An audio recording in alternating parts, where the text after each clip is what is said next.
Hello and welcome to jasonnewland.com. My name's Jason Newland. Please only listen when you can safely close your eyes.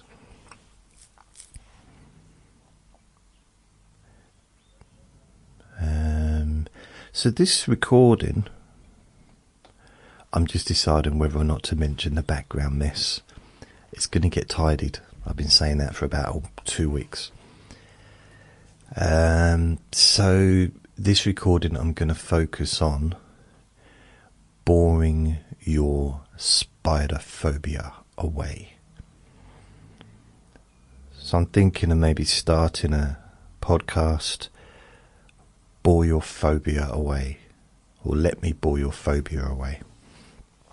And the first one's going to be spiders. So, of course, I'm going to put that in the title, and it's one of those weird ones. It's like, you know, if you're sensitive about spiders, don't listen or don't watch the video. But it's kind of for people that are sensitive about spiders.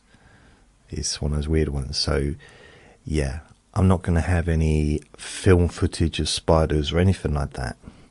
I'm just going to talk. I'm just going to be boring. Nice, big, boring chat. And that's it, really. The way these recordings work, these videos work, is just see how you feel. Notice how you feel now. Notice how you feel before you press the play button. Notice how you feel throughout. And then how you feel afterwards. And then how do you feel the next day, the day after that. Noticing any changes. So I would recommend only listen when you can safely close your eyes, because I'm so boring that you might find that your eyes will get heavy and you'll need to just rest your eyes so that you can focus on not necessarily the words, but the meaning behind the words, the intention behind this recording, which is for you to no longer have an issue with spiders. That's kind of the intention right from the start. So there's not really going to do anything particularly strange other than just talking at you for a while. And that's it, really. Maybe you'll notice that some of these ideas and thoughts sink in, resonate. Perhaps you'll start to think a little bit differently about this thing that used to be an issue before you decided to listen to my voice. And that light is clicking for some reason. I wonder why. I do my best to try and get the sound so there's no weird sounds, and try and get the light in so it's enough, you know. But there's always something, you know. There's always like a crocodile in the garden, or a whale landing on a roof. There's always something that's distracting. So I used to have a very intense phobia of spiders. Yeah. And now, did you hear that click? This is just a bottle of water. Bottle of water? Water of bottle. Water of bottle. I haven't been up long. Sorry. This is my water of bottle. And I'm going to microphone into the talk. So yeah. lots of clicks and knocks and stuff. So spiders.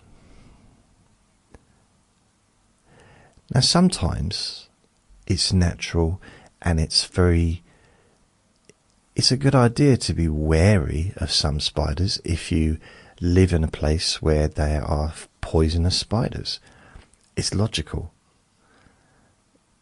It's like you wouldn't have an arm wrestle with an alligator. It'd just be pointless. Especially as they've got such short arms, you'd have to be really close to their face.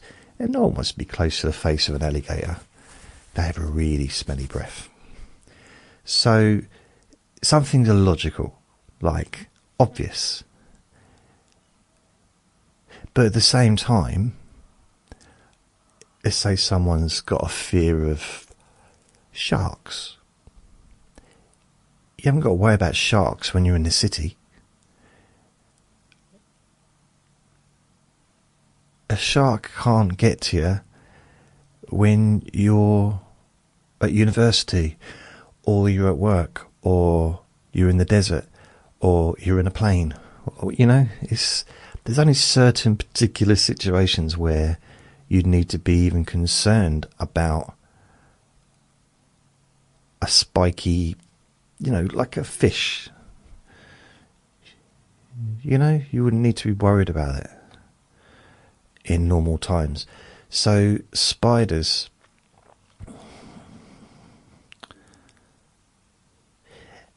sometimes the logic can be annoying, can't it?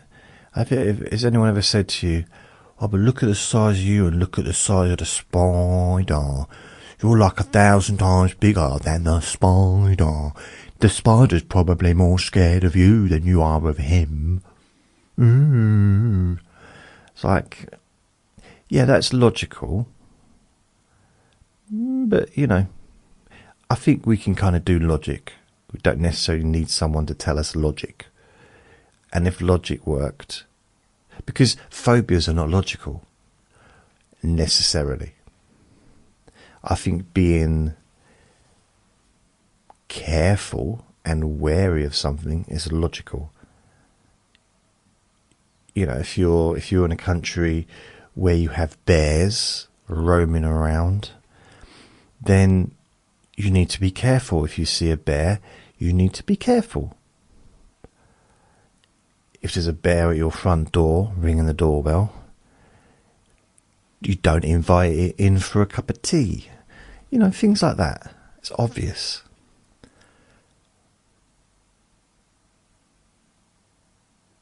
You don't swim in a place where there's crocodiles. You don't. It's just, it's just obvious things that we know. But it's not an irrational fear. A healthy respect for a dangerous animal is logical. It's just human, it's standard stuff. There's nothing weird about being a little bit concerned about giving a piggyback to a hippopotamus. It's like it's going to be heavy, it might hurt your back. So, it's just logic. So when it comes to spiders, admittedly they are quite small. But bearing in mind that a lot of the old movies and TV shows over the span of 120 years or whatever that movies have been going, 130 years, spiders have never really been given a good light, have they? They've never really been the star of the show, as in like the goodie. They've always been the baddie. Even going back to, was it the old Tarzan movies? There hasn't been a new Tarzan. Well, there has been a new Tarzan movie, but okay, forget that then. Yeah, the bloke that was in True Blood was in Tarzan. I've not watched it. But the old Tarzan, Johnny Weissmuller, or was it Johnny Wise Muller? We called him Johnny Wise Miller. I was fine with that. He never complained. And he used to get stuck in his webs, and these spiders the size of his head would be crawling towards him, and just, no, that wasn't real. And he didn't really wrestle with the crocodiles either. He didn't really have a best friend that was a chimp. And he didn't ride on lions. You know what I mean? There's like not everything in that movie was real. Wrestling with a crocodile.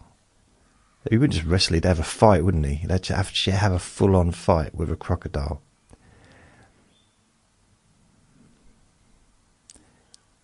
I do wonder, was he really friends? Because the animals he did, I don't know how friendly he was with all the animals. King of the jungle. Yeah. So, there's been a lot of negativity about spiders over the years.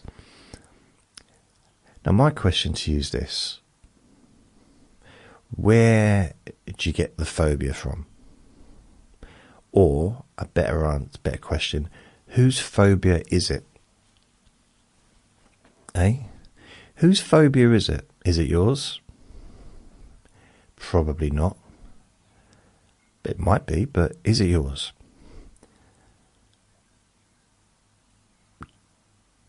Do you know anyone else that's got a phobia of spiders? More importantly, do you know anyone that had a phobia of spiders when you were a child? Such as a parent, or a grandparent, or a teacher, or someone, an adult, when you was little, someone that you saw react very, very, you could say outrageously or very exaggerated because of a tiny little spider. I think we've probably all seen that. I have. Which makes me wonder, maybe you too also realise that maybe the phobia is not yours. Maybe it doesn't belong to you.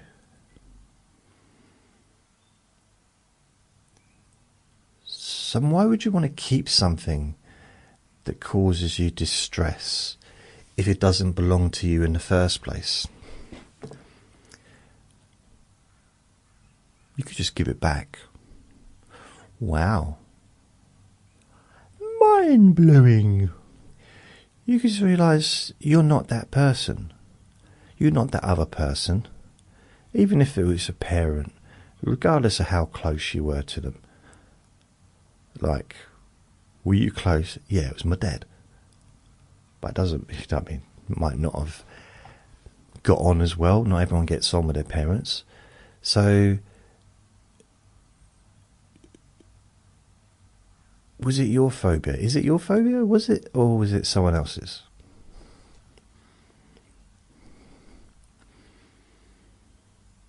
What else have you adopted from them?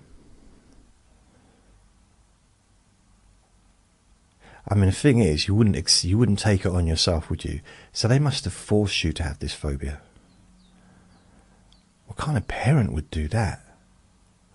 Because if they gave it to you, then you could just drop it on the floor and walk away. You just give it back. You wouldn't need to hold on to it, would you? But they must have forced you to have this phobia. Otherwise, you wouldn't need to keep it. You could just give it up. Like, I'm trying to click my fingers. That's it. The word like that. So if you borrowed that phobia off them, maybe without them even knowing, which means they're not really to blame. You've just copied their behaviour, which means you don't own it. You're not being forced to have that behaviour, to have that response to a spider, little spider. So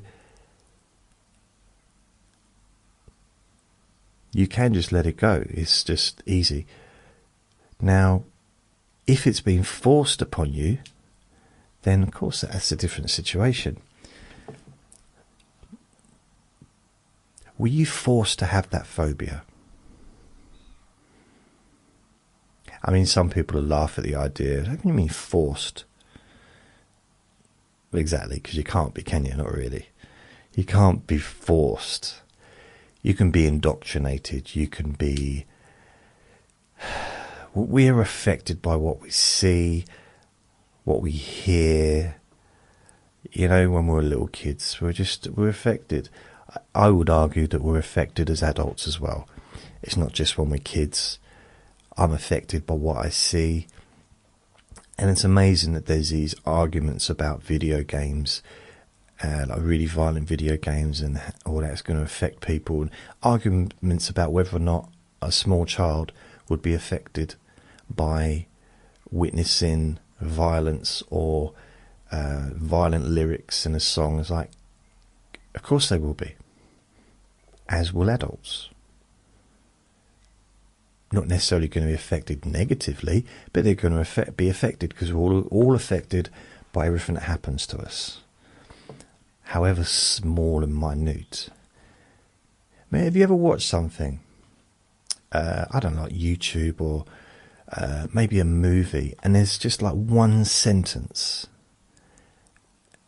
and it really resonates with you? Like, really resonates, like hits you like, whoa, wait a minute.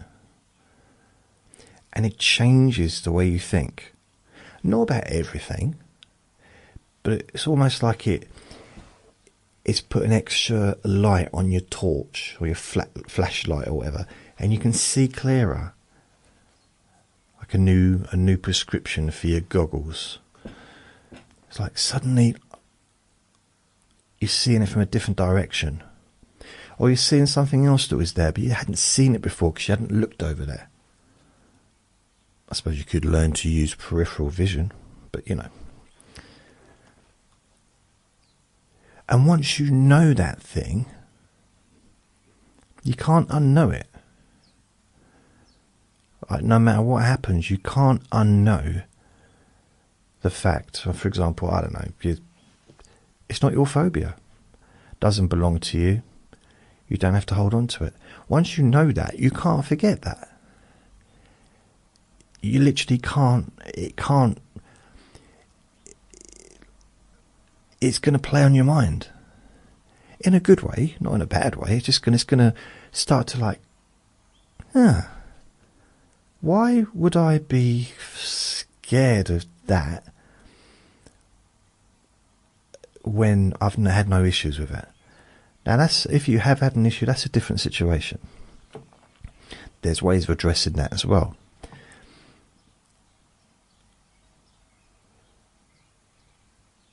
But then there's that whole thing, a one-off situation.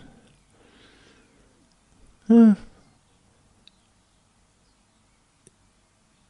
chances of it happening again. I mean, you know, there's the whole like old theory that if you get struck by lightning, it's unlikely to ever happen again. Although there was that one man, and he got struck about 6 times. And eventually it did finalise his life.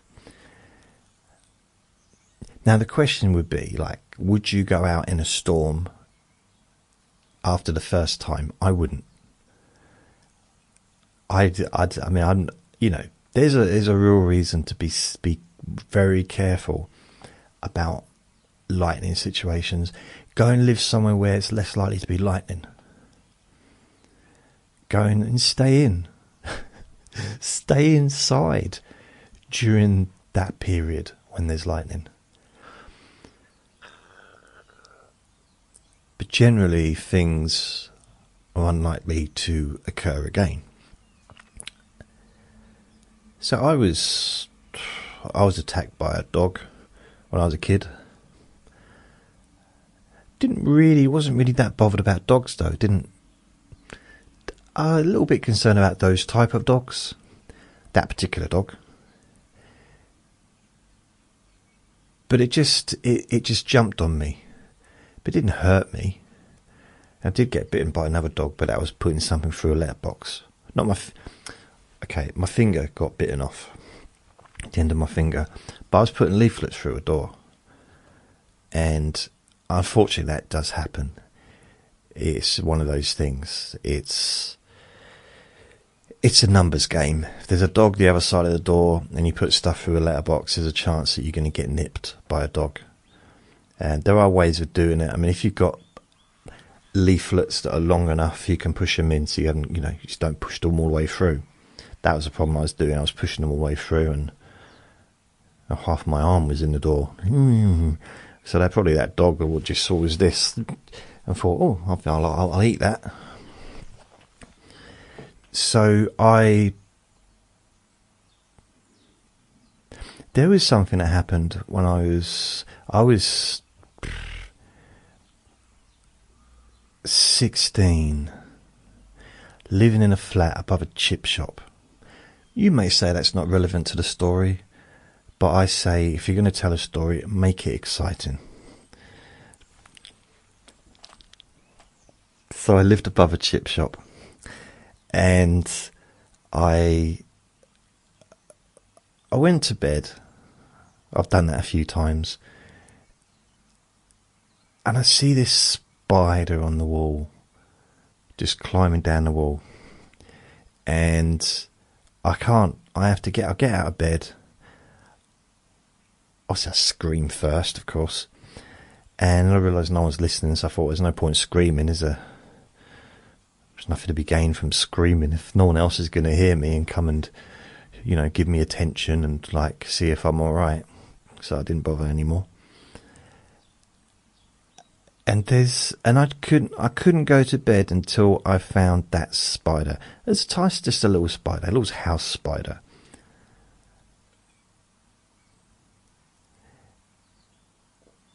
And I'm doing that. And I'm probably spending about an hour looking for this spider. And then something dawned on me. It just clicked in my head. It's not my phobia. This isn't mine. It doesn't belong to me. I've just borrowed it from my stepmom.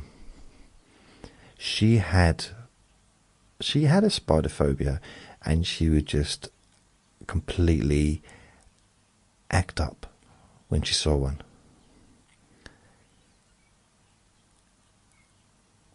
And I learned that from her.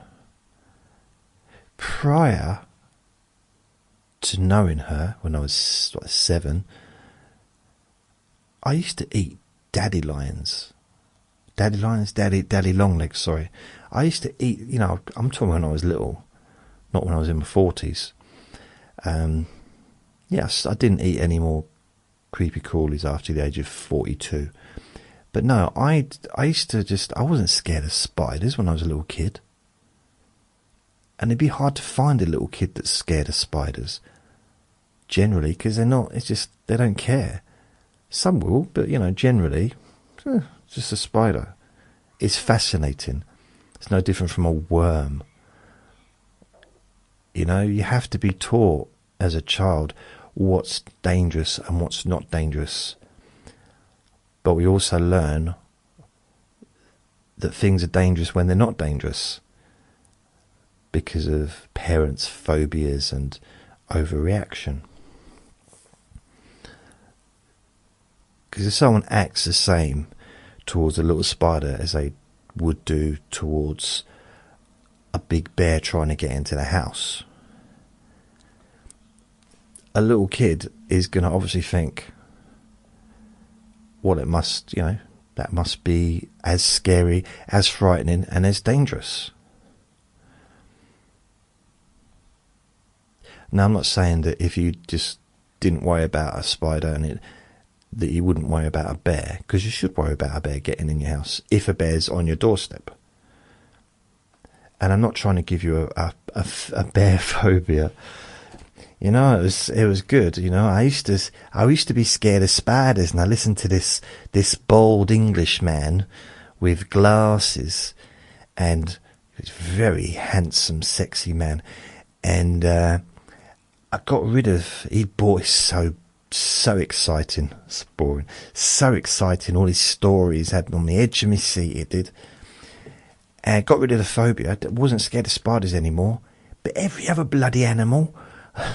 No, that isn't my intention. But you'd have to be really, really a little bit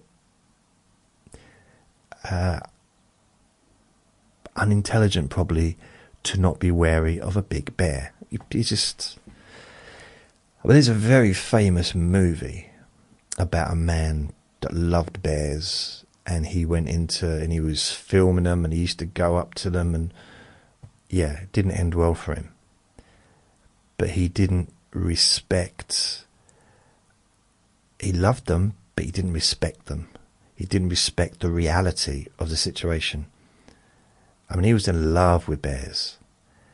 I'm guessing that last 20 minutes of his life, he didn't love bears so much. But it was a very fascinating. It's a movie, but it's a documentary of his life. There's a lot of film footage of him. We didn't bathe with them, but he just loved them so much.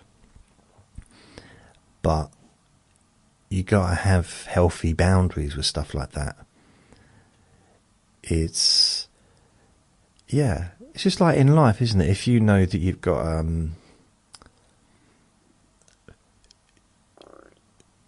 my stomach just sounded like a little frog. That's weird. The thing is, I've just done a poo, so it should be alright. Did I just say that on camera? Edit that out. So whose phobia is it? So that's so I was there, and I realised as I was looking for this little spider, that this is not my phobia. It's not mine. I don't own it. And even more so, the fact that she'd left at this point. She'd moved away, never really saw much, really again since then, since the age of 16. So it's like, why should I, and this is going to sound personal anyway, so I won't, but my mentality was, why should I have her phobia if I don't have her love? See, don't worry, I'm not going to start crying. I'm not. But there was that, like, why do I want someone's phobia for? It's just pointless. That's her. I probably didn't use the word phobia at the time. I probably used the word fear. But, it's the same thing. Although some fear is healthy. It's naturally to have some fear, to be completely fearless all the time would potentially be dangerous. And I had moments when I'm a bit fearless in the past, and got myself in a few little scrapes. So it's good to have a healthy, not so much fear but respect, to kind of be in touch with the reality of the moment, the reality of what's around you, and to just not ignore stuff, if that makes sense. But as far as a little spider,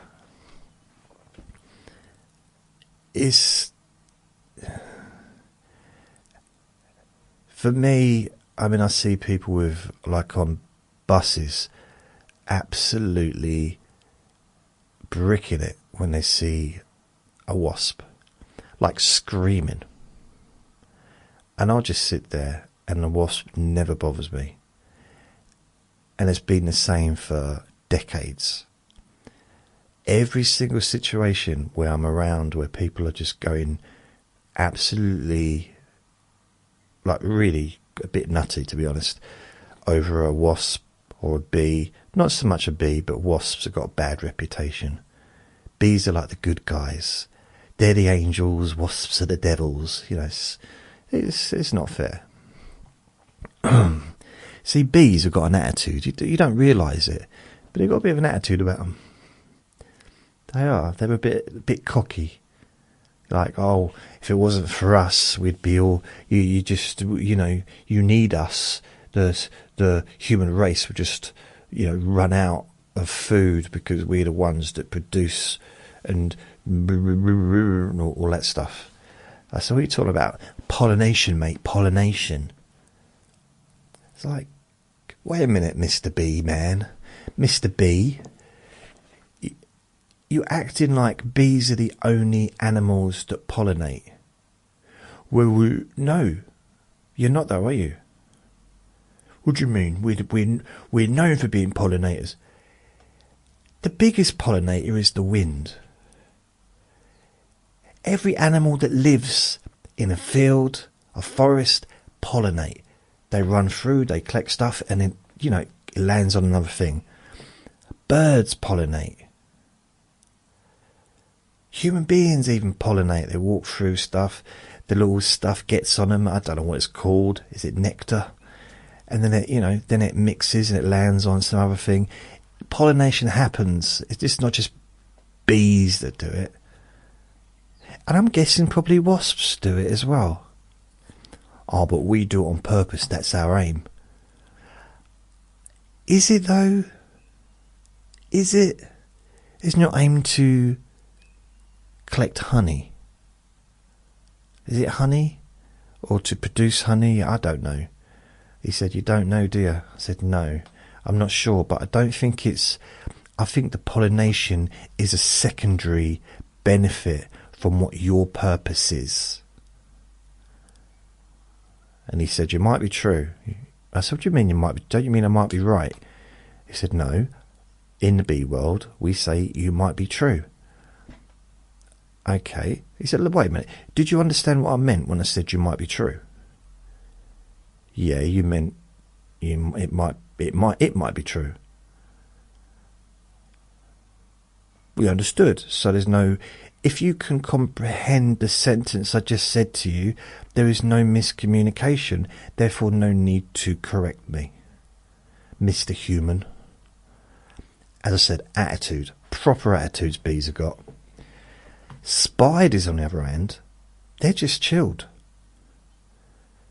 They just wait around. All they want, all a spider wants, is a fly. That's all they want. They're not bothered about anything else. If you speak to a spider, it will tell you, like, what's your main aim in life? Peace. They want peace. And something to eat every now and then, a fly. They don't need lots of flies. Just, they don't go hunting, they just sit and wait. What do you do while you're waiting? Because you've got no television, have you? They said, well, yeah, if we sit in your room, we just watch your television.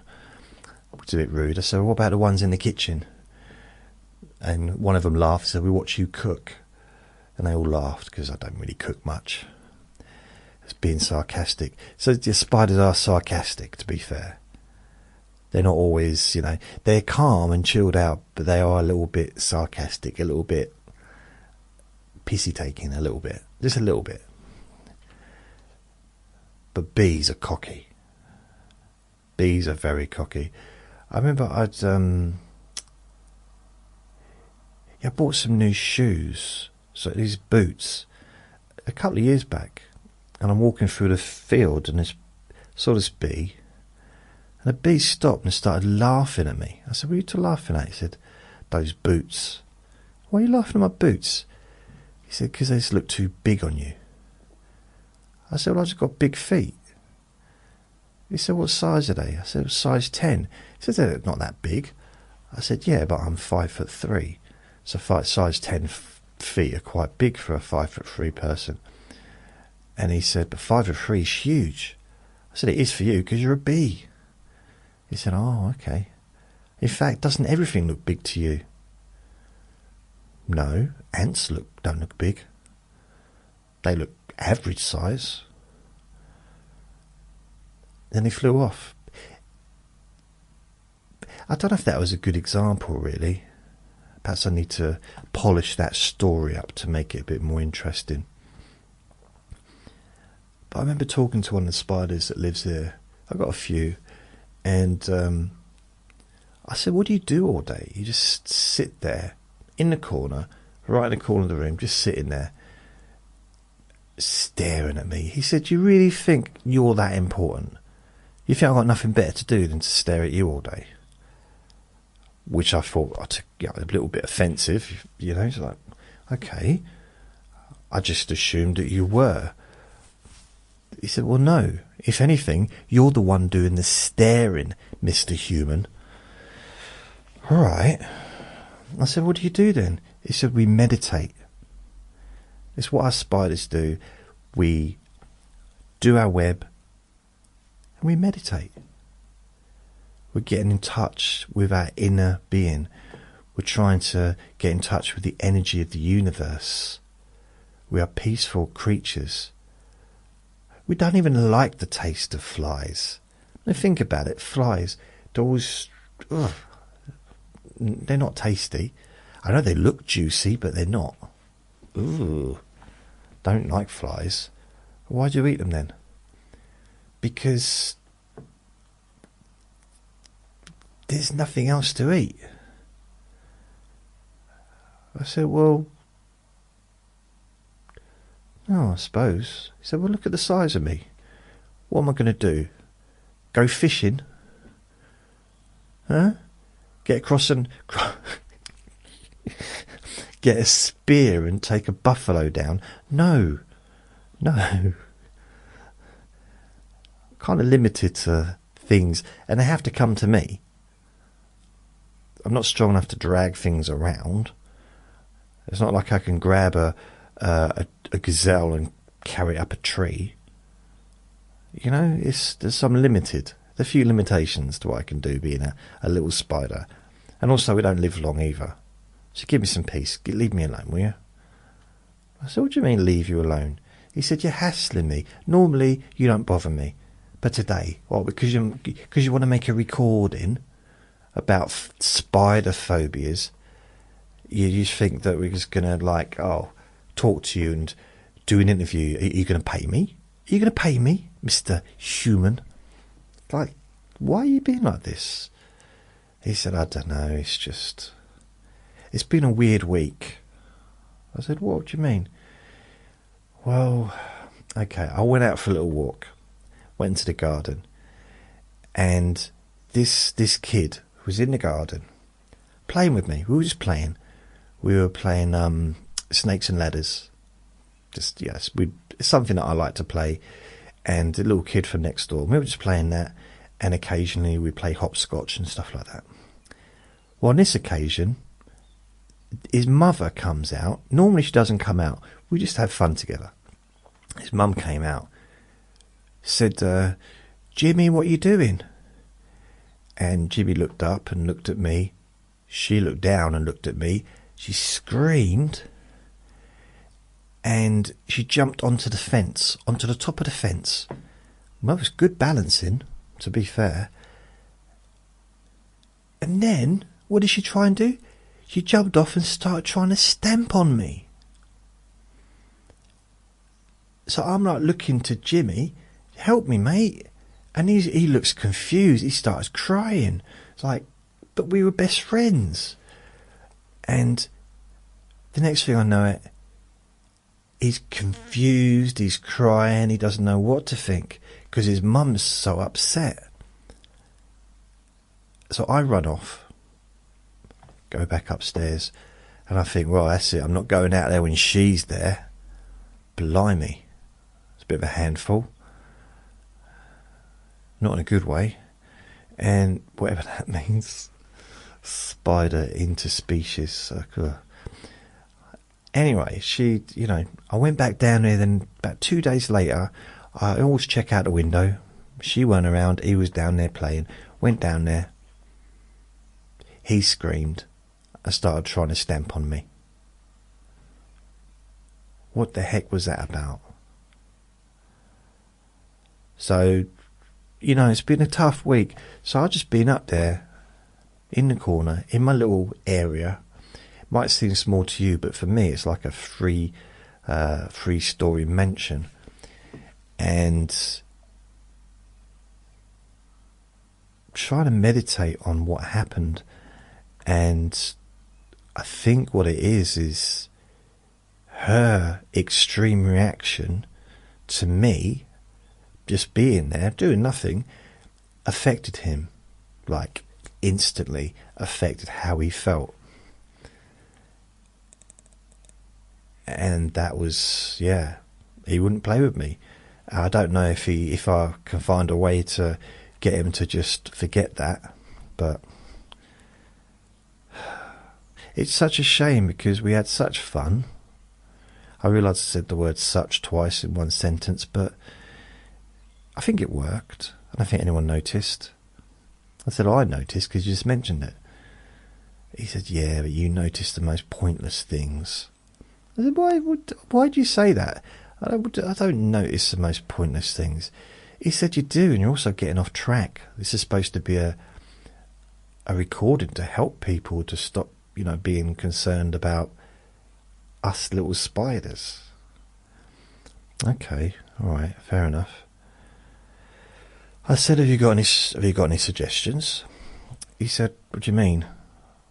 I said, have you got any suggestions about how I could help other people that have got or that used to have spider phobias because of a parent getting worried about it that could help?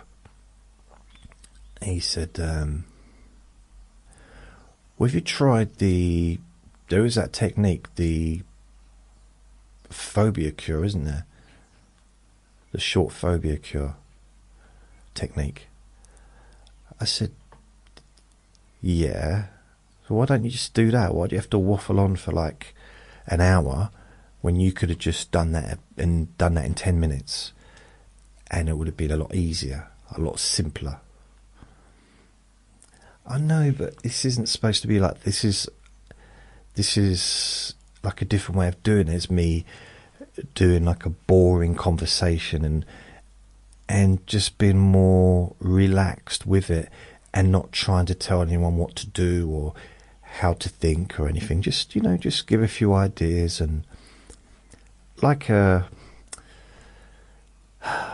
buffet. Like a buffet, give a few ideas. There's a few things there and you can choose which one you like and test it.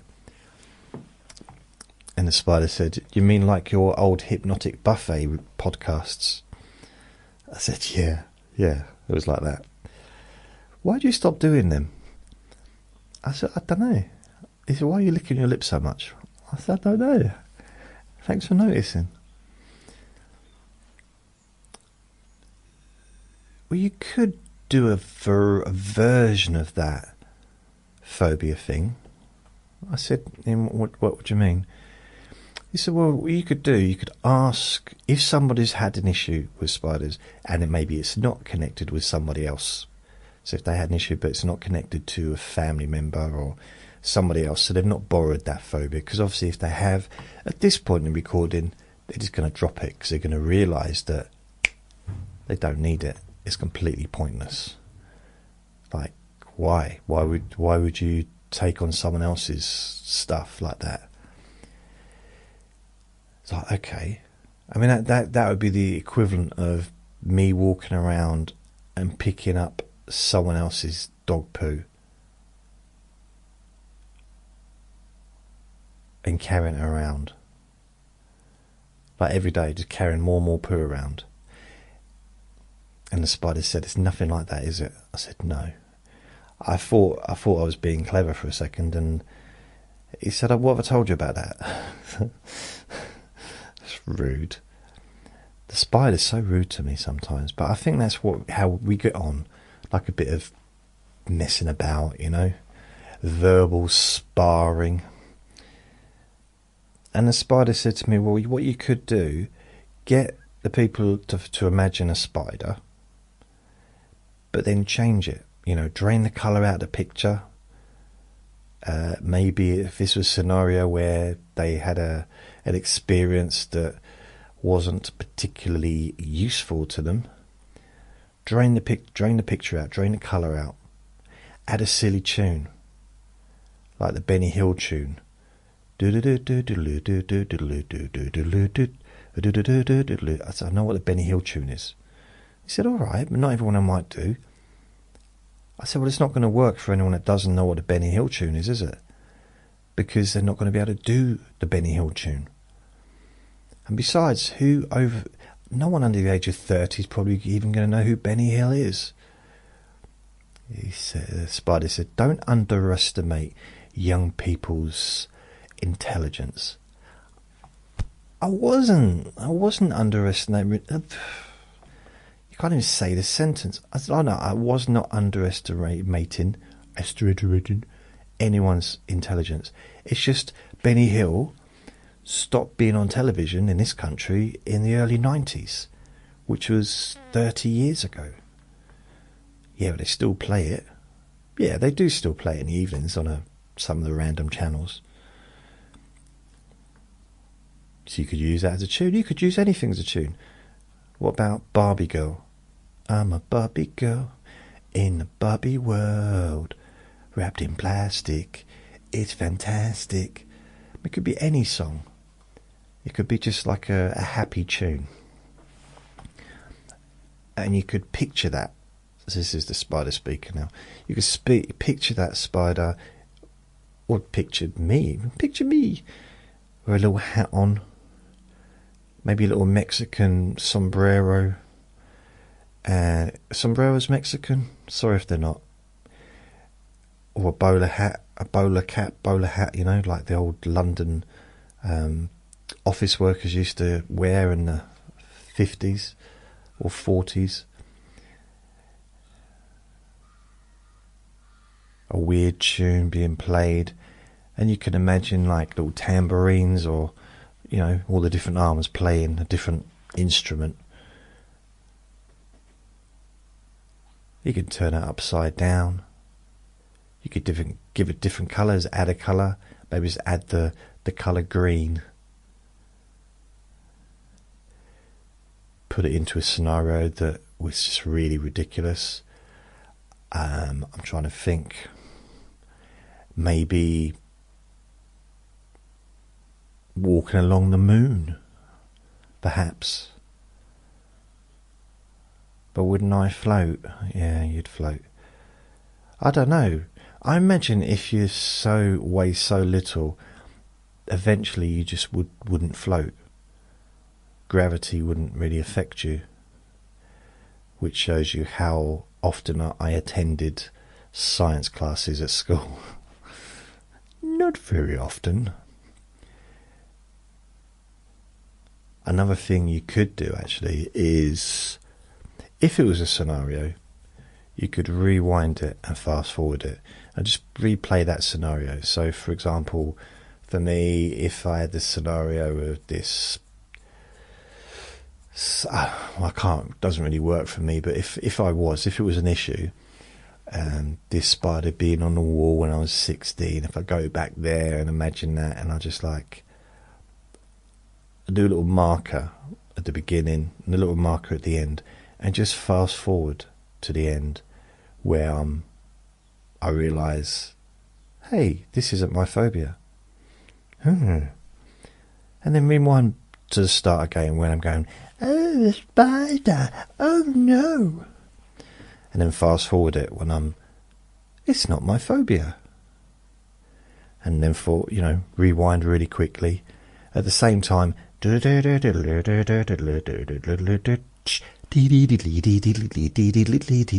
just have that playing as you go backwards and forwards.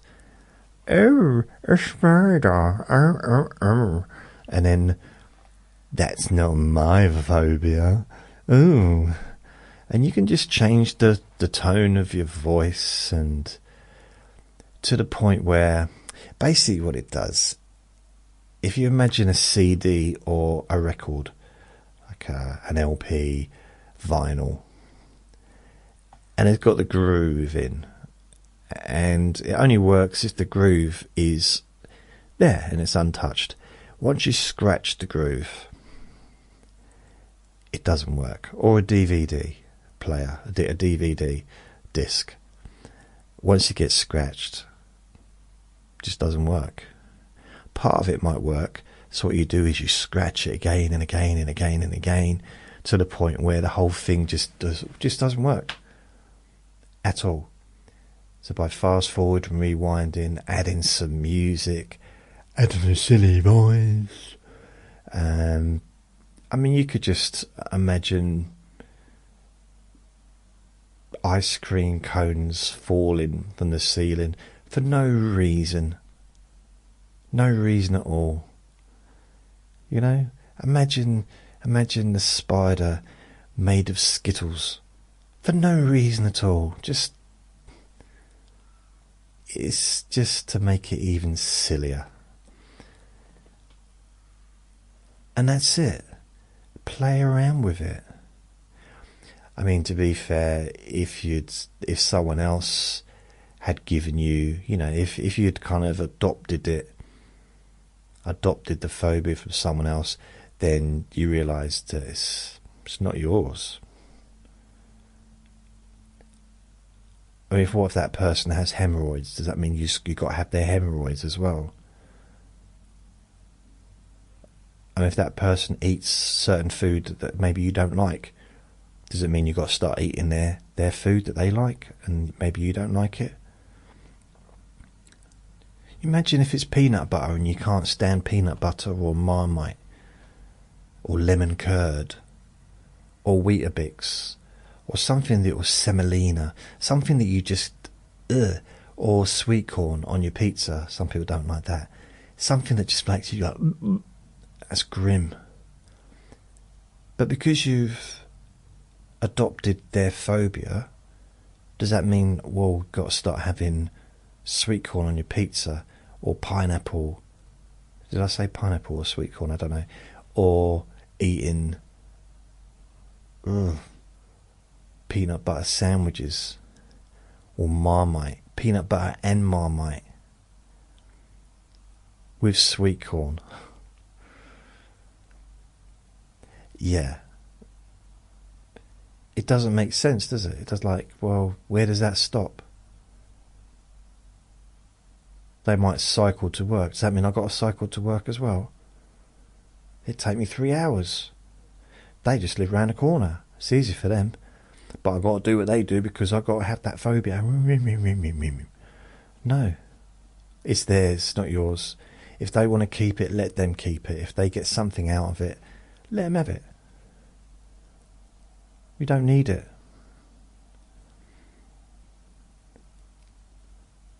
Which means then you don't share it with someone else. You don't end up sharing it with another little kid or someone else that will see you as a role model and take on that phobia, which is of no use to anybody. Yeah.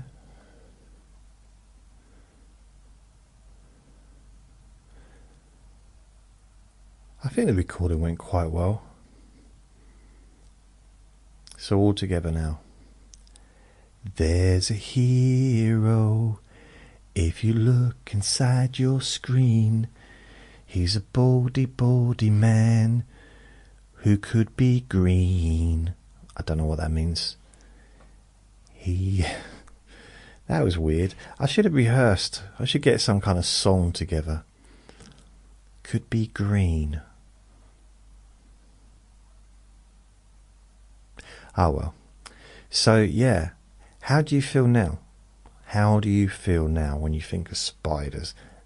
How do you feel about them? How do you feel different to how you felt before? And you know what? Over the next few hours, maybe few days, you might find that something's changed, like permanently changed. In a positive way. Always a positive way. Yeah.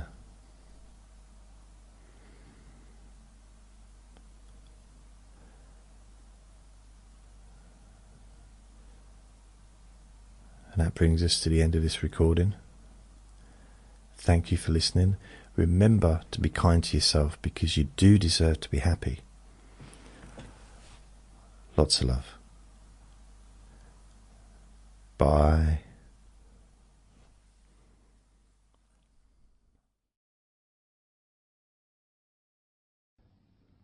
Relax in a more deep and meaningful way. Maybe in a way that can not just allow you to feel calmer now and throughout the time we spend together here, not just relaxed at the end of the recording when it's finished and you can enjoy that sense of comfort and peace, but also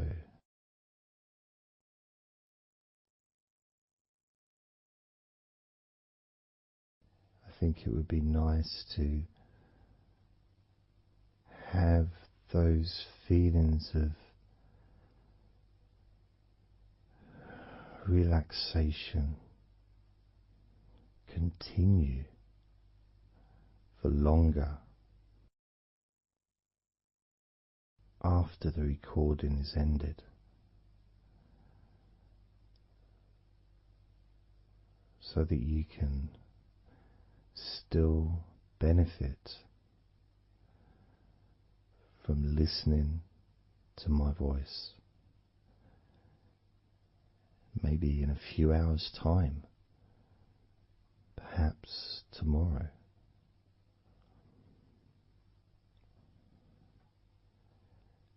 And then by listening regularly, especially if you find, like some people do, and myself as well, sometimes I find one particular recording that really resonates with me,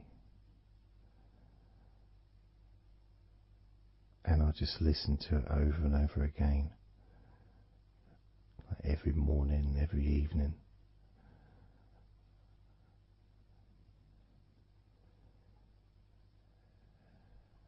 There was this recording from, we're going back to about 1999.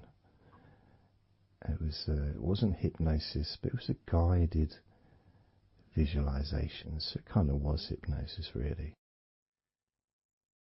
And I managed to find it again, and it still has the same effect on me. And part of it was the person's voice relaxed me. Just felt so peaceful, and I'd look forward to listening to her in the morning and in the evening.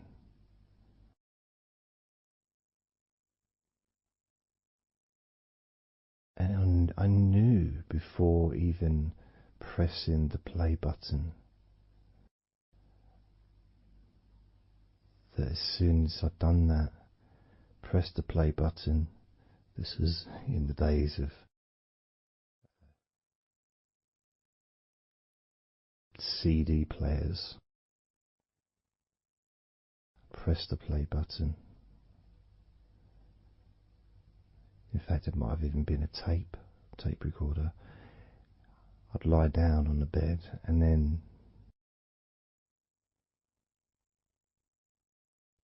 even without necessarily listening to her words,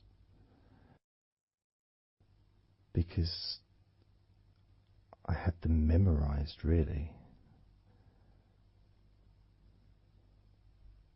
it was as if my body knew exactly what to do. And the muscles just almost went into automatic relaxation.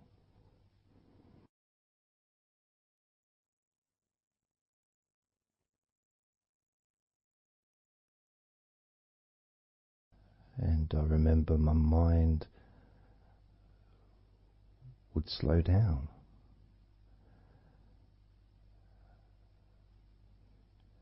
Now, I was listening to this recording in the early days of learning hypnosis, and long before I ever made any videos or audio recordings myself, because I didn't start doing that till 2006.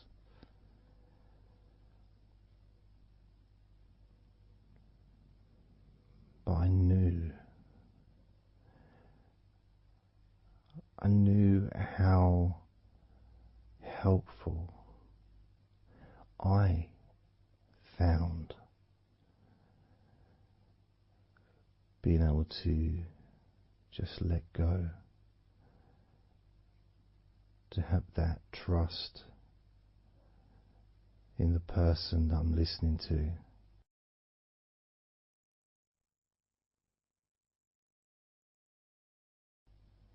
Knowing that it's going to be just as relaxing, if not more so, each time you hear my voice. You may feel the same.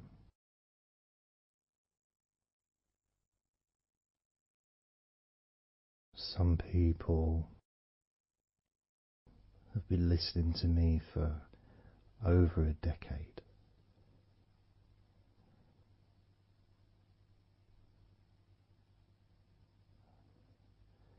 Maybe not solidly, obviously not 24 hours a day, but maybe people come back. Some people maybe listen every day.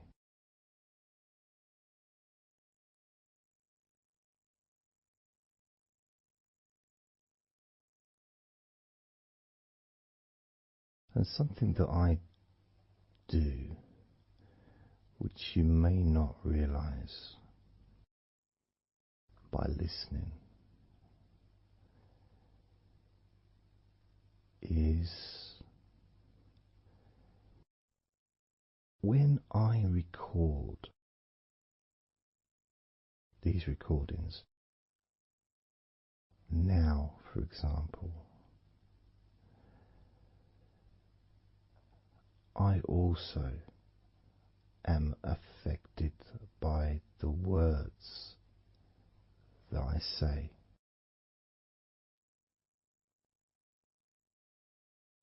So if I said to you, focus on your feet, notice your feet relaxing, I will be focusing on my feet. I will be noticing my feet relaxing.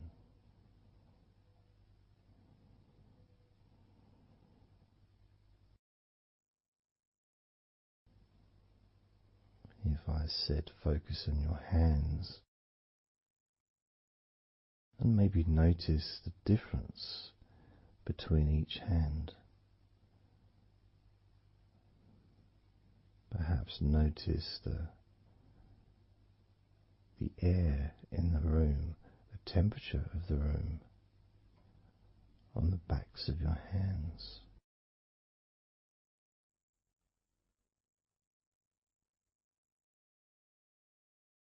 You may start to notice what almost feels like a very light breeze,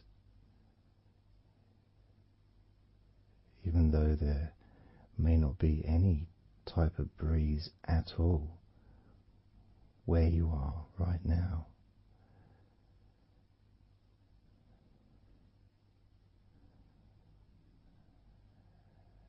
And as you become aware of your hands,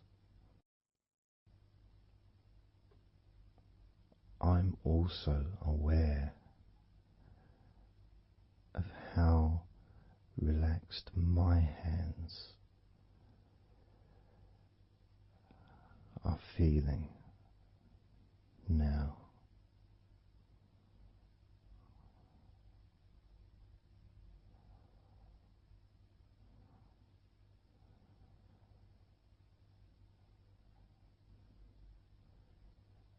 And when it comes to potentially drifting off to sleep, which may be the reason you're listening,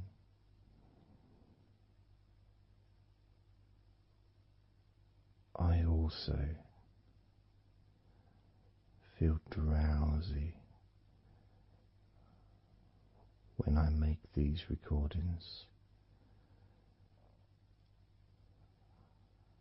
I also notice my mind drifting.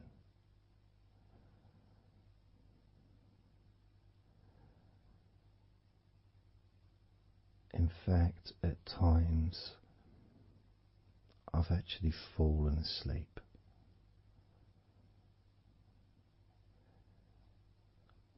without even noticing. And then I carry on talking.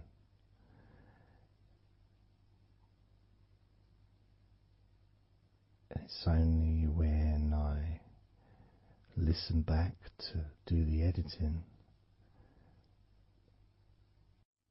I hear snoring. And I think, I don't remember snoring. I remember talking. Is it snoring or is a pig turned up?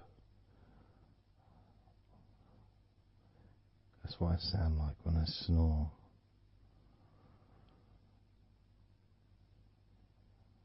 And I get really into the whole experience.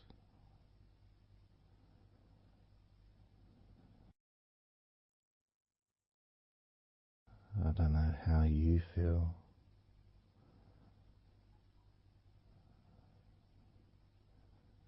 How relaxed you feel in your feet. How relaxed you feel in your hands.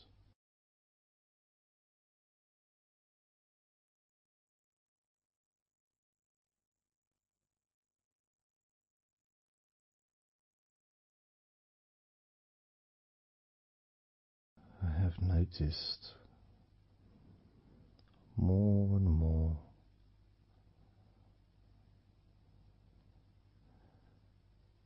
that the more relaxed, deeper level of comfort you feel, the easier your breathing becomes.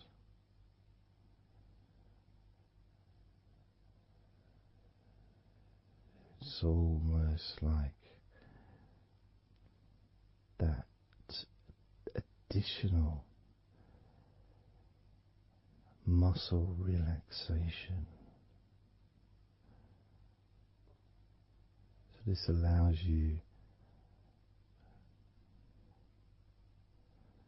to breathe easier.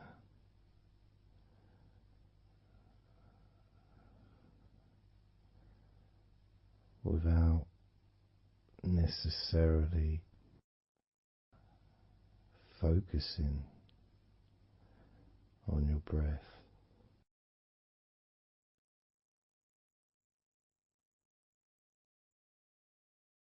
However, being able to notice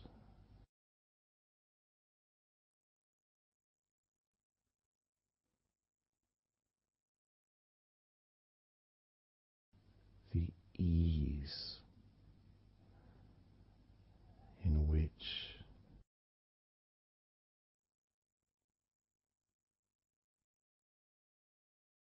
You breathe so naturally.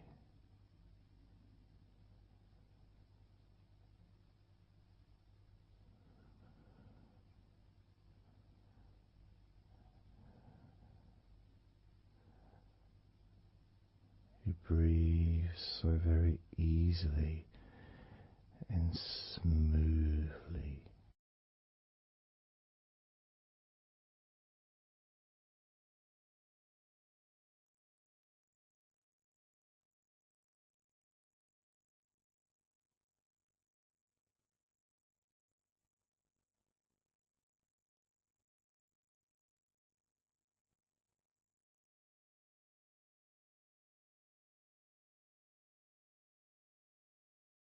Whenever I imagine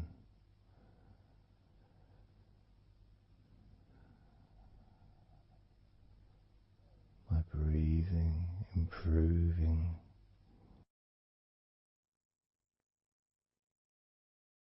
when I've got my eyes closed,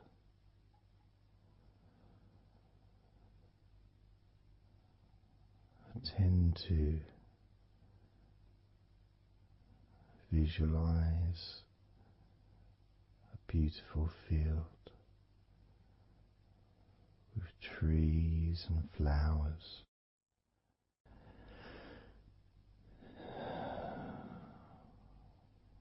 producing all that life-giving oxygen.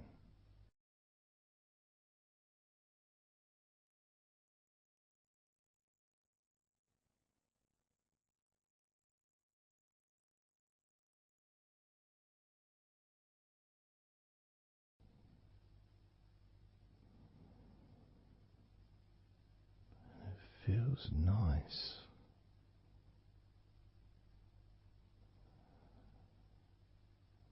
to, if nothing else, just taking some time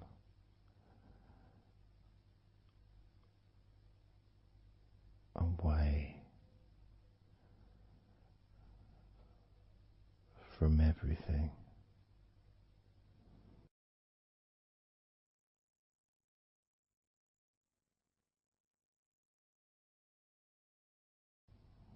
Enjoying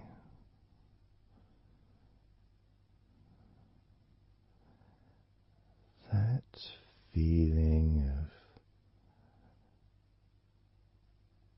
peace, serenity,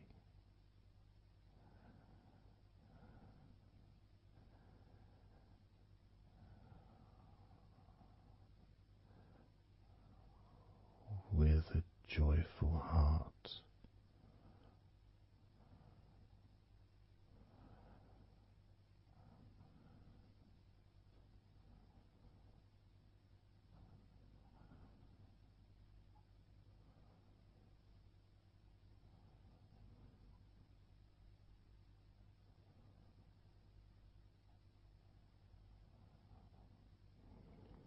Time seems to just drip by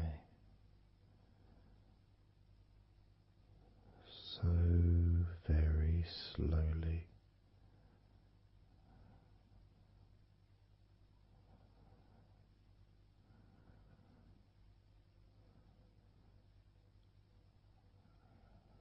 Relaxed,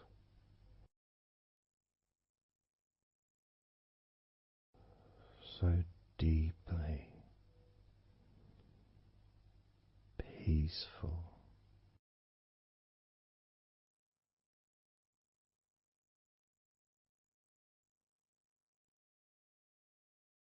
completely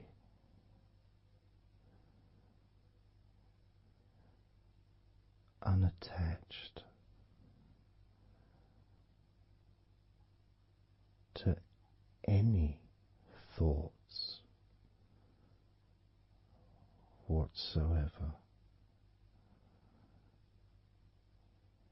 in this moment.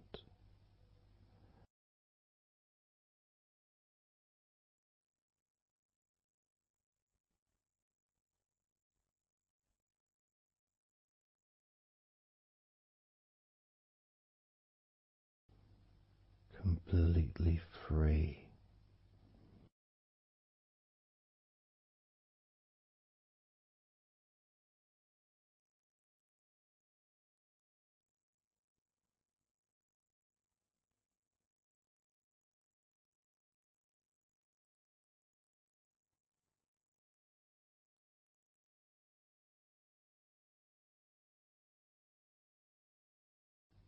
Noticing that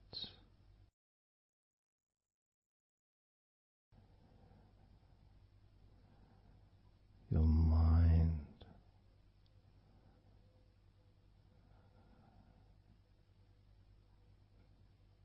has slowed down,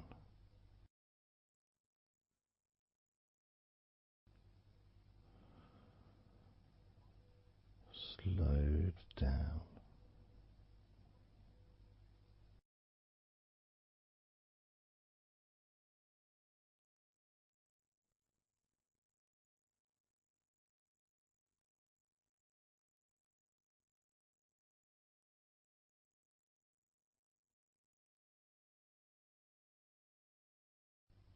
Because nothing really requires your attention.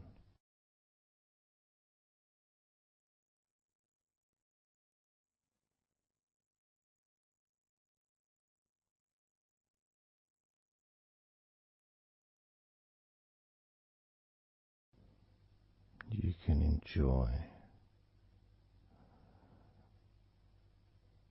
the physical sensations of allowing the stress to drip out of your body,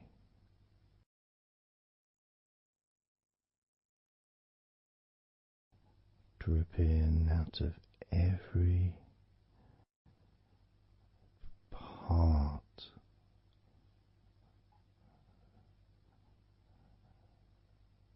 of your body.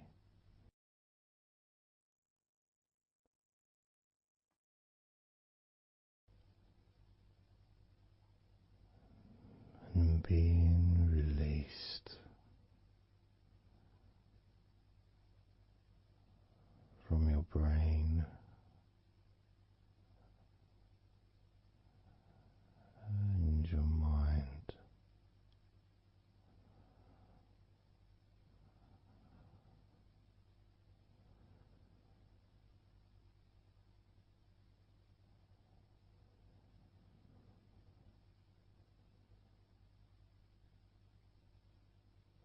Slowly but surely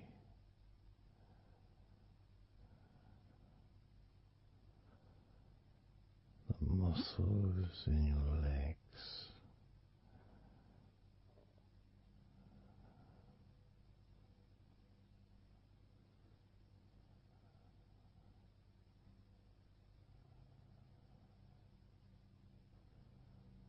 relax,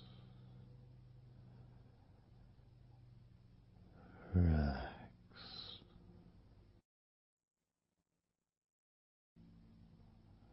relax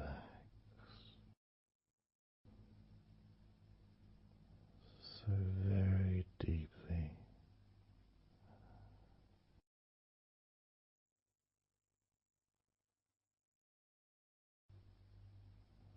Relax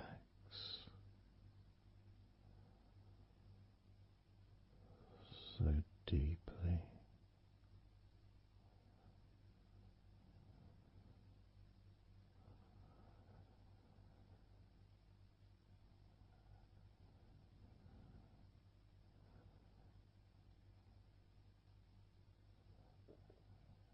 And the feelings, the pleasant feelings in your arms and shoulders,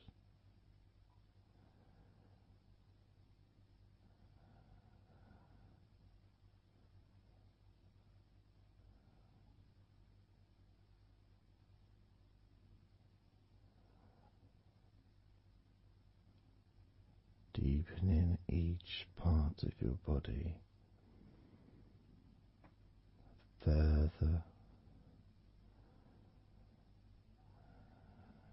and deeper.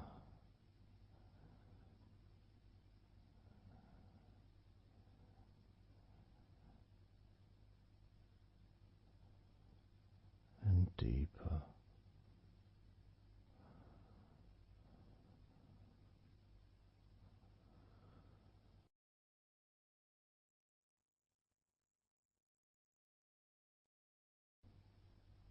Noticing the feelings in the back of your neck.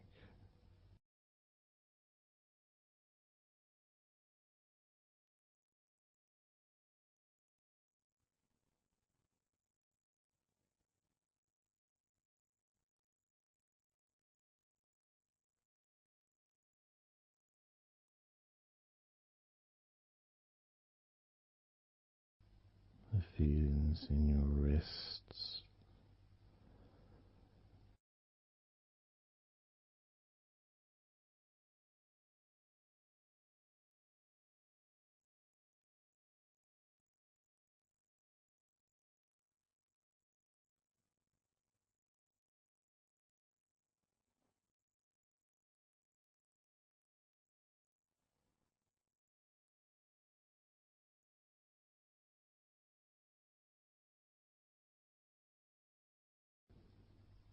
The muscles in the front of your body.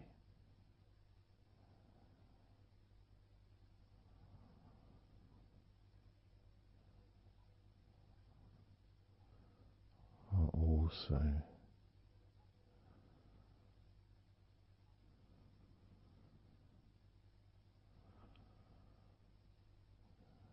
feeling peaceful.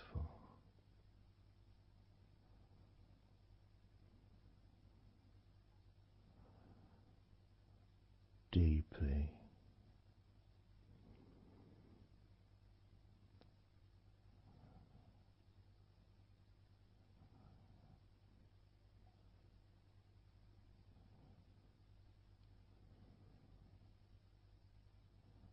there's a sense of peace spreads through your very core.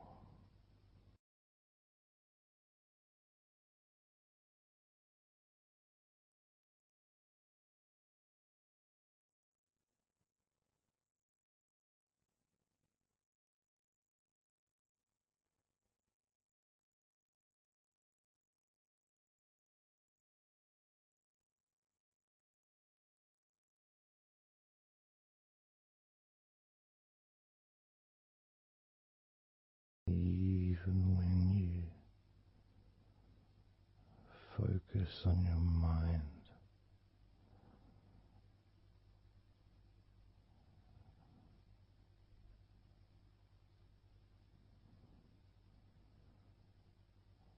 your mind becomes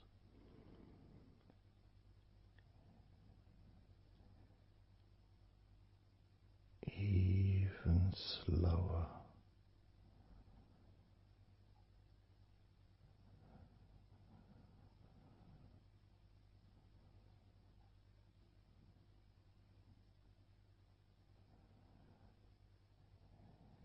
Even deeper.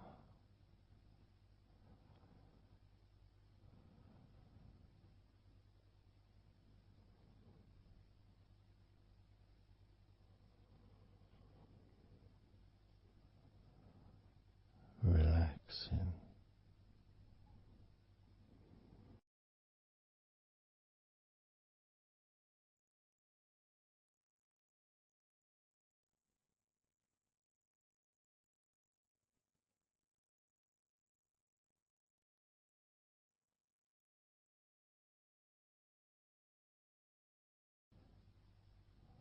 So very slow.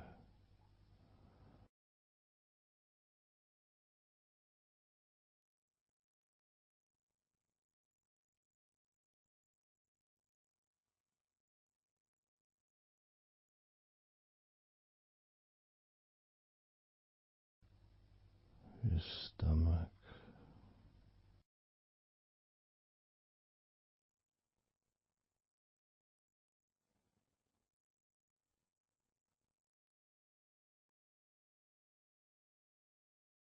Peaceful in your stomach.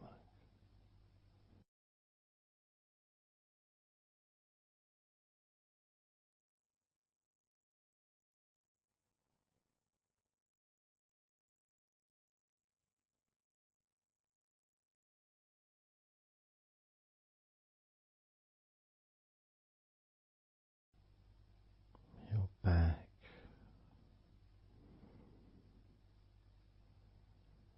Notice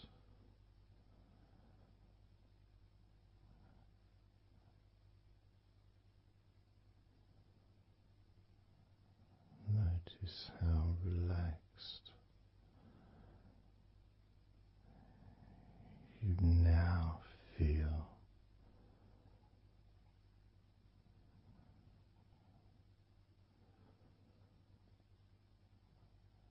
In the whole of your back.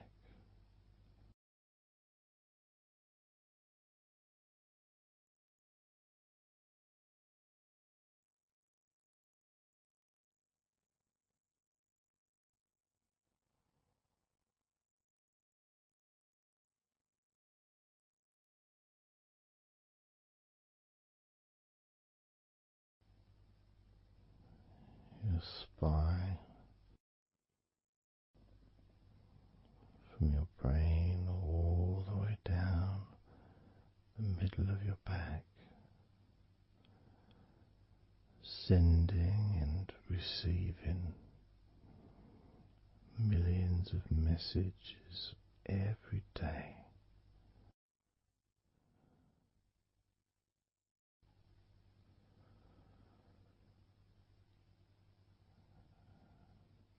Deep comfort increasing.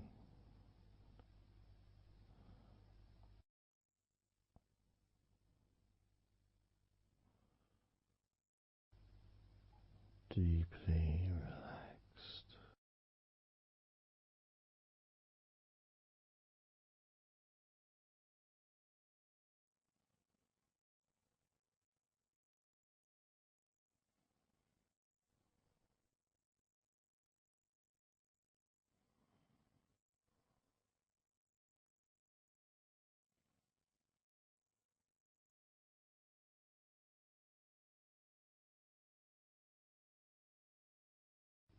Your knees,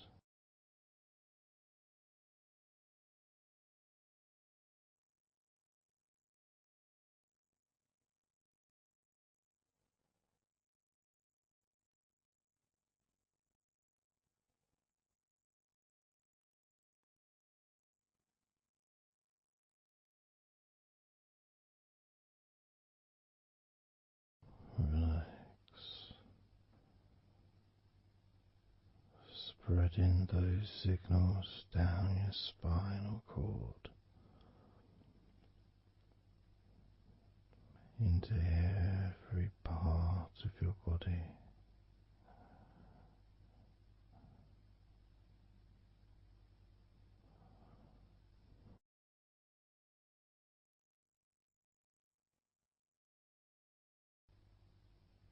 Your shins and your calf muscles.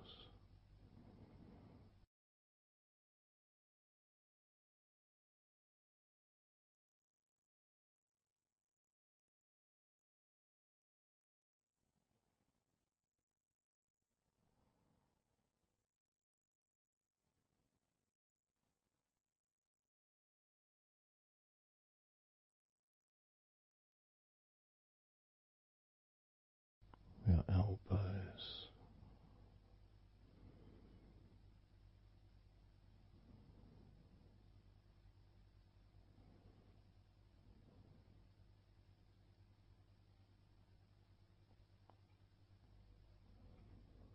feelings of peace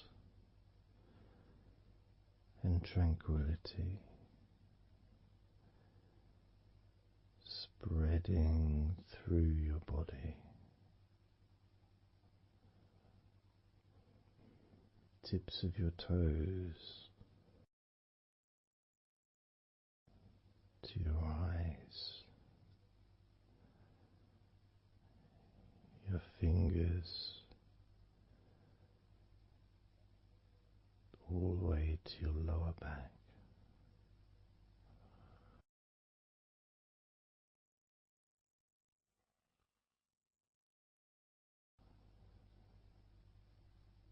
And letting go, really letting go.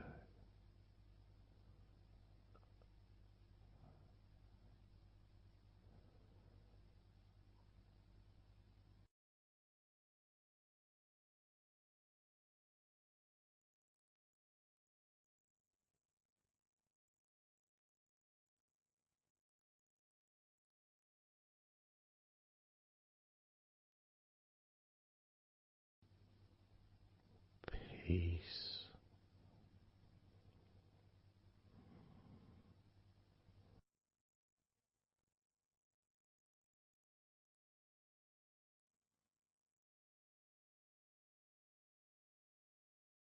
Drifting,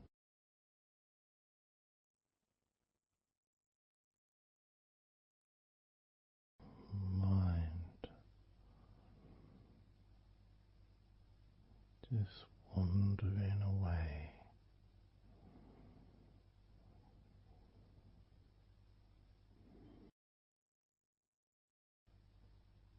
happy to let go, let go,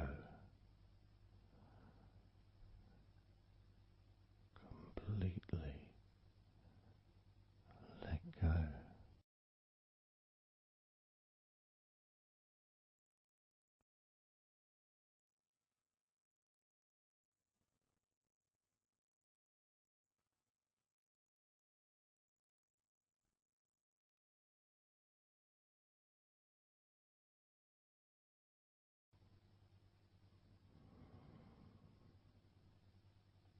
So tranquil.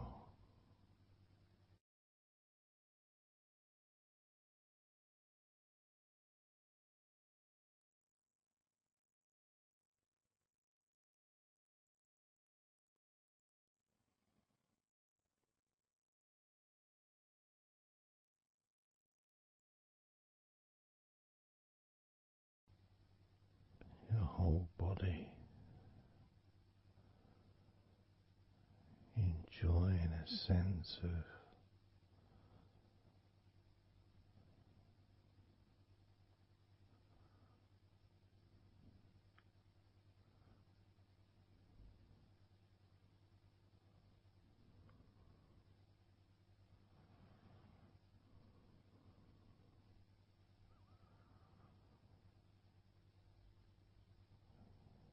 letting go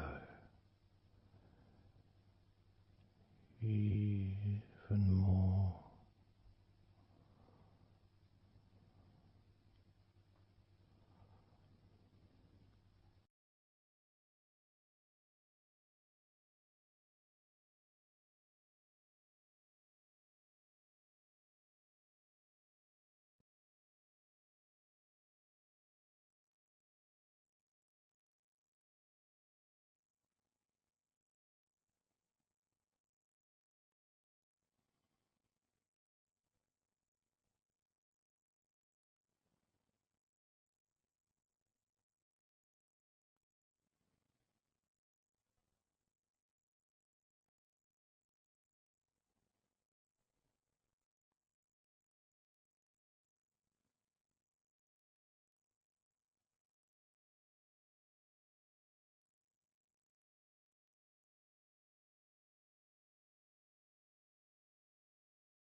Peaceful.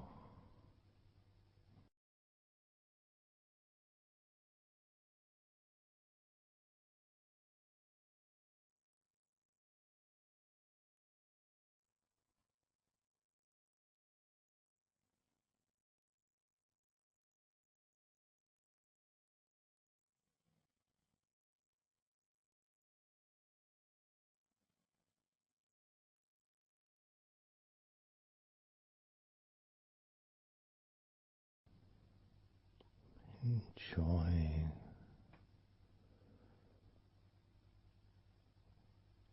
the space, this space of peace and safety.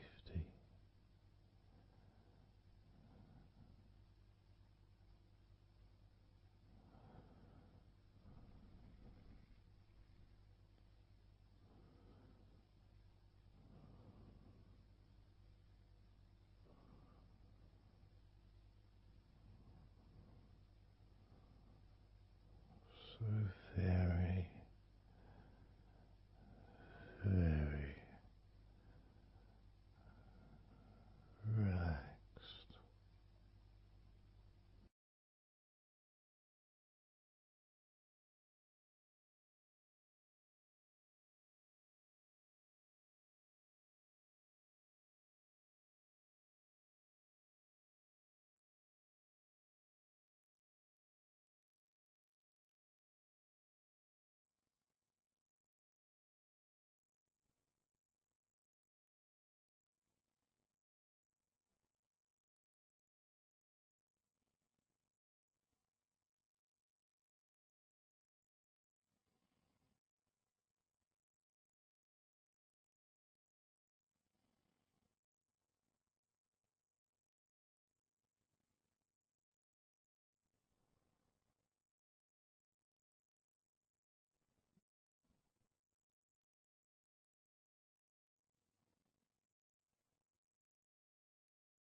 Letting go.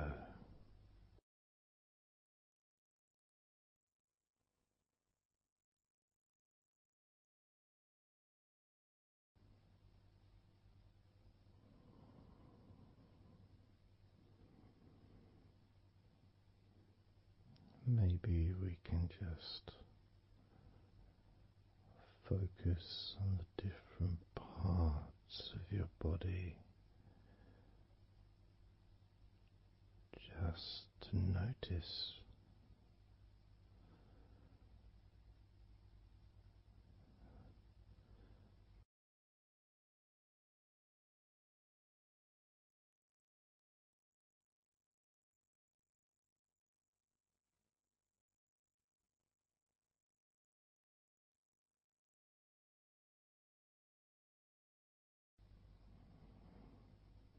your forehead and your eyes.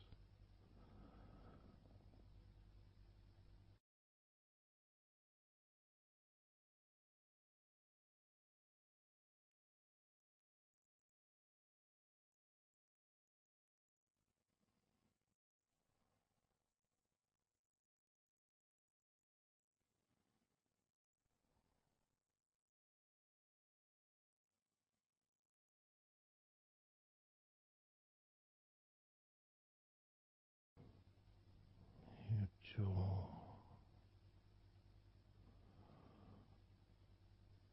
so loose.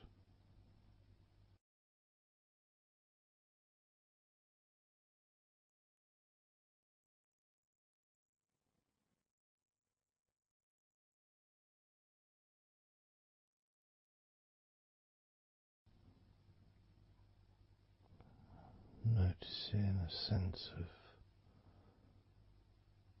complete freedom.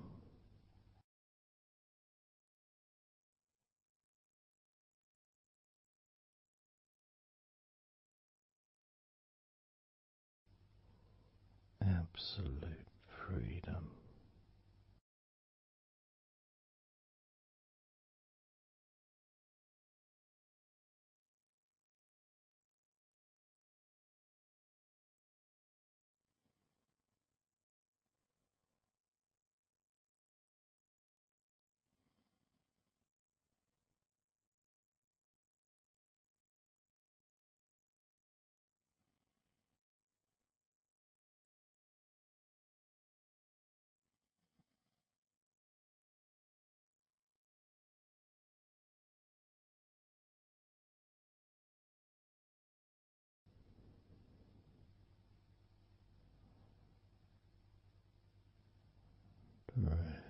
drifting,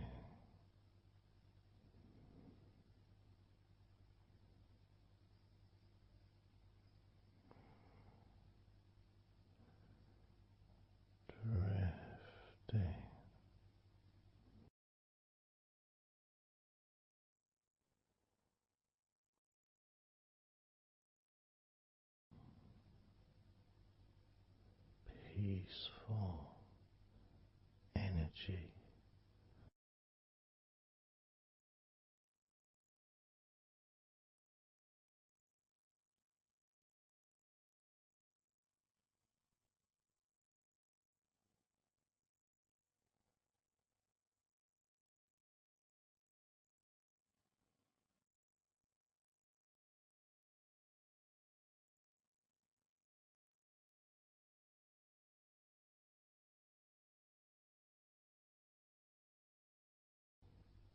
Peace to breathe, so much easier.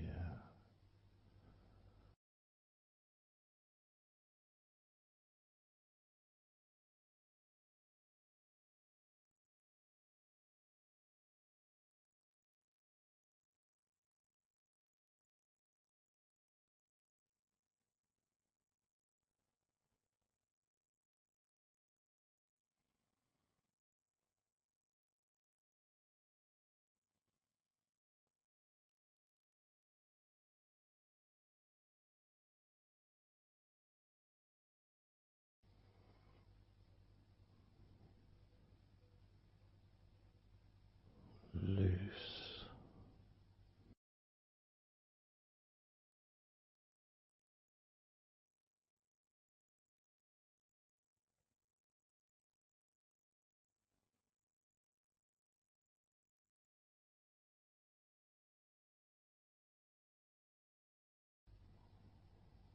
you may have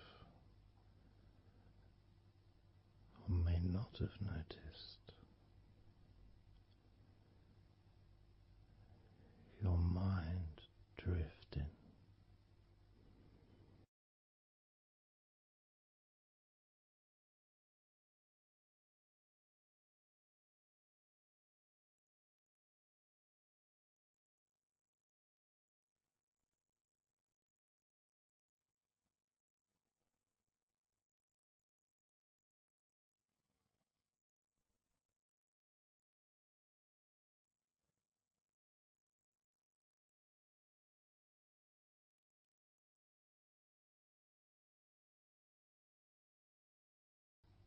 Peaceful,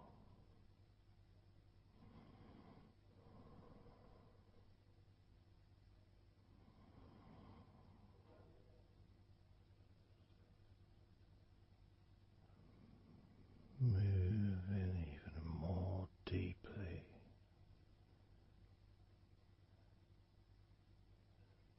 in the direction of total blissful peace, blissful peace.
total peace.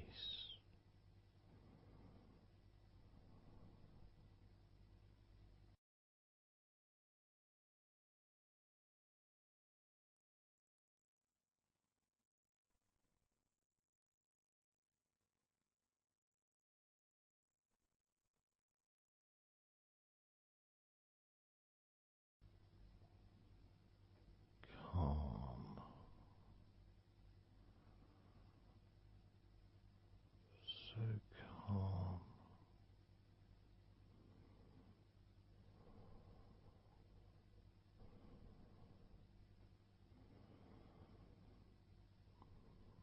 letting go.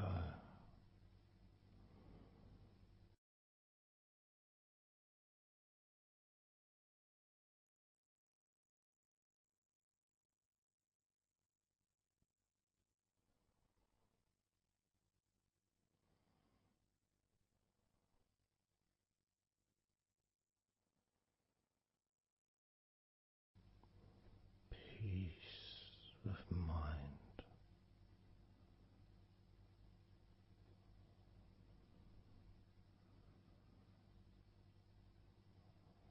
relaxed body,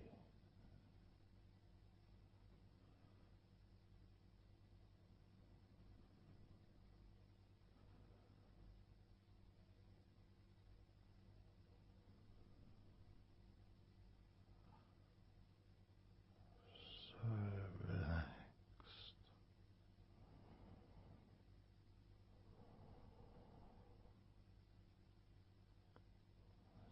so relaxed.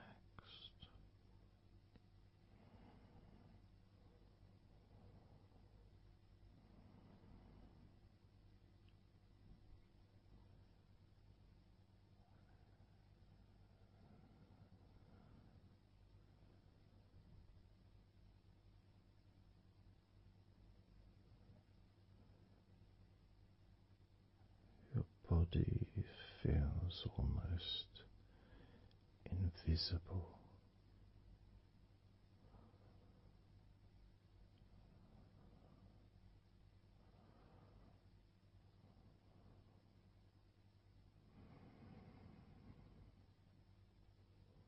So very relaxed and peaceful.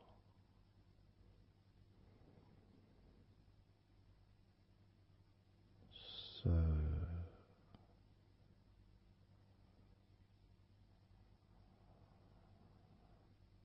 peaceful.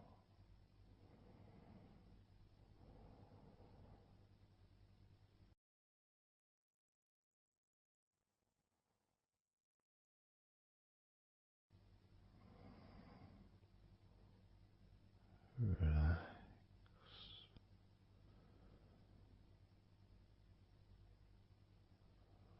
Let go.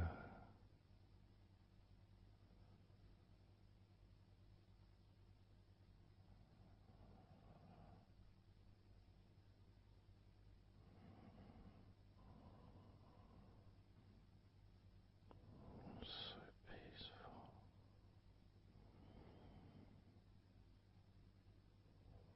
So very,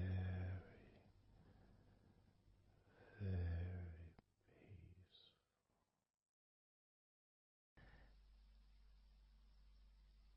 And you could start to notice that you are feeling more relaxed. Even though I've not purposely focused your mind upon that sense of physical comfort that is growing within you throughout your body, and your mind starts to slow down. And that could be almost in recognition of, I guess, my speech not being particularly fast.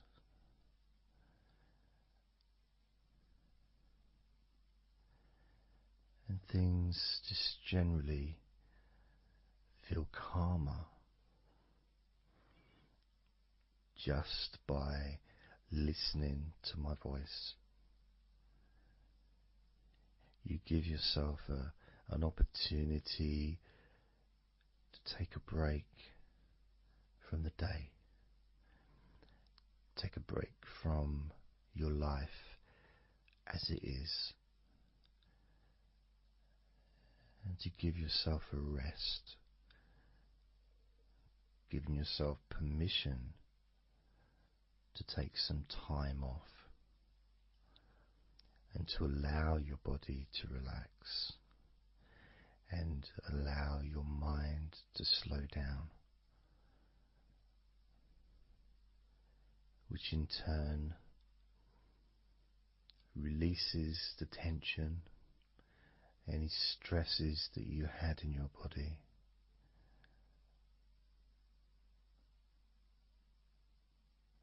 It's almost as if the parts of your body just open up, allowing the negativity out.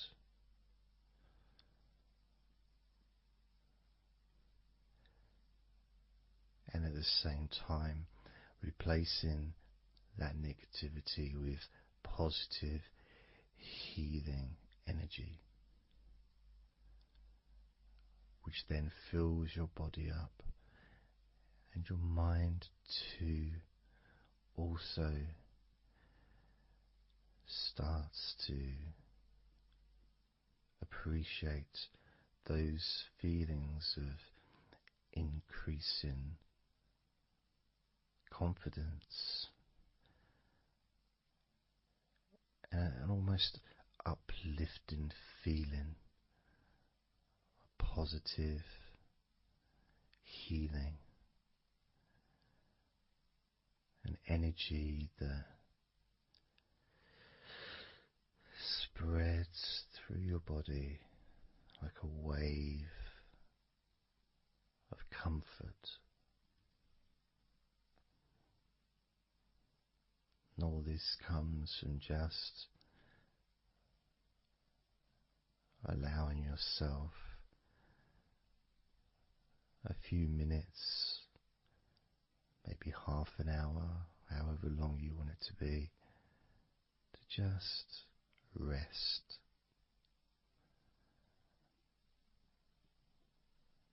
And allow your mind and your body to almost reset itself to the settings of comfort and relaxation, calmness, which allows more room for feelings of pleasure and happiness to move around your body and into your mind, almost as if your mind and your body are sinking together, almost mirroring each other with that growing positivity and calmness. And it feels nice. It really does feel nice to know that you are the one that has allowed yourself to feel more comfort and to experience more of this deep relaxation spreading throughout your body.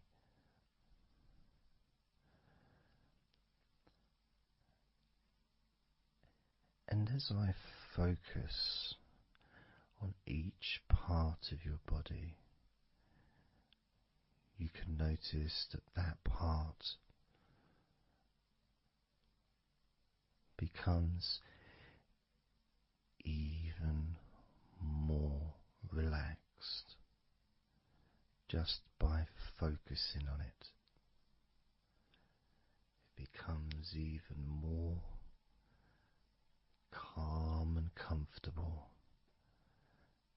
just by focusing.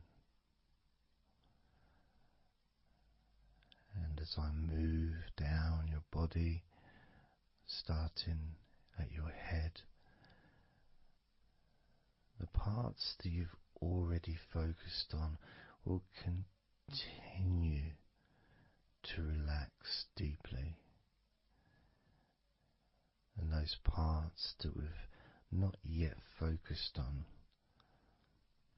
will just automatically release any remaining tension in anticipation of even more comfort about to come.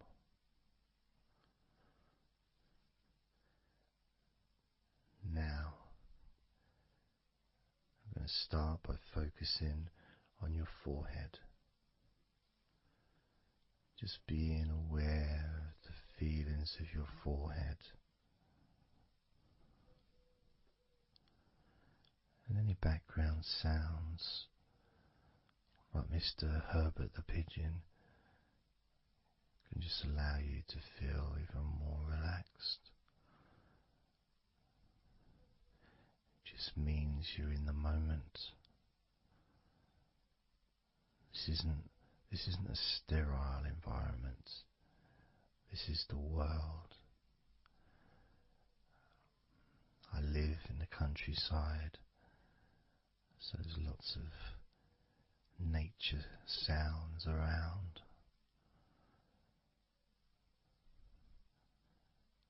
So as you focus on your forehead, just notice how it becomes even more relaxed as you focus only on my voice and that part of your body.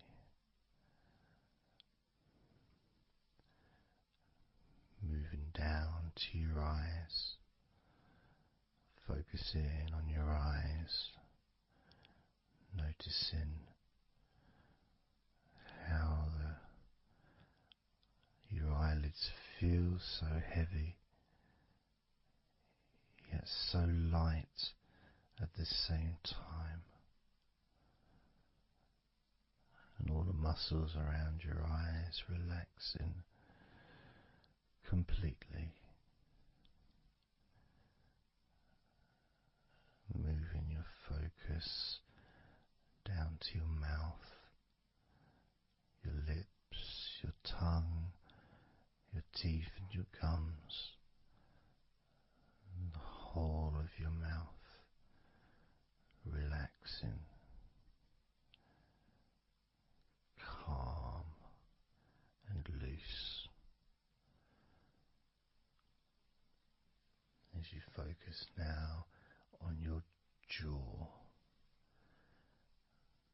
not just the part of your jaw near your mouth and your chin, but all the way up the sides of your face to your ears, that whole of your jaw, feeling more relaxed and calm.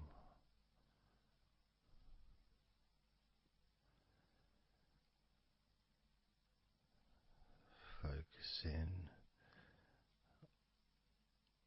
on your neck, the front of your neck and your throat, relaxing and loose and calm.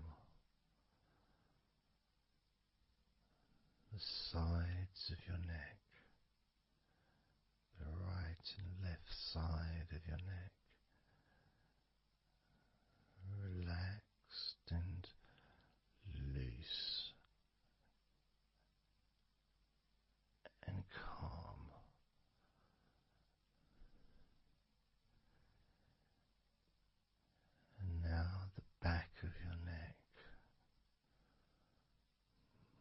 focusing on the back of your neck,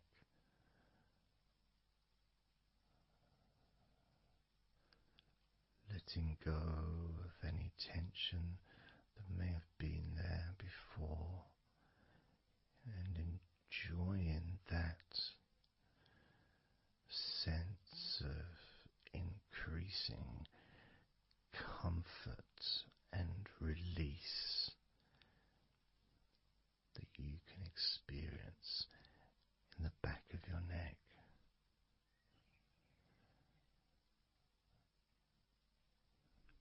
Moving down your back and moving either side of your spine, right from the top of your back all the way down to the bottom of your back.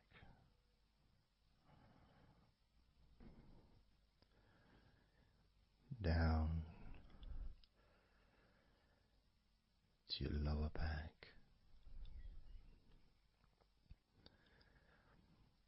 And as you move up and down your spine, you can feel the muscles either side of your spine relaxing even more.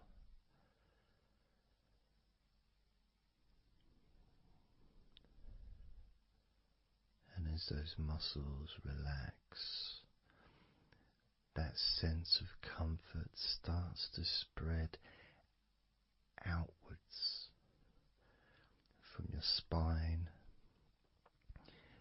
into both sides of your back. The top of your back, the middle and your lower back. And as you scan gently and slowly up and down your back, as the muscles in the top of your back relax and become looser, the muscles in the middle of your back also seem to just almost divide from each other, separating and almost melting.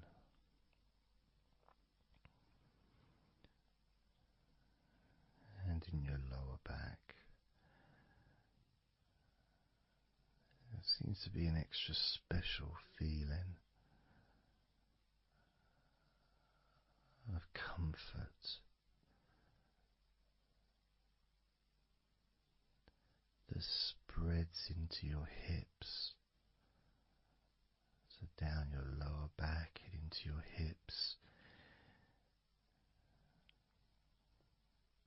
into the area where your coccyx are, and into your buttocks, and all those muscles that spread from your lower back into your hip area start to melt, start to really let go.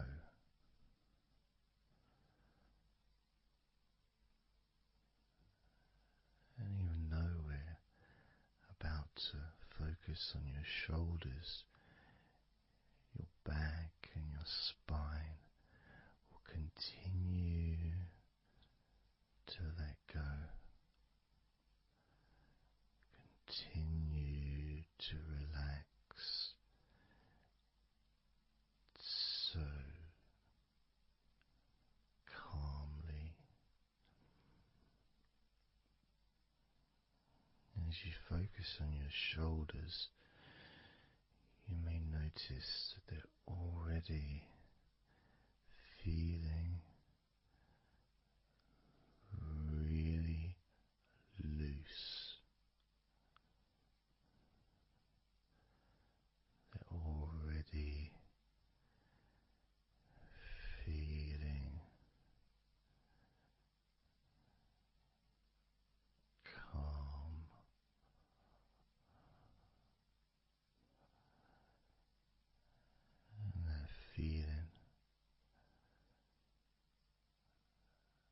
those muscles that move from your neck into your shoulders.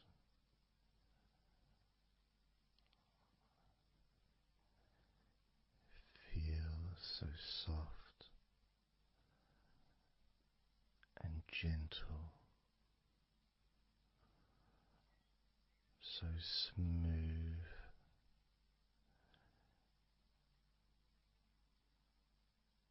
and calm.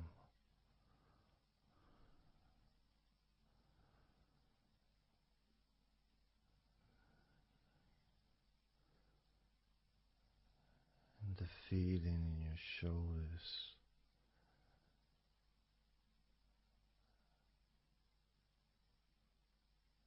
seems to spread deep into your shoulders.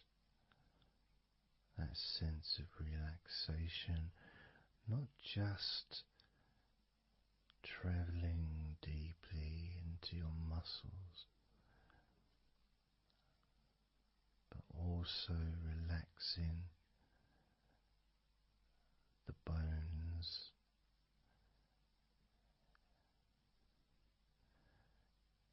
and moving all the way to underneath your arms,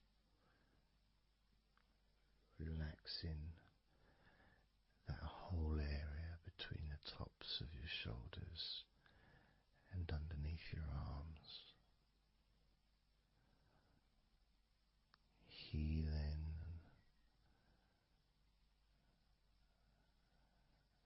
You feel so relaxed and comfortable in your shoulders, which sends that deep healing message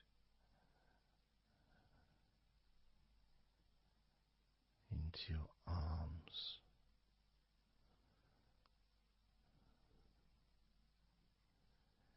And you may feel almost as if your arms are not even there because they're so relaxed, so deeply relaxed.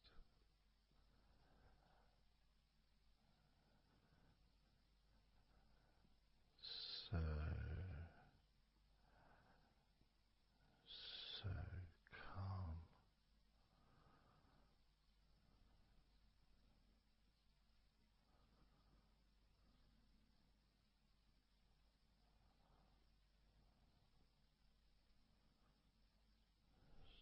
So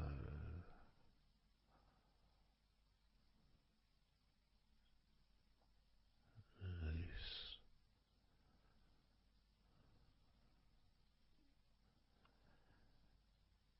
That feeling spreading all the way down your arms to your elbows, including your elbows.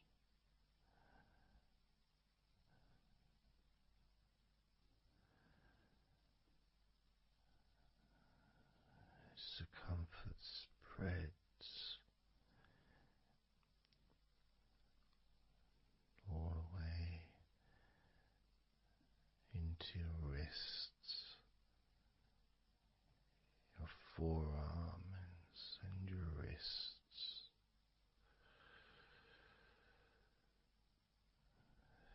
feeling so heavy, yet at the same time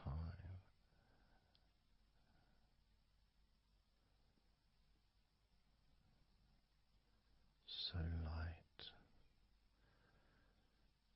and gentle.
a sense of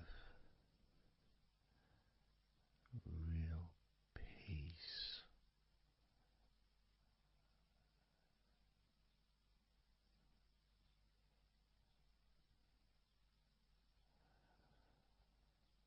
It just seems to feel so familiar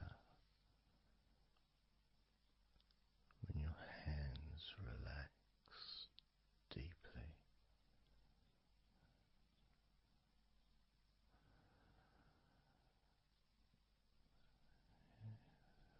Feels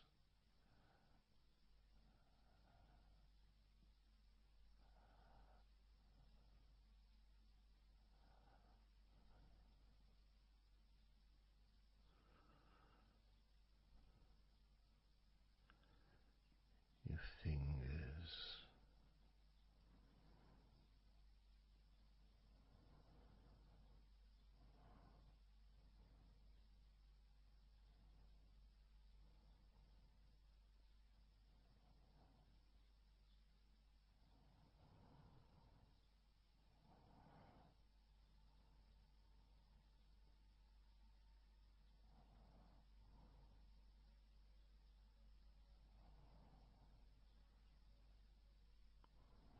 your fingers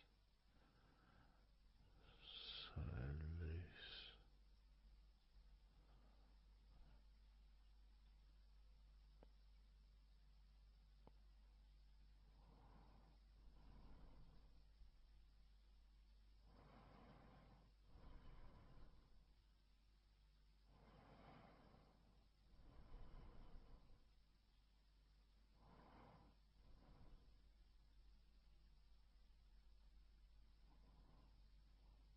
your fingertips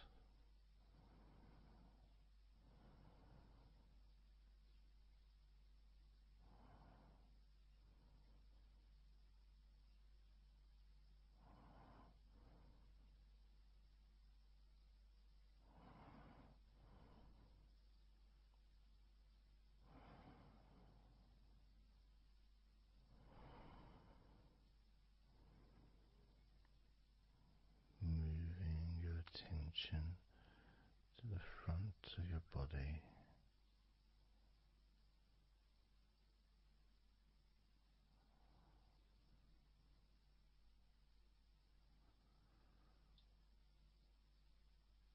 So comfortable.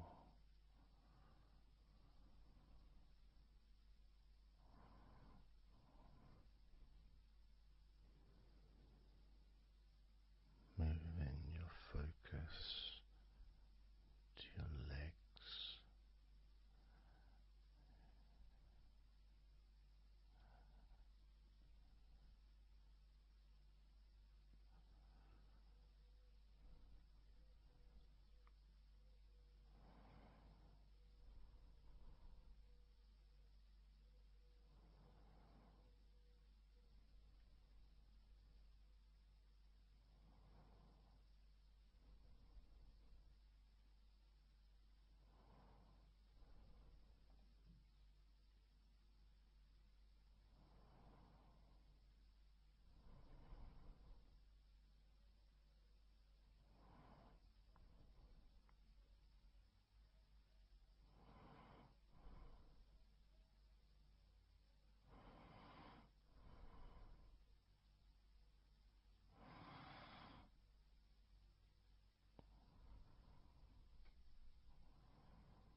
all those muscles in your thighs.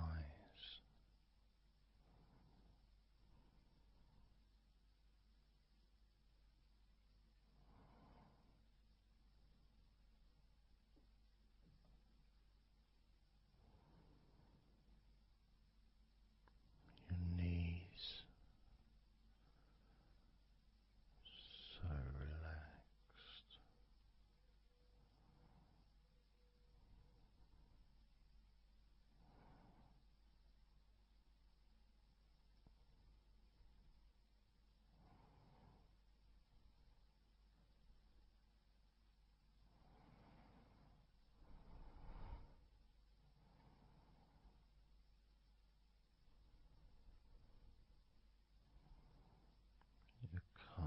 muscles and your shins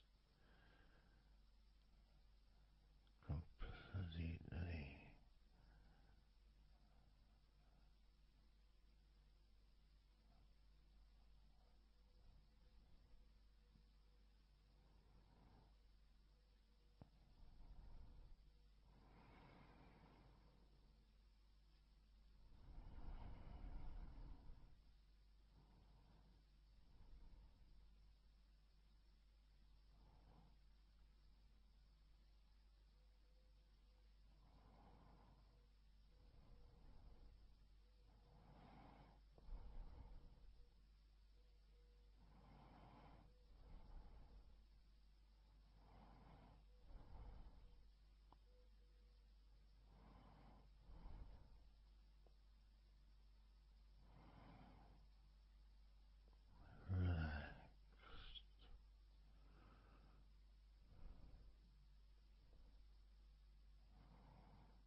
And the feeling in your feet,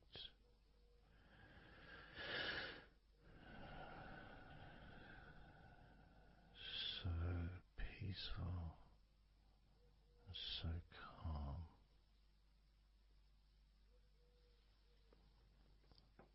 so peaceful,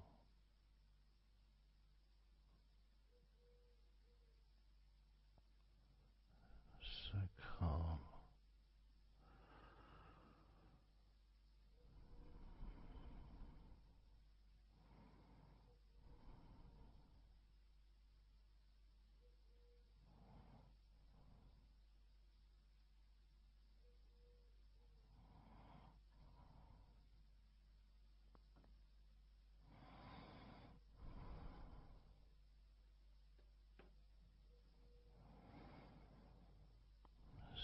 So peaceful, so calm, so peaceful,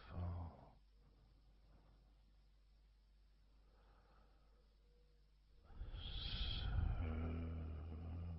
relaxing,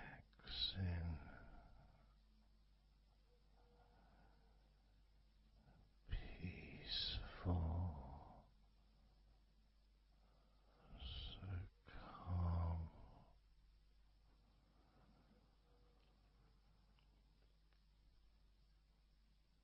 Allowing that deep relaxation to spread to your chest and your stomach. So relaxed.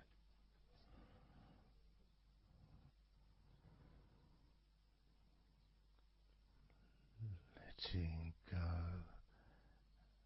of everything.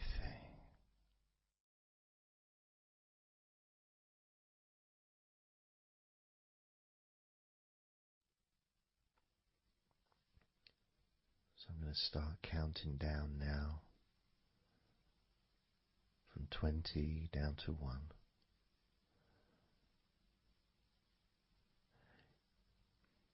You can imagine, in a way, it's like just walking down some steps.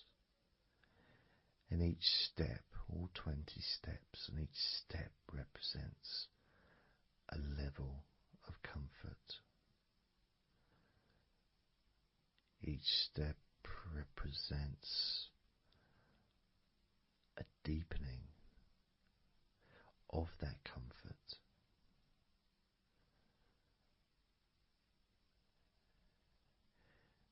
And the further you walk down those steps, the deeper and more relaxed you feel.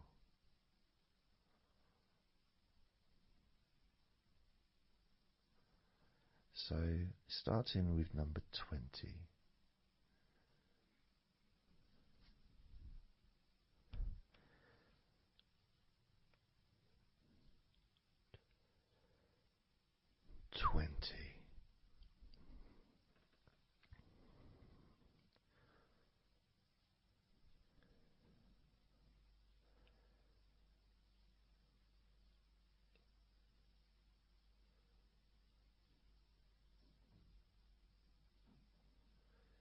Nineteen.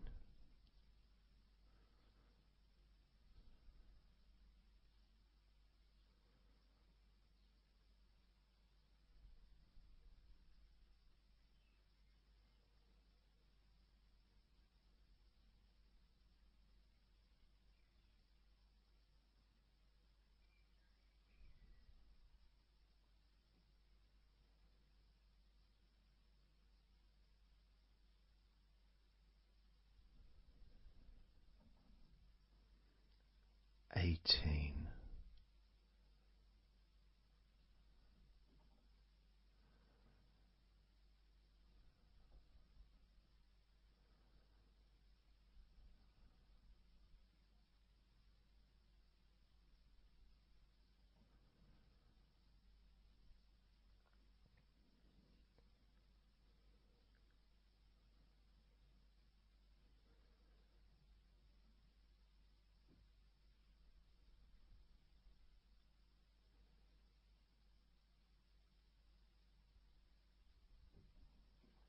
Seventeen.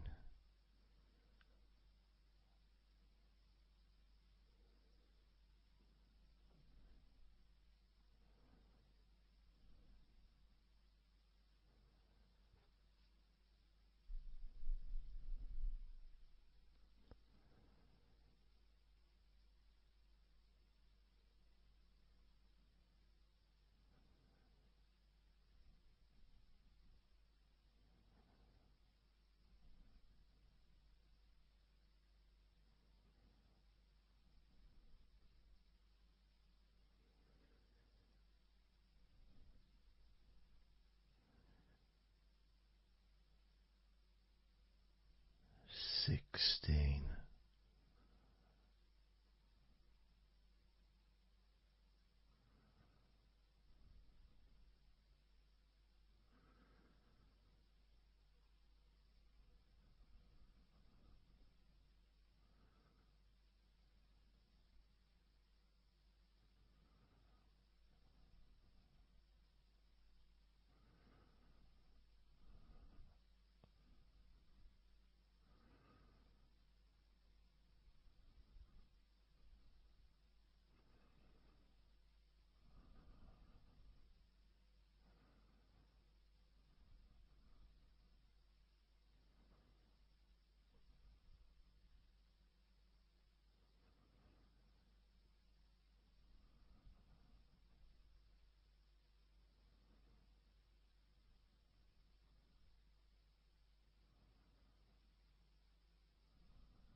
15. 14.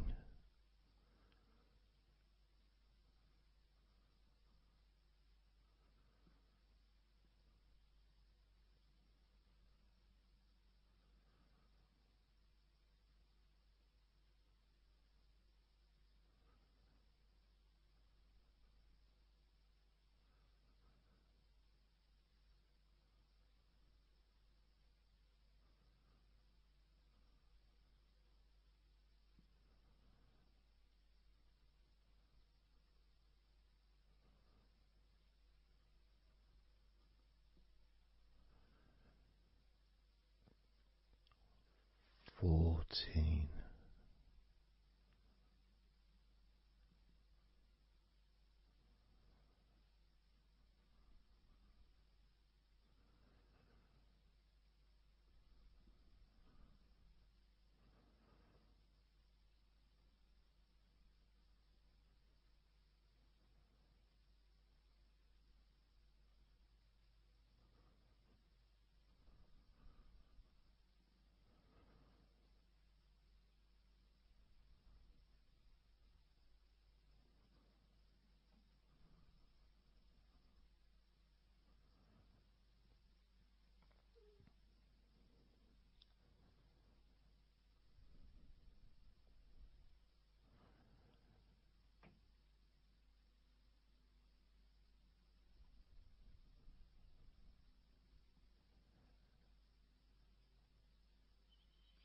13. 12.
8.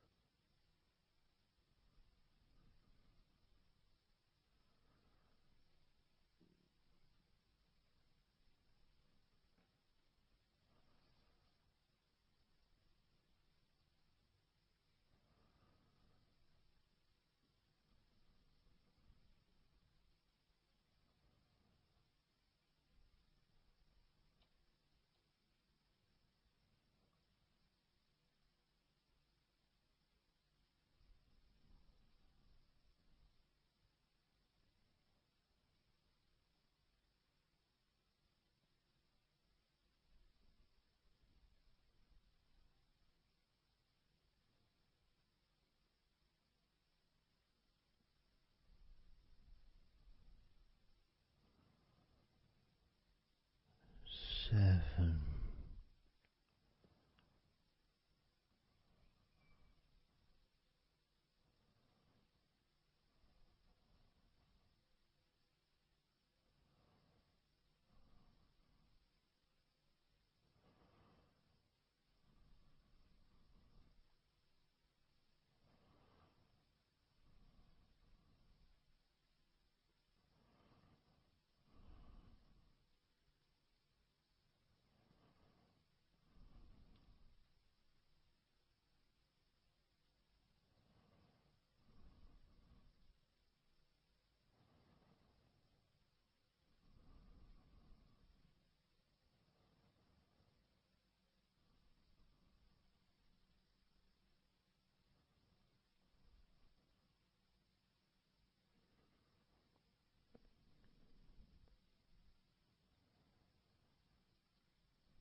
6.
4.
And now,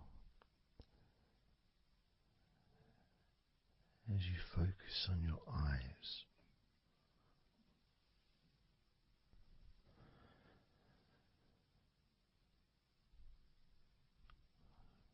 we're going to count down from 10 down to 1.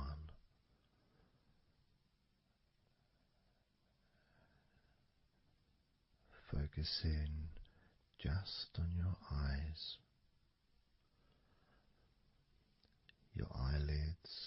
muscles around your eyes, your eyeballs themselves, that whole area that makes up your eye.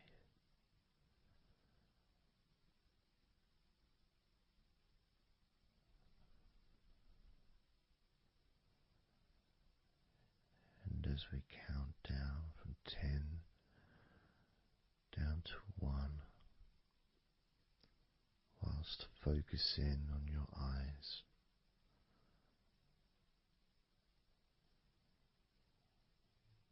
you will become twice as relaxed with each number counting down. And you may find that all you want to do is just drift off to sleep. And if that's what you want, then just allow yourself to do that.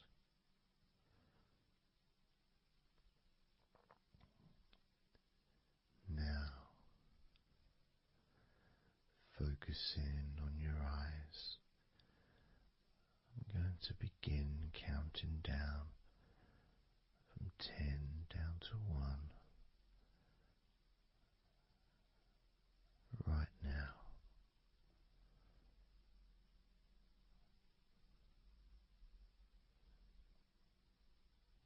10. 9.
2.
1.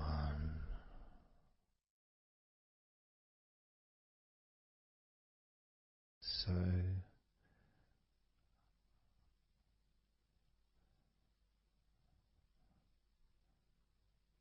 counting down from 10 to 1. 10, 9, 8, 7, 6, 5, 4, 3, 2, 1.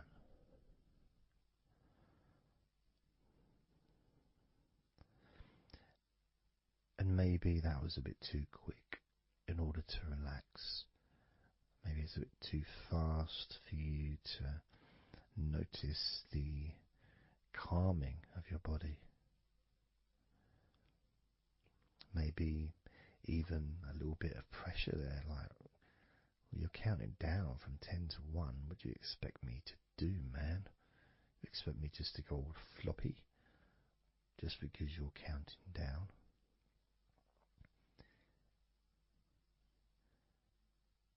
We could try again, but this time I'll go a bit slower. This time, as you focus on the whole of your body before we focus on your legs, just notice how your body does start to feel more relaxed with every number that I count down. 10,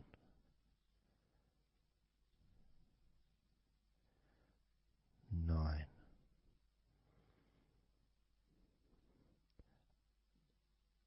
8,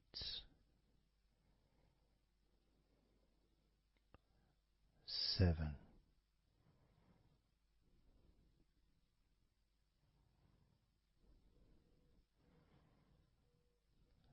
6,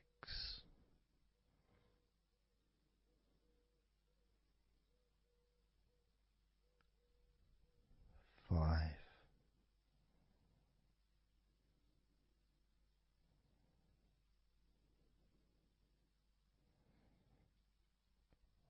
4,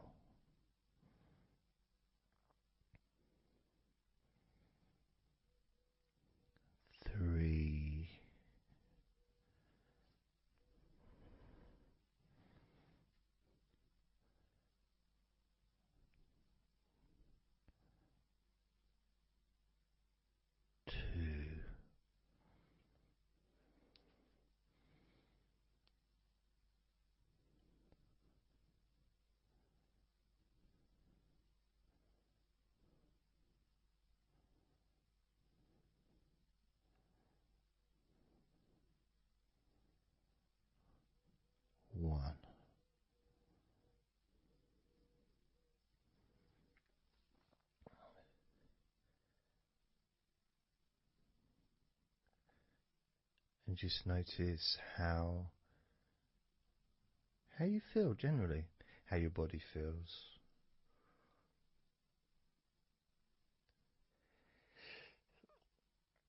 It's not necessarily even about counting down from 10 to 1. It's that space that you have, that space between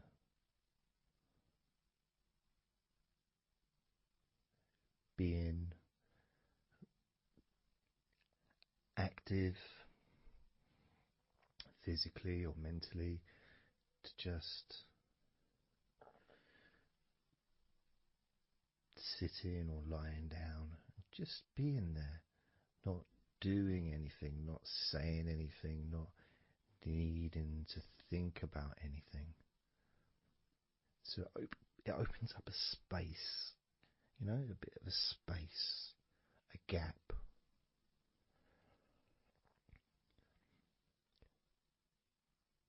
And the more I count down from 10 to 1, the bigger that gap becomes.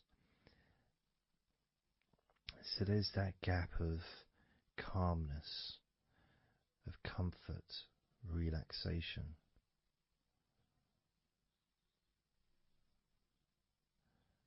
It's a nice feeling.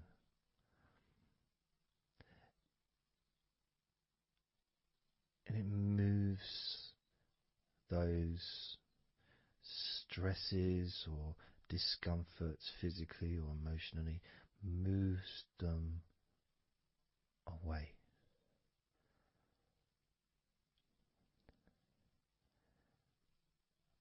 Allows you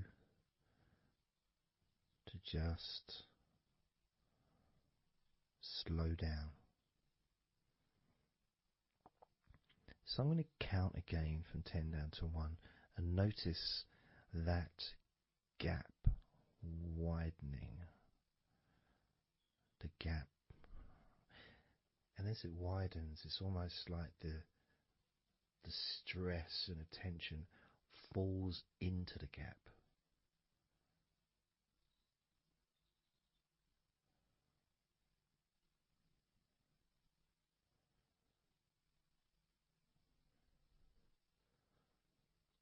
And gives you that distance, that space.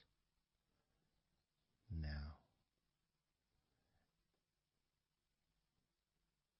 10,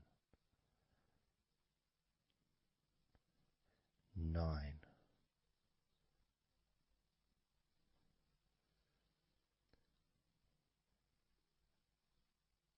8,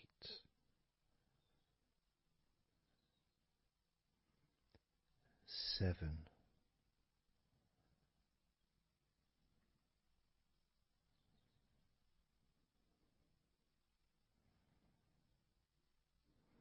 6,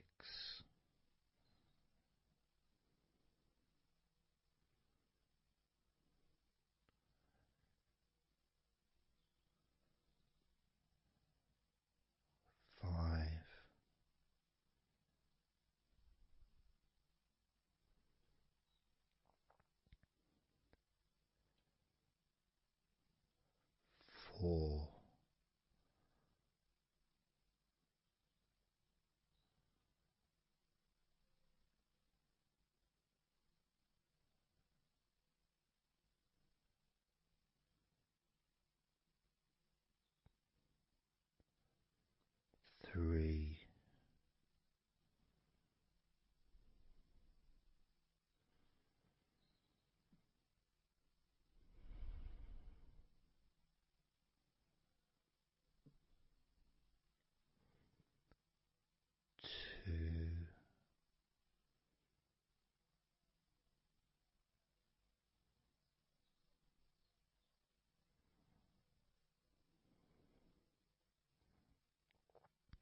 How does your body feel now?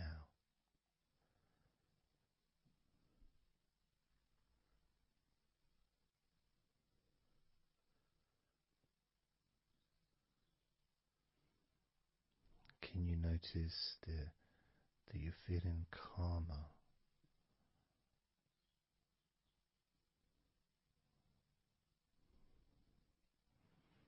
That you're feeling more relaxed?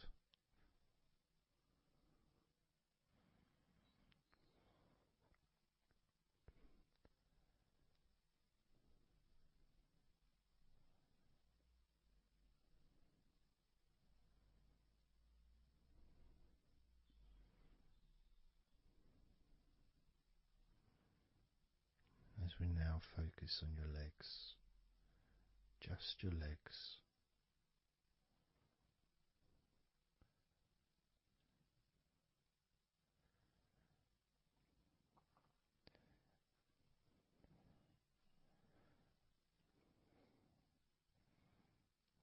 We're just going to start with focusing on your thighs.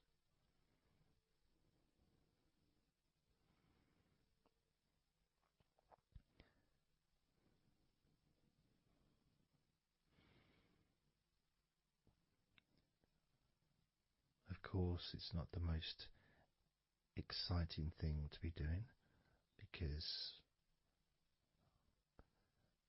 I'm sure, like most of your body, there's not a lot going on right now.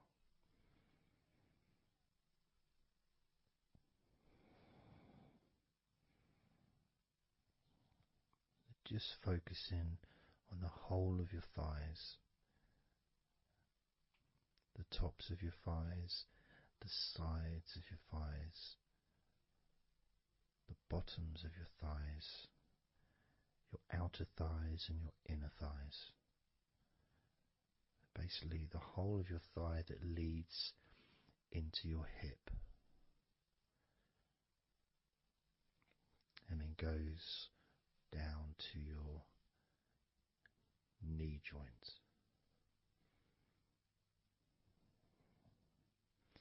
Now, this is a big area. It's a very heavy area. It's very strong. Probably the strongest muscles in your body are in your thighs.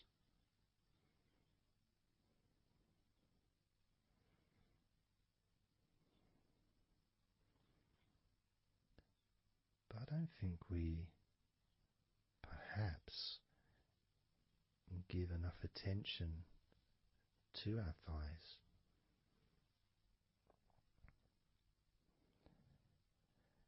Perhaps we don't acknowledge how important our thighs are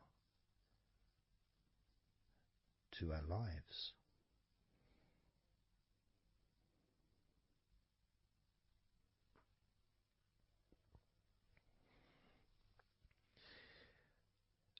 How much they actually do for us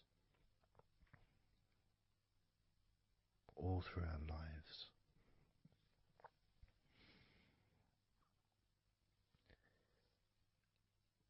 And it may sound really weird, but I think that all of our body parts, especially our thighs, need some TLC. A bit of love shown, a bit of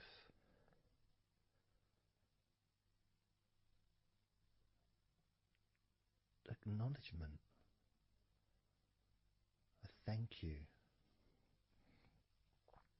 gratitude for what our thighs do for us.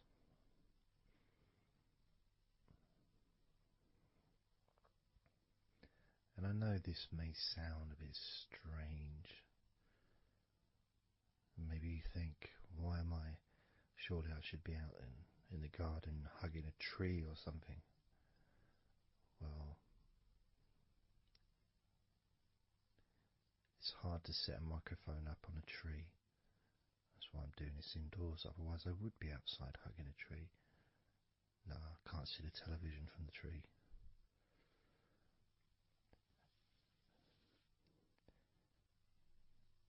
If you move down to your knees, again, such an important part.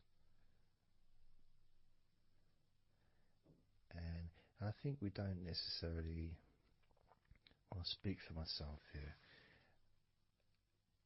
I don't necessarily appreciate all that my knees do for me until I have a problem with my knee. So occasionally if I maybe I bash it or it's aching for some reason, it's then that I realise how much it does. You know, the benefit of being able to use my legs without any kind of physical discomfort is a beautiful thing that's possibly not appreciated until it's temporarily removed. You know, that comfort. But as you focus on your knees, regardless of how your knees feel, you can have that sense of gratitude and love to your knees for all that they do for you.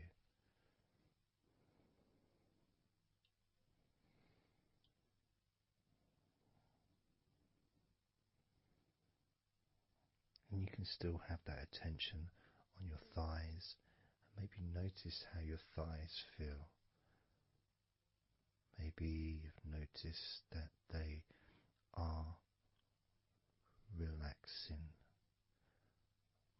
more deeply.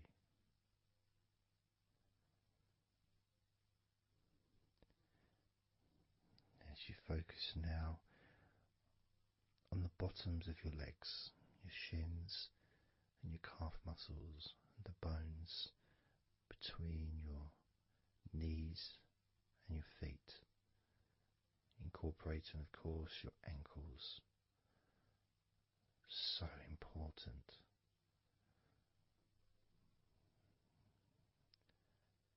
You know, anyone that's had even like the slightest sprain of an ankle knows how much we take our ankles for granted.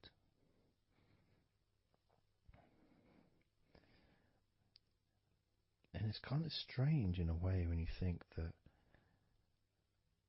you know, logically our wrists are a lot thinner than the rest of our arms, which is okay, can't see any problem with that because we're just picking stuff up. But our ankles are so much thinner than the rest of our legs.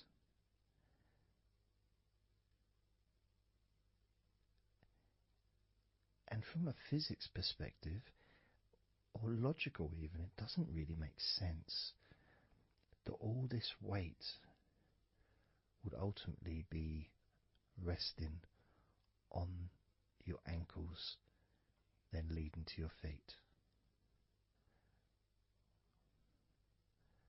That thin area, thin bone, yet it does so much great work. Supports us, supports our body for a lifetime. Helps us to balance, helps you to get around and be mobile.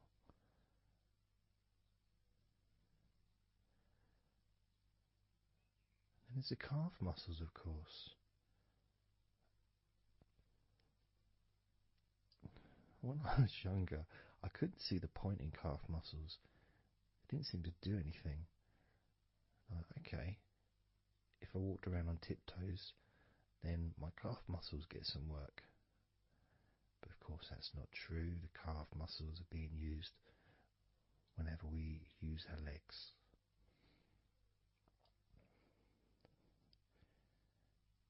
And your shins, there to protect your lower legs, shaped in a way almost as a protector for the bone.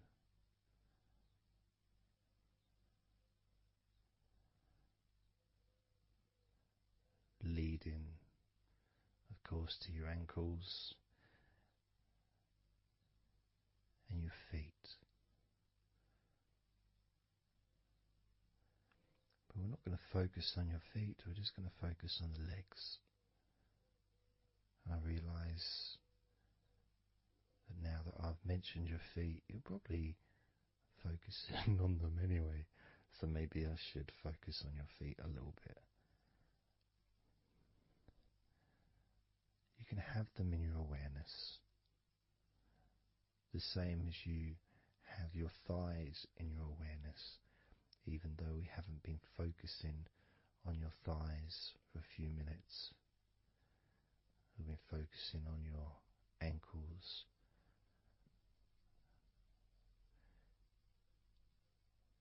there's still that sensation of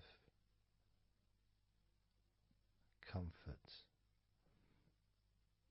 in your thighs.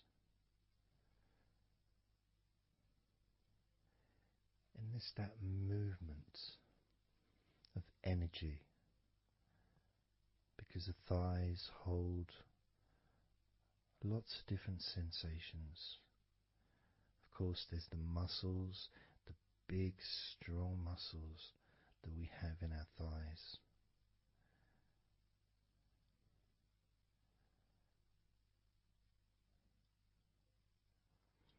But the skin on the outside of the thighs, as in the outside of all of our body, can be very sensitive. Sensitive to the touch, sensitive to temperature.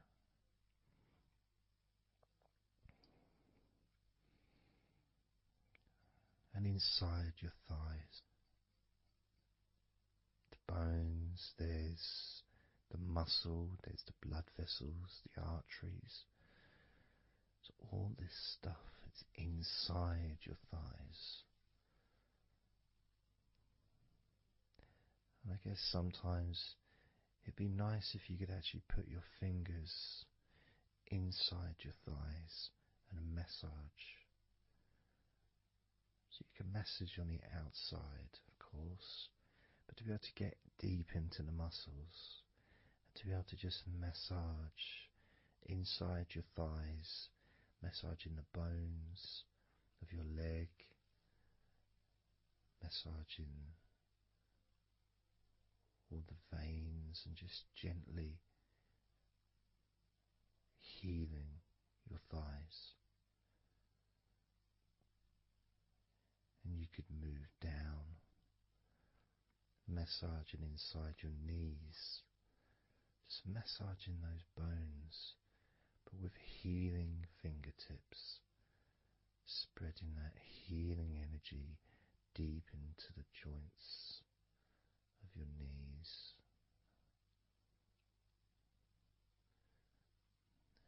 Of course, there's the back of your knee, you know, the inside crease where your knee is. It's a very sensitive area. Feels very nice when you stroke it.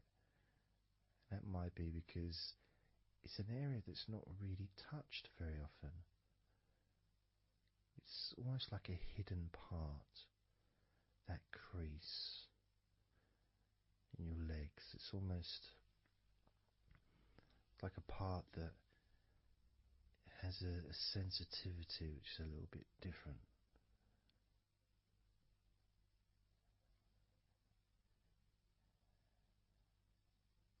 Of course, it's protected by your legs.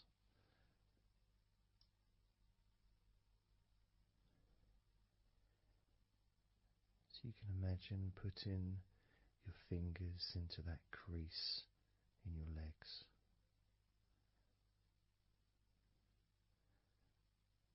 That fold in between your legs, you can just massage with your fingertips.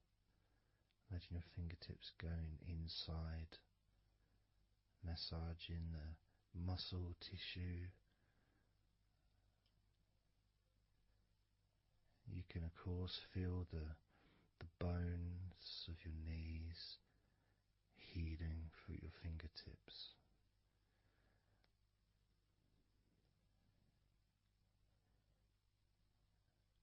And then as you go down to your calf muscles, now that's a part I'd like to be able to really put my fingertips deep inside my calf muscles, massaging every single tissue of that muscle, healing every part.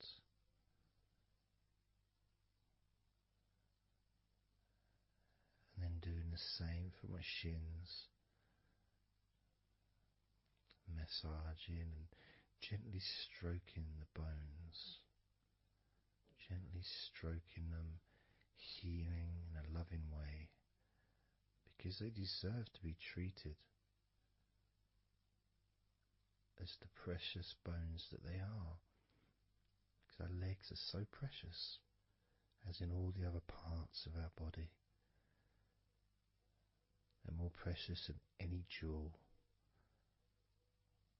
on the planet.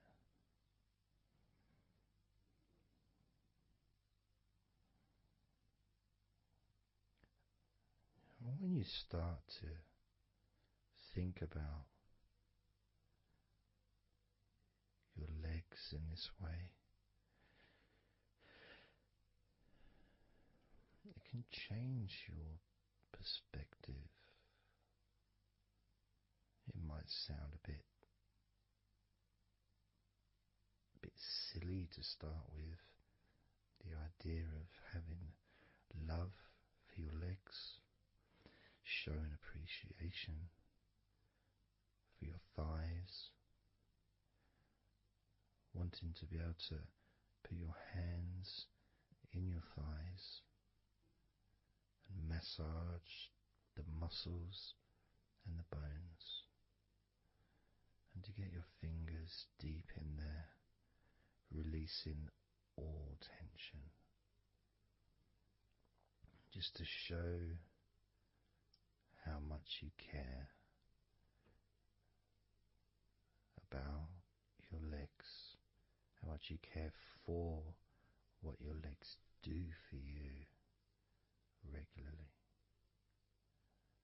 Your knees, your calves, your ankles. The strength of your ankles, considering how thin they are compared to the rest of your legs, especially your thighs. Yet they're so strong, so flexible. Absolutely amazing things your ankles are. Truly a gift because of what they do for you.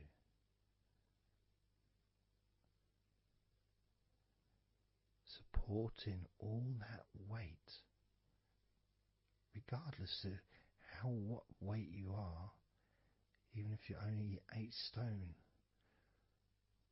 it's still a lot of weight for these little ankles. Now I'm a lot heavier than 8 stone, double that. Yet my ankles support my body all the time. Although they do give off a sigh of relief when I sit down. In fact, my whole legs do. My feet also go whew, and my toes clap They're so happy.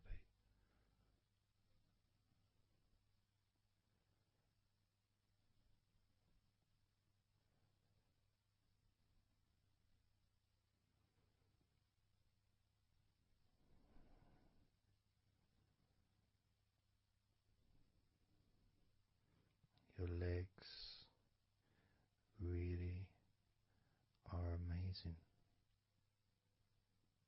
And I know that talking about your legs is probably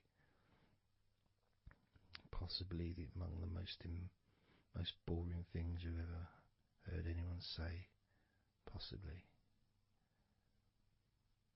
But boring or not, everything I said is true. Your legs are amazing.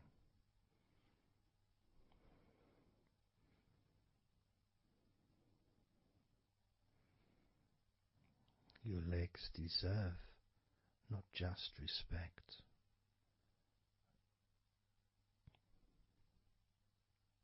but they deserve to relax deeply.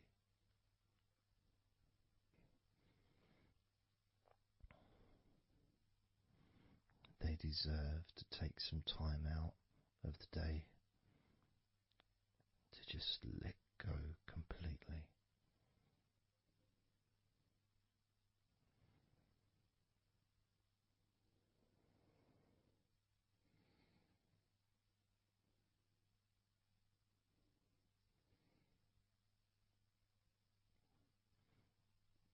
Your legs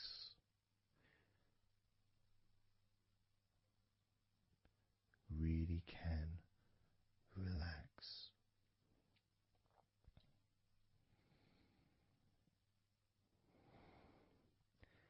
And because the legs are such a very important part of your body, when you relax your legs, the rest of your body also naturally follows in that journey of comfort.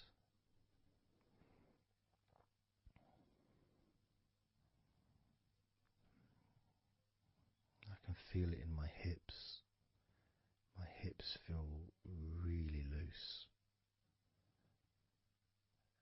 And also my lower back as well. My lower back really feels stretched, even though I'm just sitting in a chair and there's no stretching as far as I'm aware that I'm doing. But it's almost as if the muscles are just relaxed so much that there is a natural stretch as the tension has reduced a lot.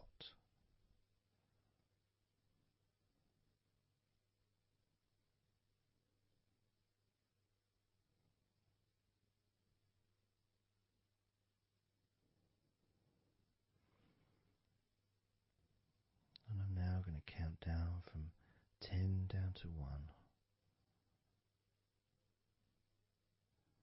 And you can continue to feel wonderfully relaxed. 10, 9, 8, 7, 6, 5,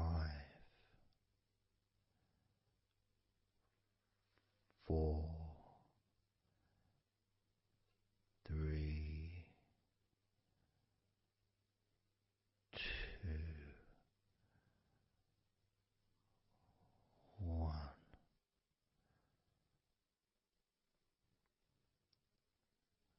Relax.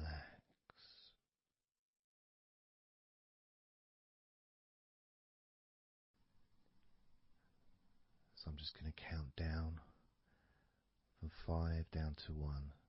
And as I count down, if you just focus on the numbers, just the numbers, counting down, and notice how you feel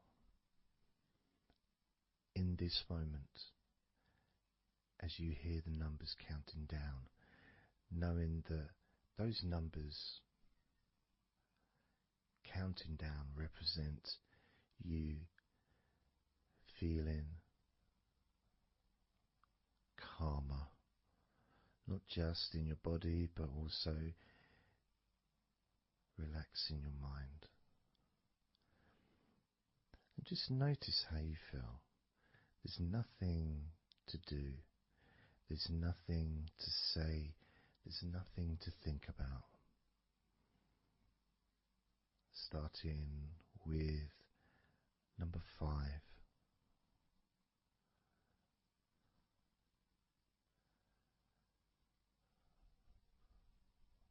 4.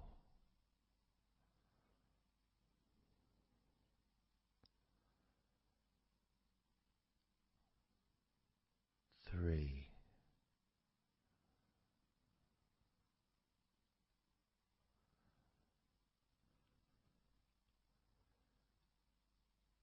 2.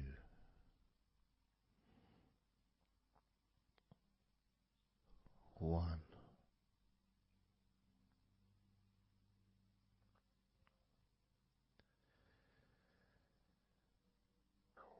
As you notice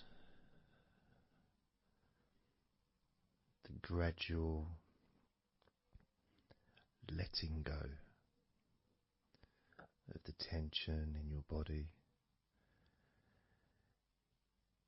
you may also begin to notice and be aware of how your mind is starting to slow down. This is just a natural thing that happens.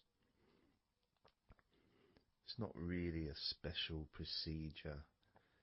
It's just natural because as your body relaxes, your mind also starts to relax. And the more your mind relaxes, the more your body relaxes. It's just a continuous circle of relaxation.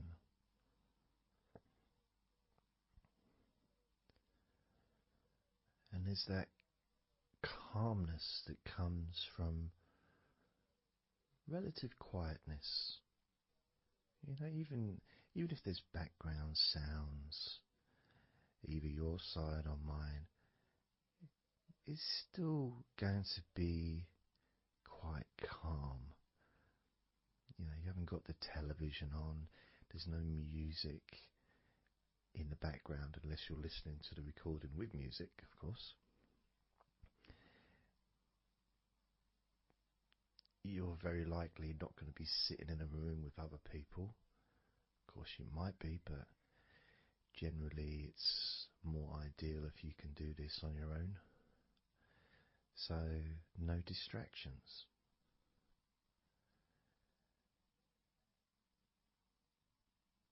And when you stop thinking about stuff,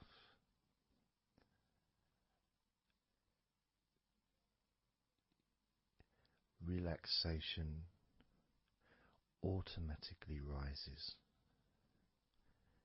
A sense of comfort starts to grow.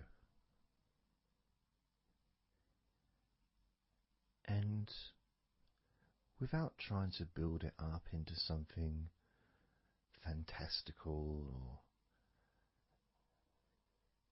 something magical, this is just a natural process, something that's easy to accomplish. In fact, it's almost, the sense of relaxing completely happens really when you put no effort into it. It's not something that you can really force. It's something that happens naturally. And part of the process of this recording and others is simply to allow you to take advantage of this space, this time, to just let go, to just be here, to be in tune with how you feel.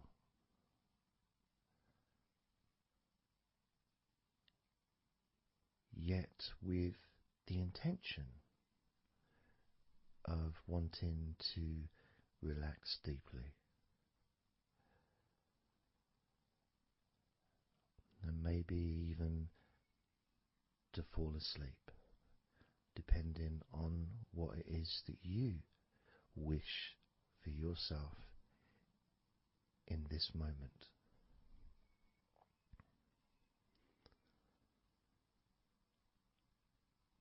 As we know, relaxing is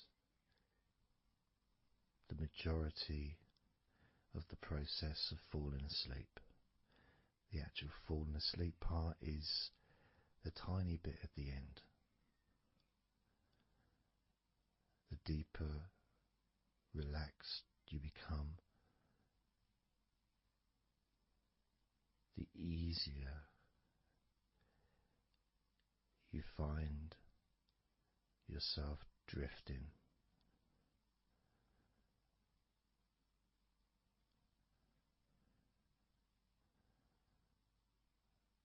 But you can also, if you choose, stay focused on my voice and really enjoy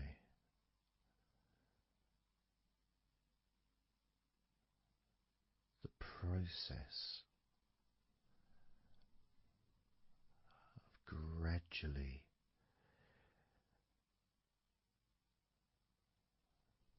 relaxing each muscle in your body, effortlessly,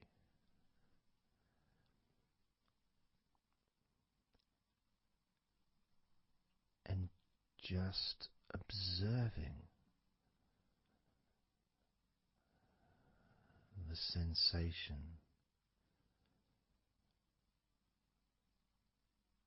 of letting go.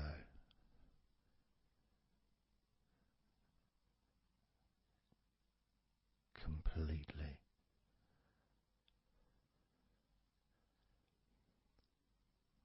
This time I'm going to count from 6 down to 1. And you can notice your mind calming down more with each number that you hear me say. Naturally feeling calm and slow and peaceful.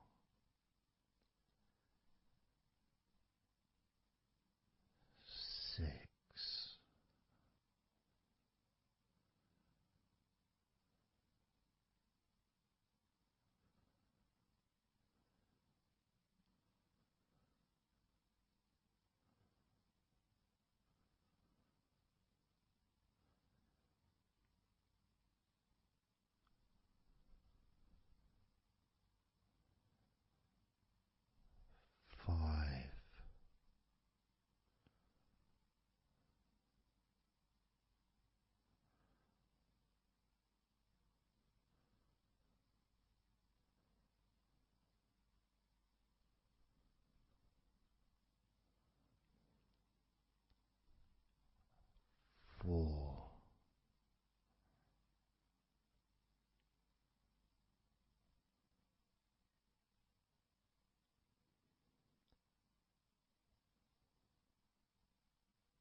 2.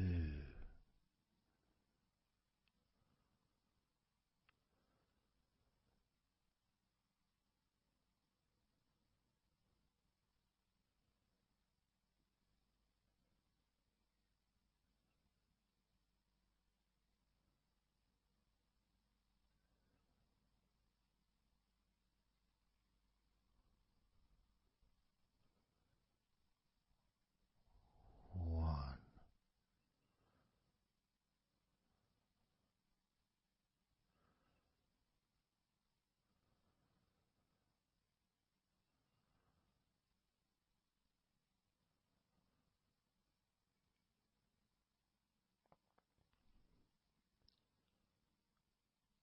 Being aware of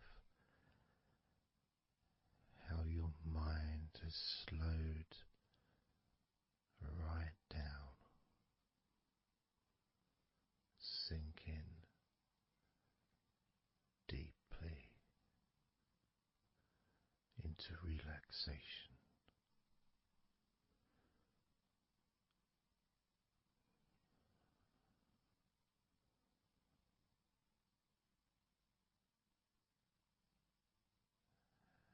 And as you focus on your mind, you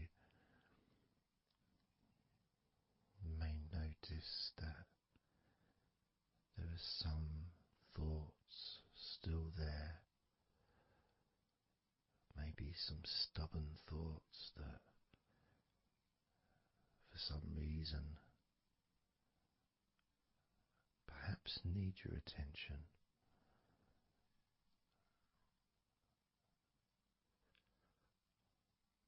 So what you can do is send love to those thoughts. Sprinkle those thoughts with love, like little petals from a flower. Just sprinkle it over them. Petals filled with love towards those thoughts, to let those thoughts know that you're not abandoning them. You just need them. You require them to just calm down, slow down, quiet down for now.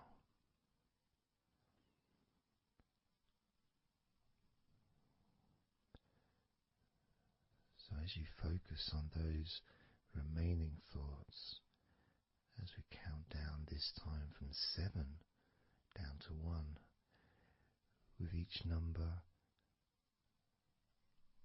just imagine sprinkling those flower petals of love,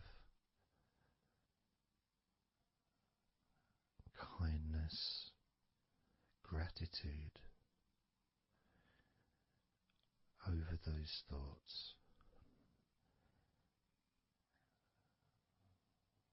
which will allow them to just melt away and relax deeply with every number.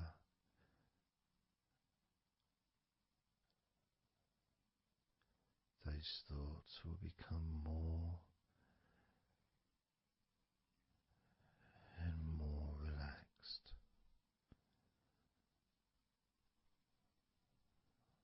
starting with number 7.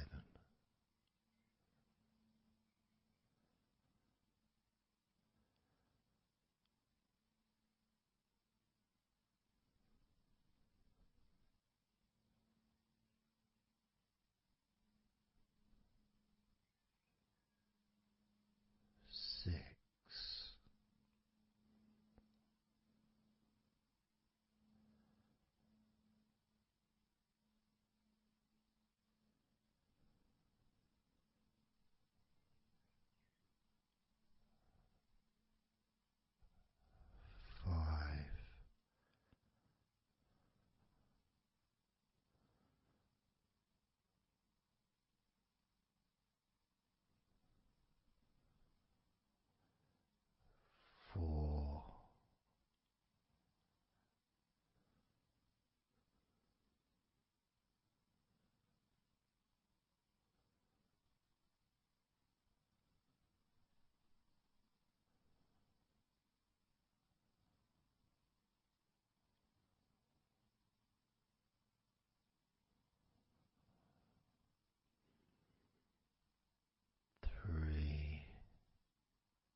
as you now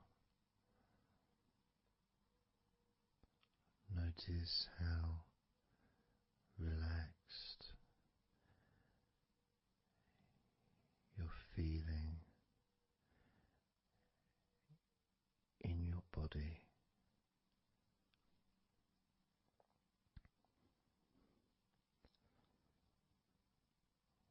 We're going to focus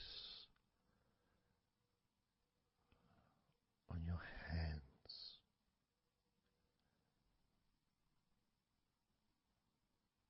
Because the more relaxed your hands are, the more relaxed your body and mind are.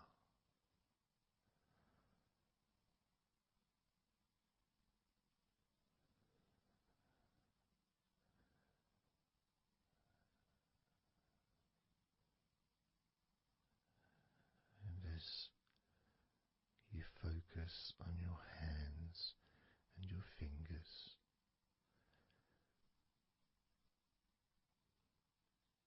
there's nothing needed to be done. There's no clenching of fists or tensing the fingers or anything like that.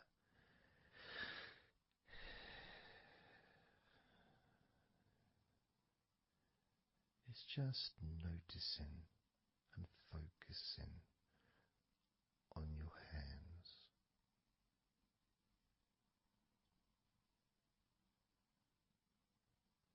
Noticing how they feel.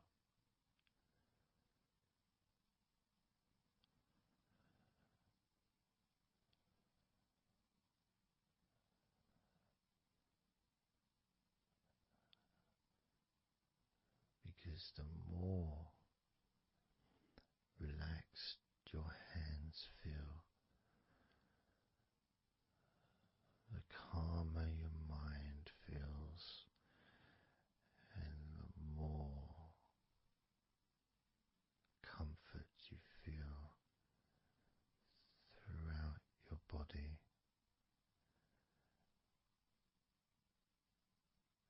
And you may have already noticed that your mind is starting to drift.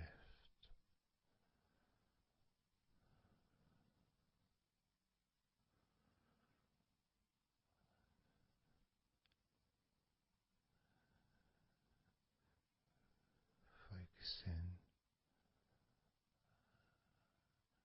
just on your hands and fingers, allowing them to experience a real deepening of that relaxation in your hands and fingers.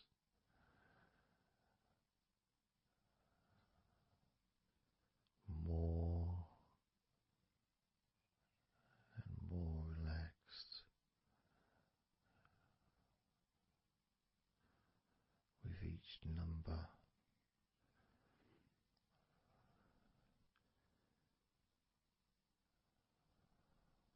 From 8 down to 1.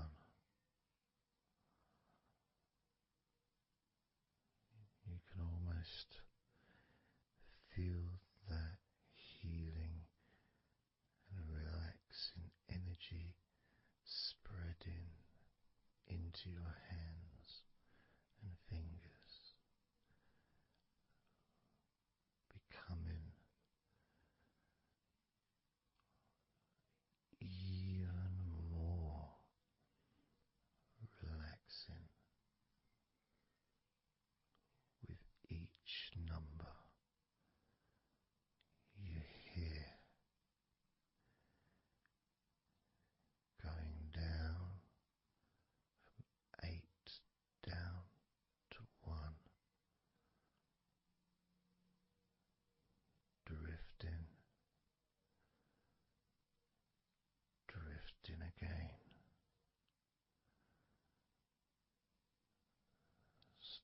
with number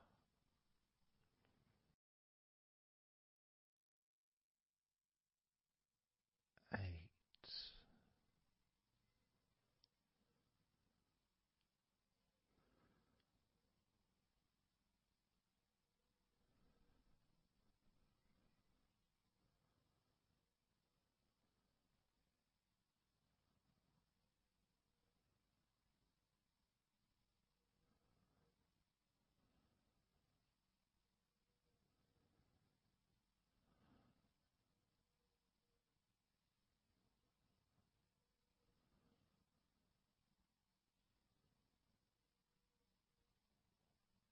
7.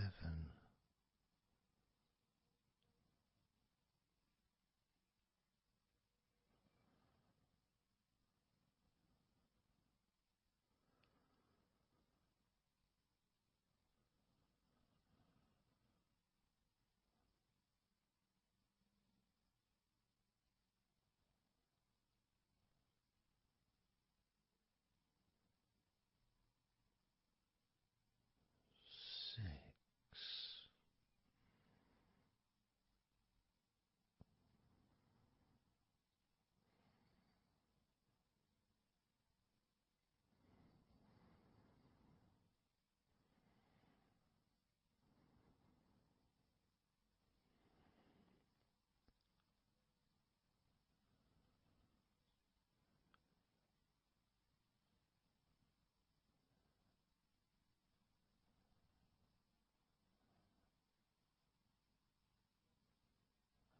5.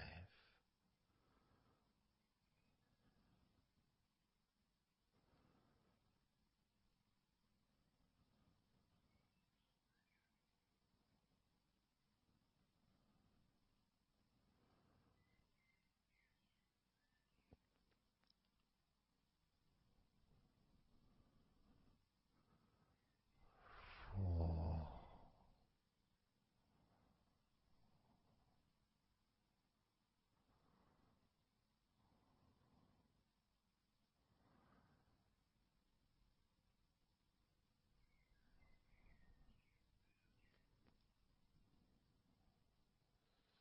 3.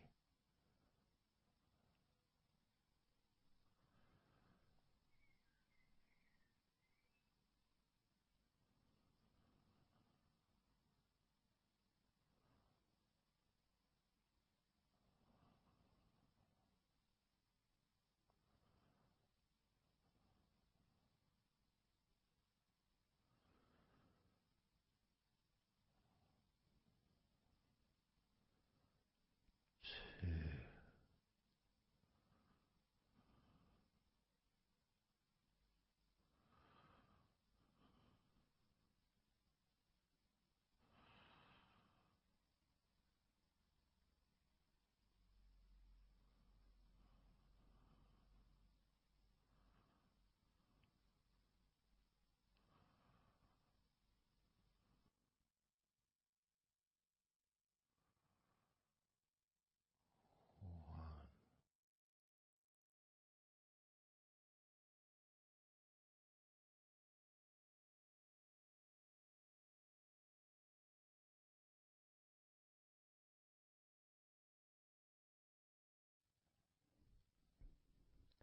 Just being here now. Nothing to think about, nothing to do, nothing to say, and everything just feels calmer. And this is your natural state of being. This is how you just normally feel when you take away all of that other stuff that we add. Things like stress and worrying and overthinking and anxiety, tension,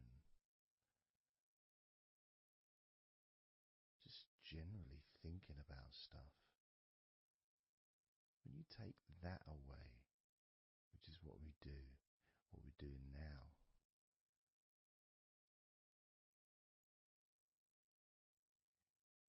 you're left with a real sense of peacefulness, which comes to you very quickly. Because ultimately, it's just a feeling. A feeling of comfort. It's almost as if you've gone inside yourself and you've found a special place where everything is peaceful. A place where you can feel relaxed and your natural sense of comfort. A place where you can be you. Where you can accept yourself for who you are. A place where you're not trying to please anybody else, ever. A place where you can actually not just love yourself, but in some ways, more importantly, you can like yourself. Appreciate who you are.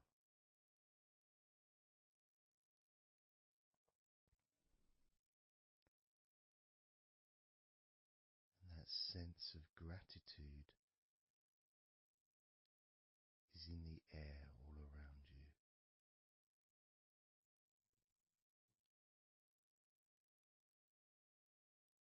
And that's also a place where you can actually feel the healing energy soaking into your body.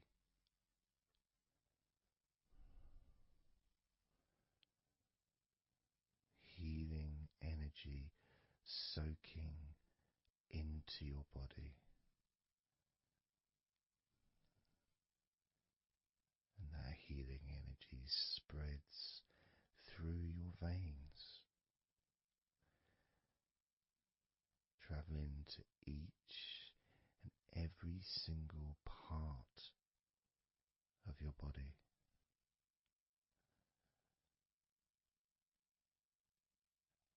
And you start to realize that actually that healing energy has not just entered into your brain,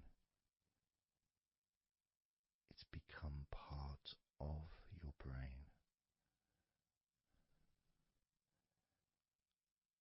And that spinal fluid is now mixed with healing energy.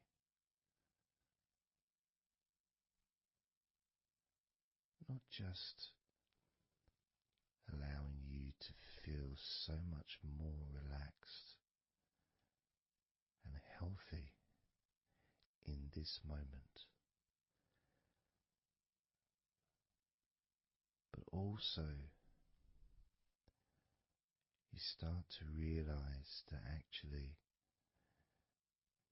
what's happening now with that healing, relaxing energy spreading through your body is actually changing your life.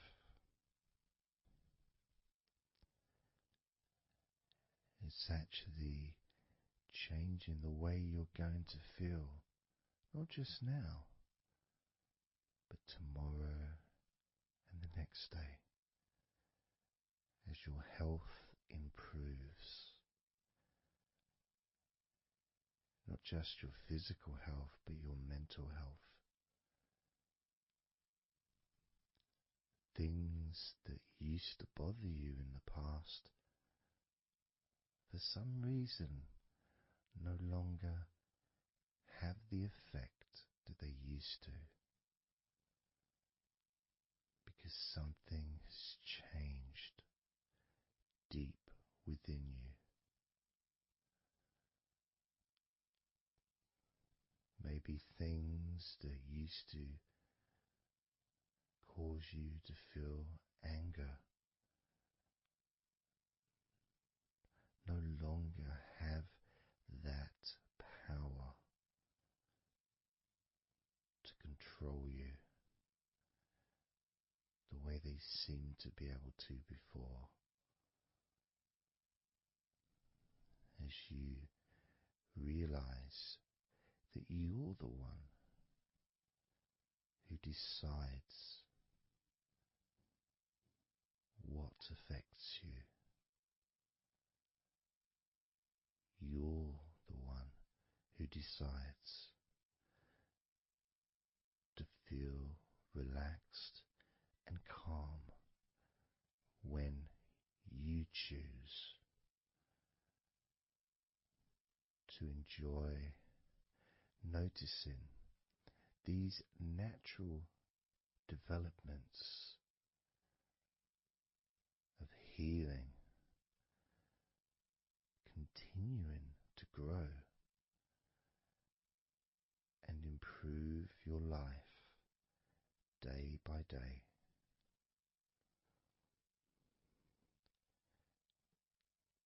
Including, of course, your ability to relax so much easier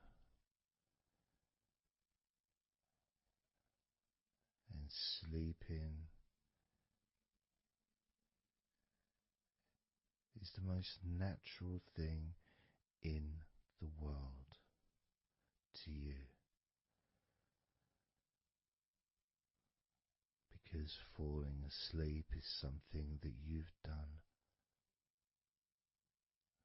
so many times in your life,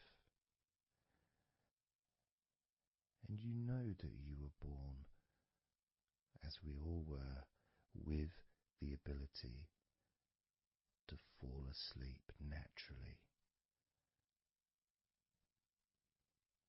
We were born with that ability to just drift off into a deep, healing sleep.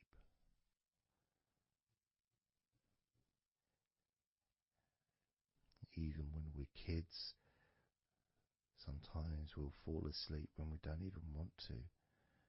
We try to stay awake. Maybe it's a birthday in the morning, or it's Christmas or holiday or something we look forward to. We don't want to go to sleep. But the more we want to stay awake, the more we just start to drift. And the more you fight drifting, the more you try and stop yourself from drifting asleep, the deeper and stronger that drifting becomes.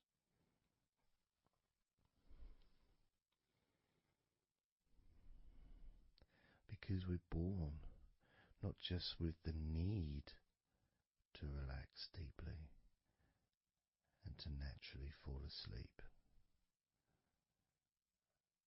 but it's our birthright. It's part of our DNA.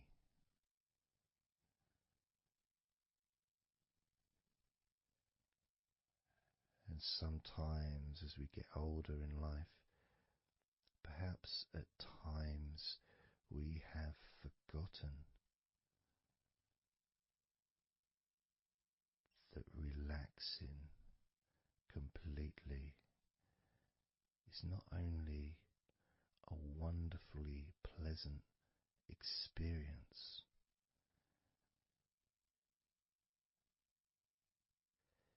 it's also really easy.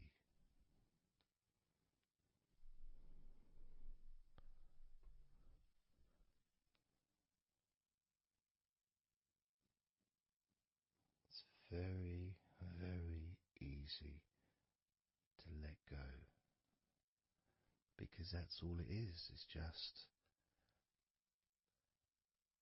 deciding to let go.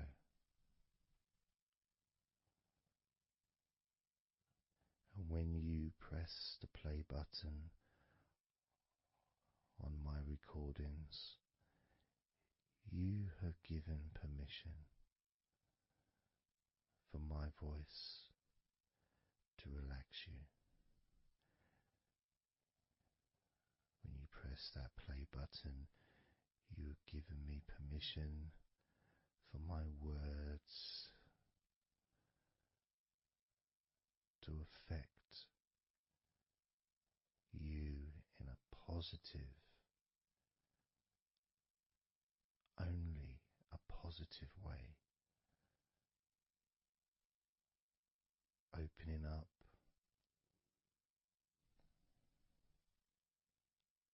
your mind to useful and healing suggestions that can have such an amazing effect on how you feel right now, as well as those changes that continue long after the recording ends, those changes within you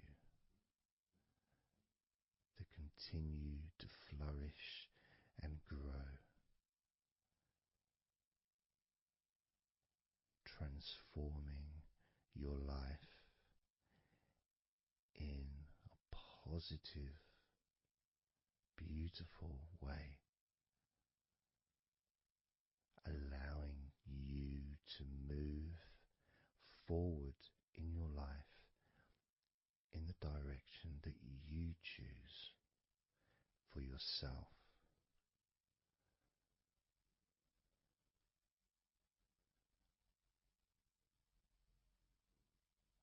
And this feeling that you can experience of safety, comfort, calmness,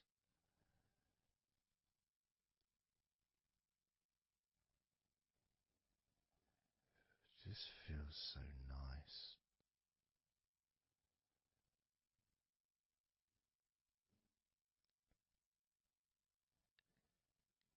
It's such a healthy place to be.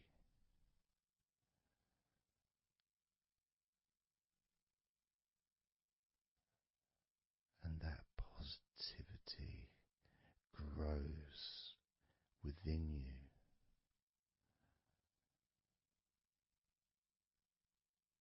Each and every day, moving forward, you're going to find that you're more relaxed physically and in your mind is more relaxed. And it's not that you're thinking slower, it's just that your mind will be less clogged up with unnecessary negativity. Because from now on, your mind rejects negativity. From now on, you're going to start noticing when negativity arises. And you can just say stop. Stop. And that negativity will turn around and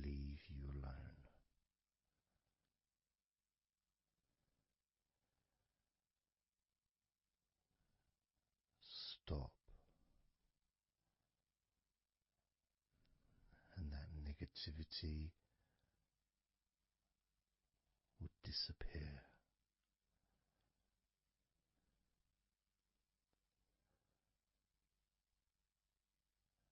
And as you notice that you feel way more relaxed than you probably expected,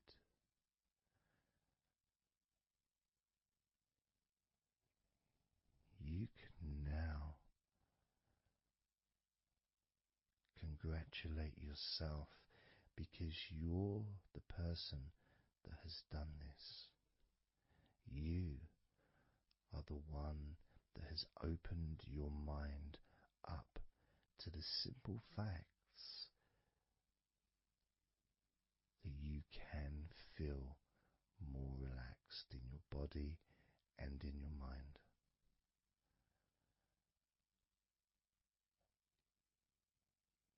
You've opened your mind up to the birthright of being able to just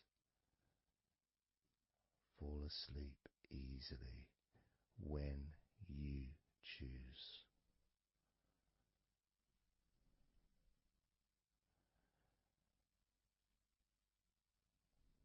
And that's a nice feeling, don't you think?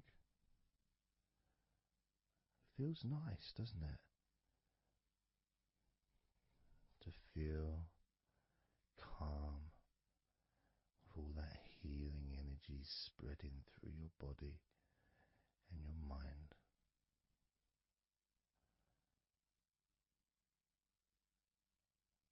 To spend time in that special place where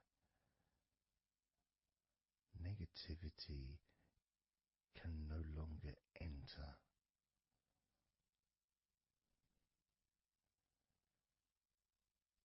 Negativity is banned, it's barred, it's not allowed entry. Doesn't deserve to be here, doesn't belong here. Negativity has no place in your life.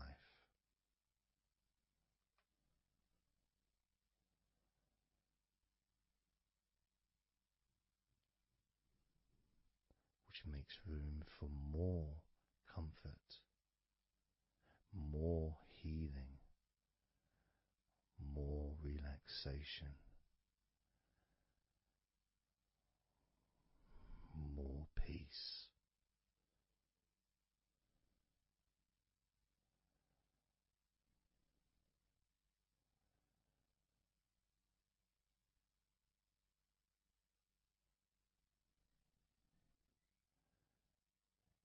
It feels nice, doesn't it?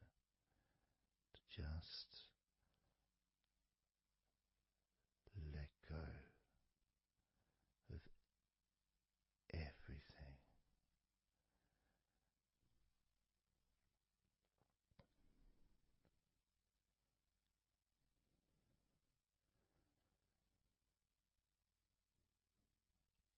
And I'm going to count down now from 20 down to 1. You can continue to relax. If you choose, you can drift to sleep. With every number you hear me say,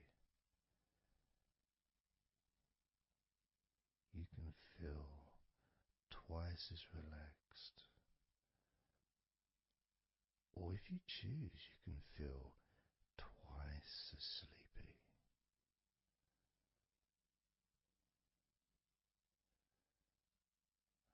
Now,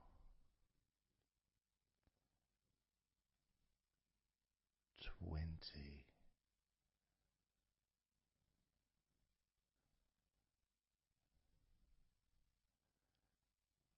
19.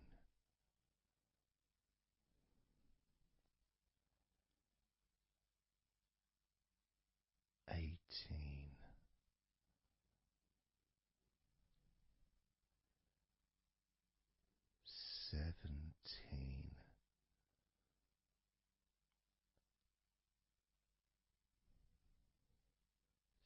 16,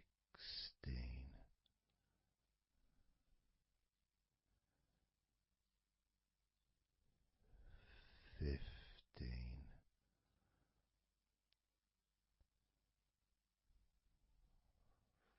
14,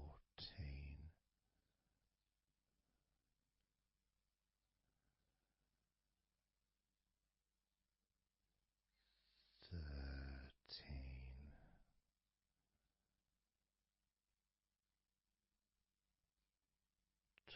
12,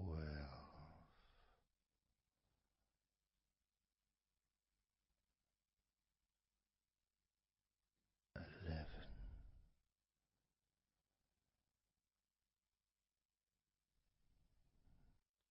10,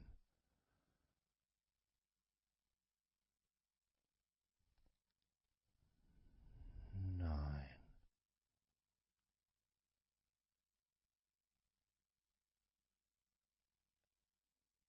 8,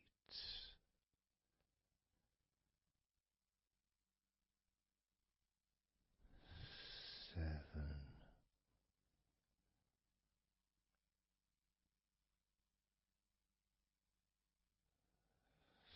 6,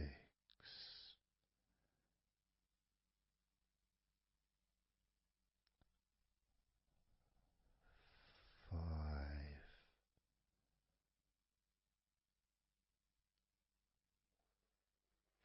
4,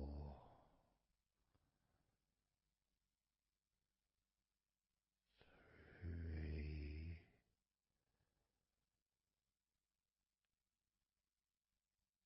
2,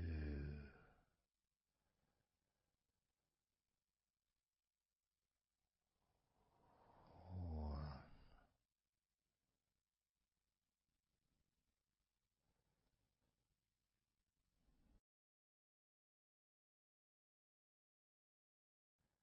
This is your time to just take a break. Your time to relax, to allow your mind to slow down,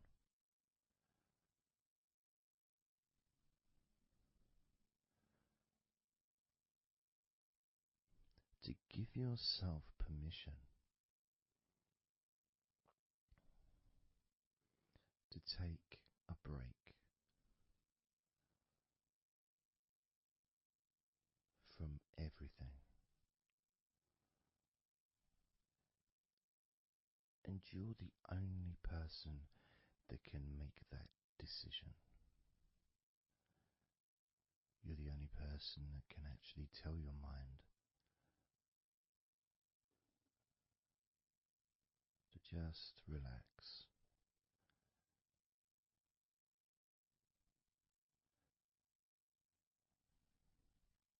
to just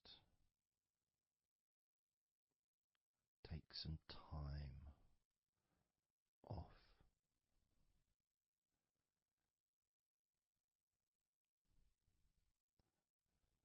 So that you can focus on your body, getting in touch with how you feel physically.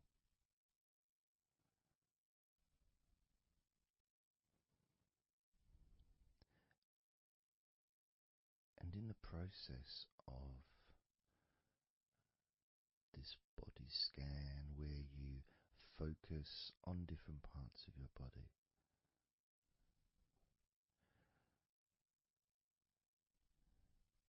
those parts that you focus on and observe, even though you're not purposely requesting for those parts of your body to relax, it's kind of expected. You expect, when you listen to my voice, to feel naturally.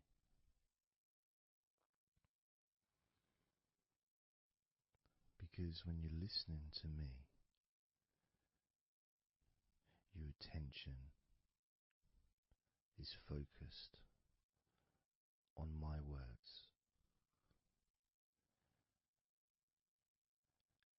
And as my words guide you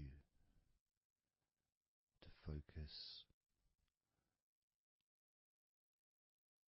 on those parts of your body,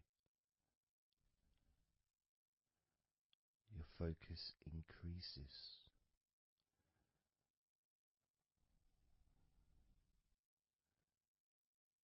which actually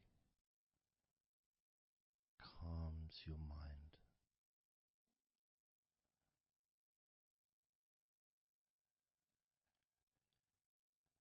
And when your mind calms down, your body relaxes.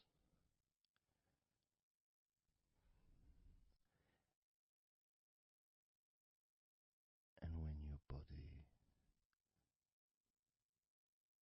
calms down,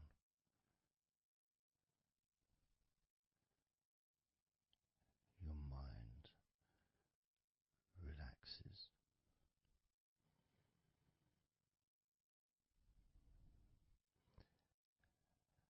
And even though we've not really started to focus on your body,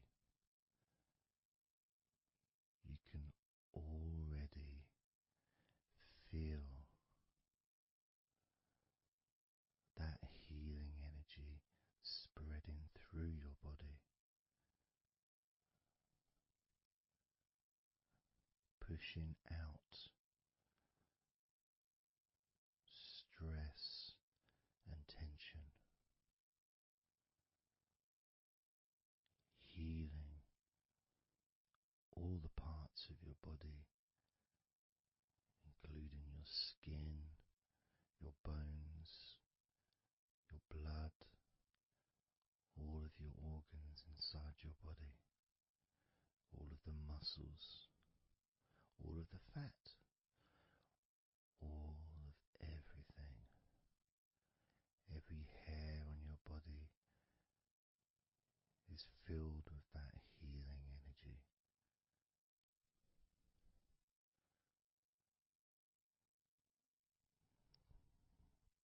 And when your brain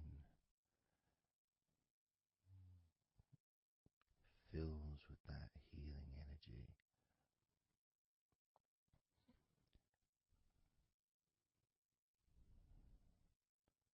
the feeling of comfort and relaxation increases.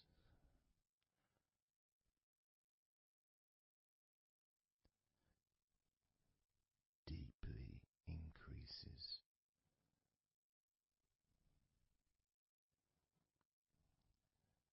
In a way that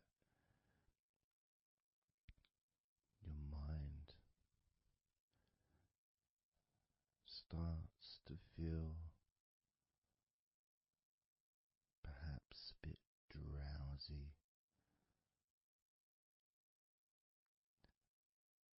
because it's not needed, and it may start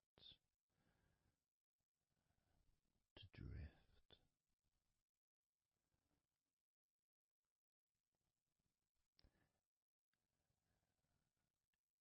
If that's what's needed.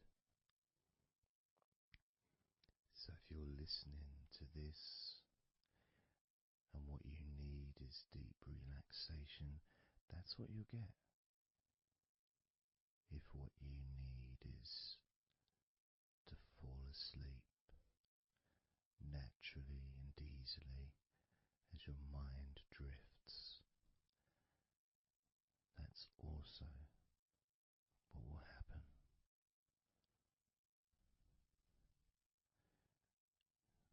Because by pressing that play button on the podcast and listening to me, you give permission for your body and your mind. In fact, you give the command to your body and your mind to relax deeply and to drift off to sleep if that's what you want or need.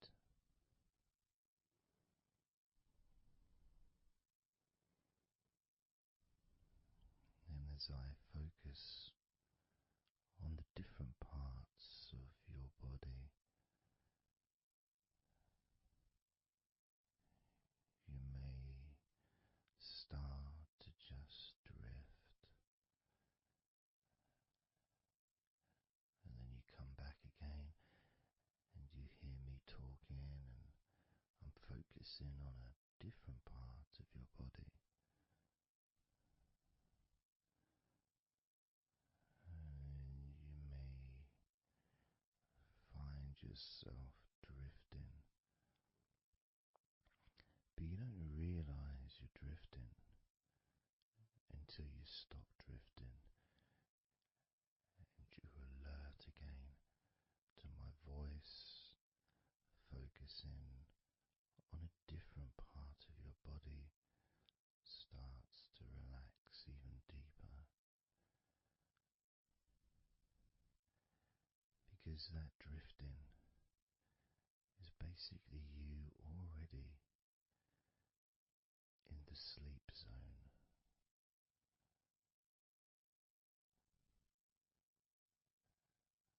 And the more you drift, the longer you drift, and the longer you drift, eventually that drifting continues into sleep.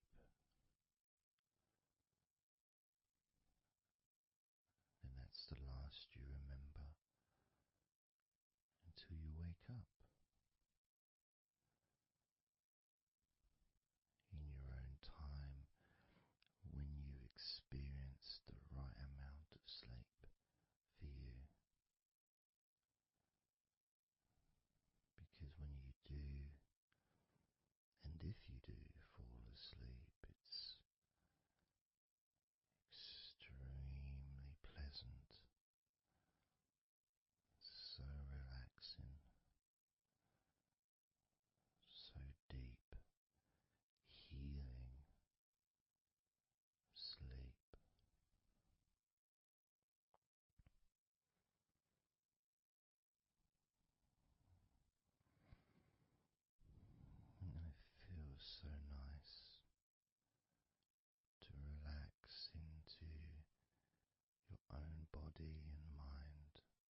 let's focus again on parts of your body. Focusing this time on your forehead.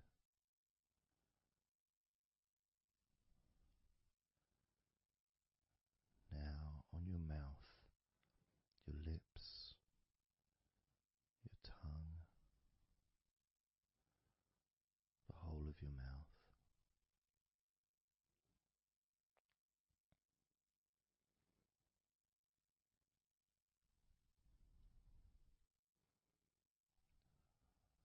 Focus in on your fingers.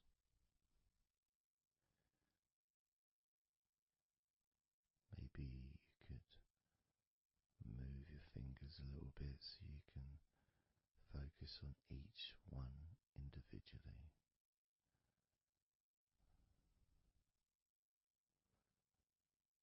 Both hands.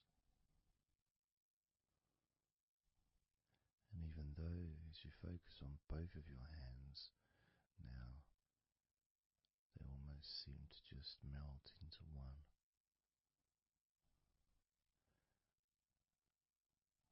Where does your right hand start and your left hand end? It's almost as if they just mix together.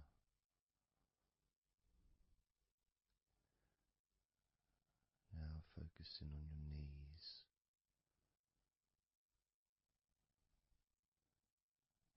Just noticing how your knees feel.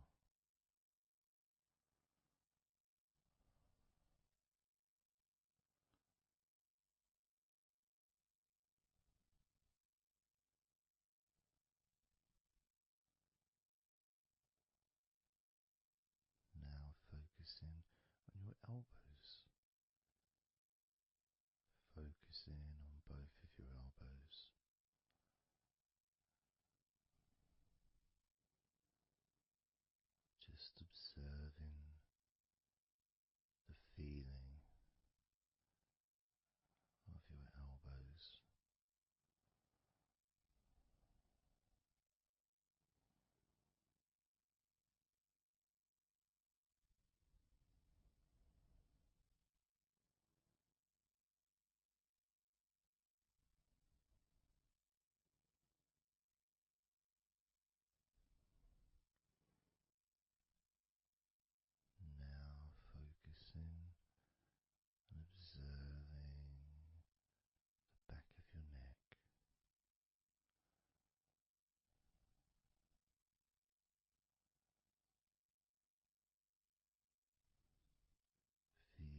how your entire body feels.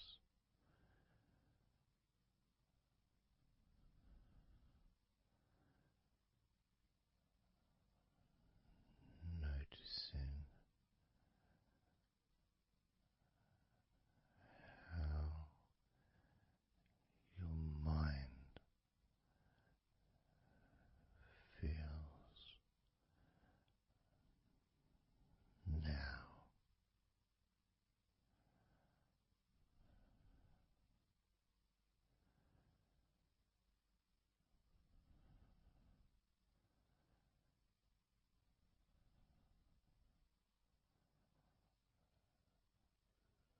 Letting go,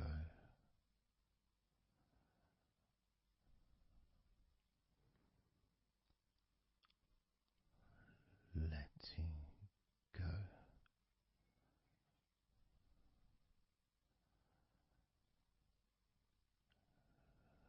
letting go of everything.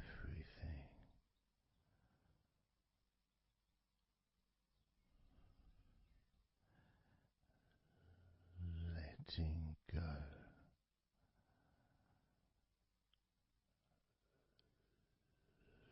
letting go,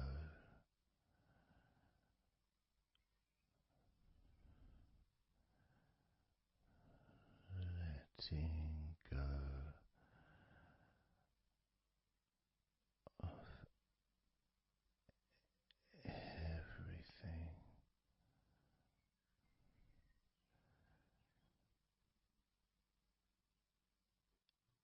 Everything.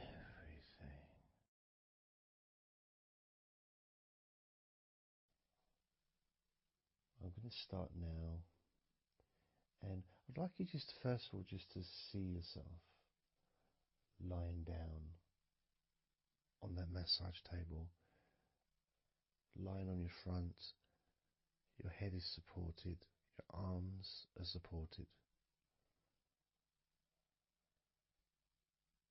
and you feel comfortable, and breathing is really easy, and you feel confident in how you look as well. So there's none of that issue of body problems or shyness, because I'm a professional, and this is a therapy session. So none of that stuff matters whatsoever. This is about you. This is about how you feel and how you can enjoy that sense of comfort and relaxation that comes from letting go and allowing my hands and my fingers to relax you by massaging your body.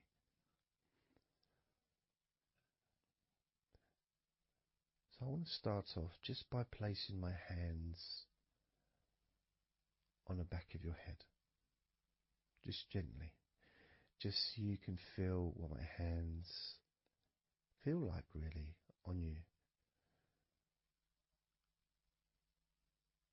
So you can maybe feel the warmth of my hands on the back of your head.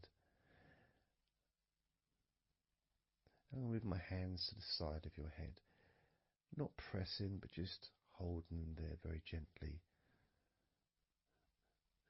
Maybe over your ears and a little bit on your face, just so you can feel my hands, so you can become accustomed to them.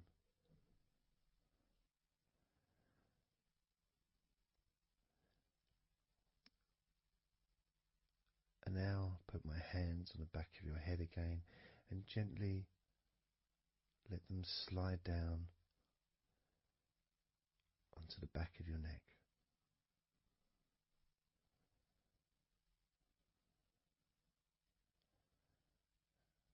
feel my hands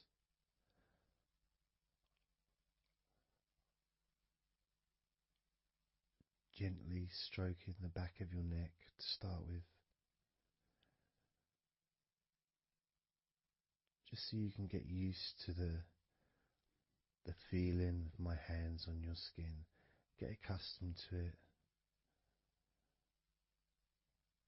Realize that you're safe and it's all good, it's all fine.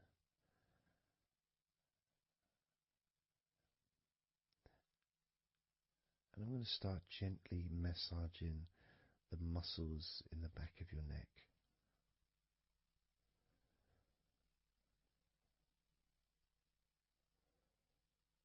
With both hands.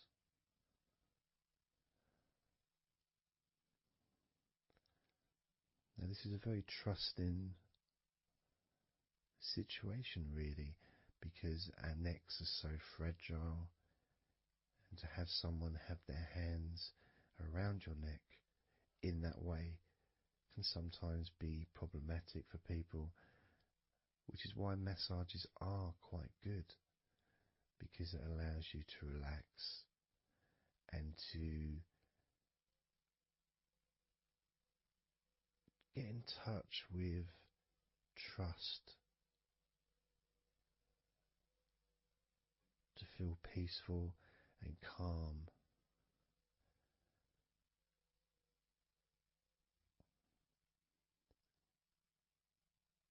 As I massage the sides of your neck gently, moving from the bottom of your neck, which would be sort of near where your shoulders start, I guess, all the way up to your jaw, your ears kind of area, that side of your neck, of course, is a lot longer than the front of your neck.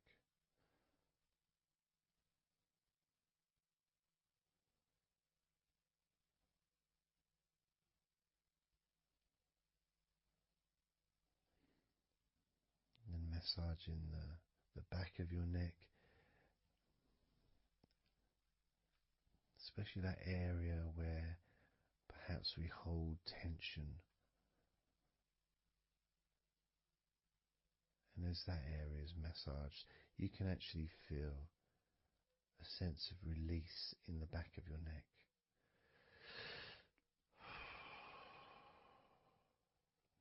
And maybe you can breathe it out as well. Notice how it feels. Notice how you feel.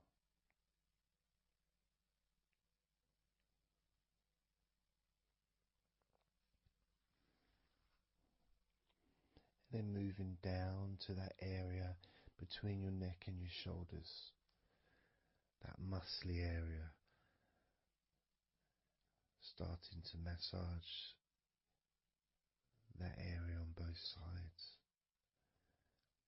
I mean, this would be the area that a lot of people would massage if they were going to give you like a shoulder massage. Even that's not technically the shoulders, but it's all the muscles that lead to the shoulders, from the neck. And again, that can hold tension and stress. And when massaged, sometimes a nice deep massage is useful. And you decide how deep that massage is.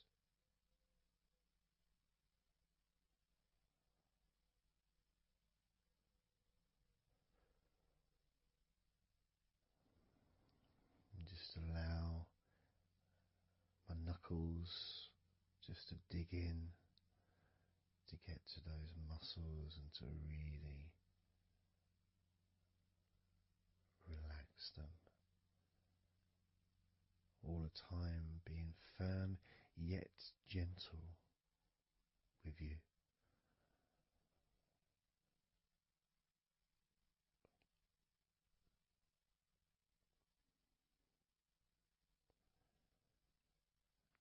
And just stroking down that area to your actual shoulders, moving to the muscles of your shoulders.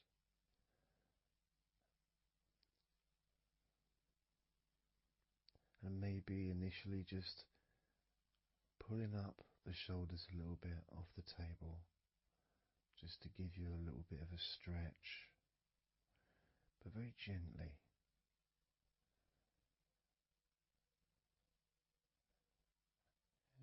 And you've got the muscles at the front of your shoulders, the sides and the back.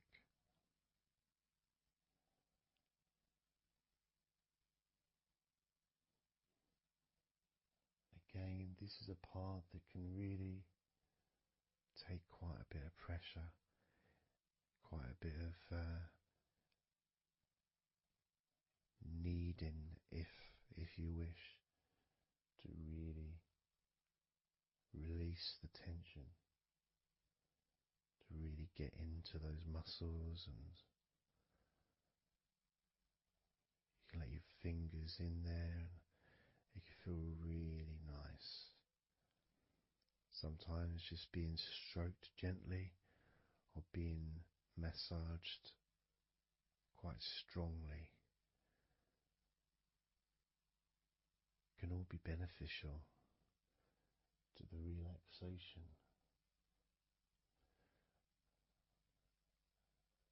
of the muscles in your shoulders.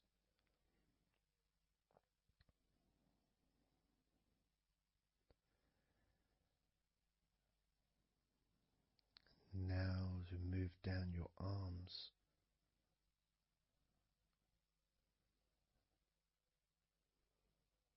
we'll do one arm at a time, starting with your right arm.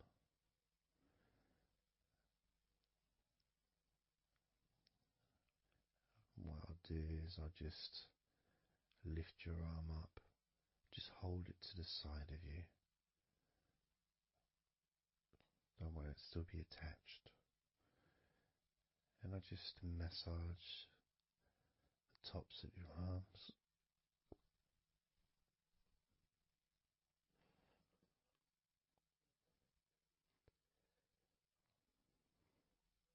All the way down to your forearms, into your wrists.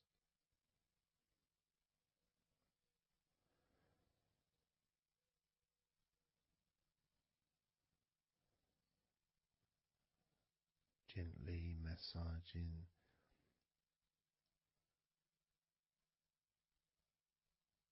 that part, the softer part, which is the under part of the arm, which leads to the crease in your elbow, the inside. It's much more sensitive skin.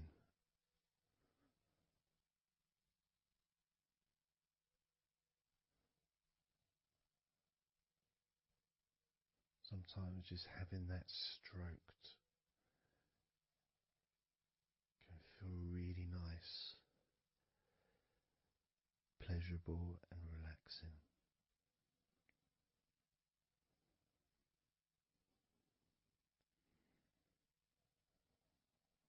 Now moving down to your right hand.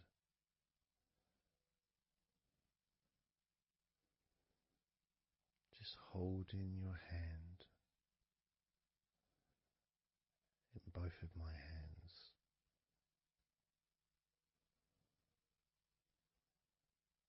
Just pressing gently on the back of your hand and stretching your fingers ever so lightly.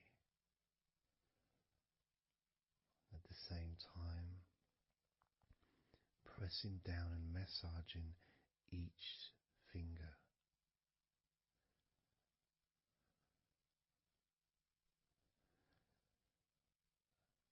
And then starting to massage the palms of your hand.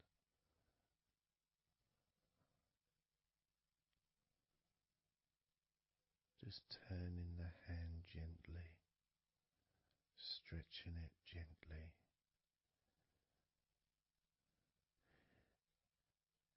And actually having your hand held can really be an emotional experience sometimes, even if it is with a stranger, someone you don't know very well, like a massage person or a therapist maybe, because it's intimate.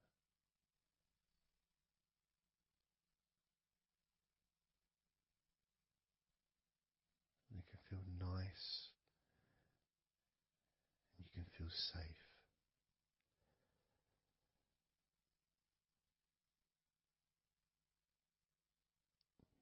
And as I put that right arm back down where it was,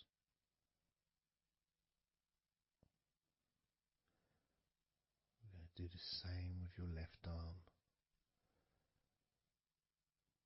Exactly the same. Massaging the muscles in your arm all the way down to your wrist. Stroking the inside of your arm.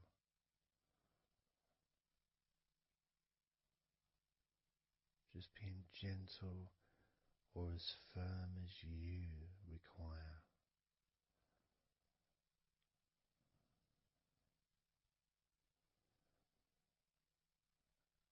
And then massaging your left hand.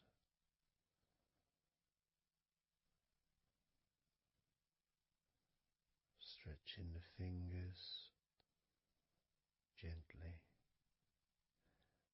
Massaging the palm of your left hand.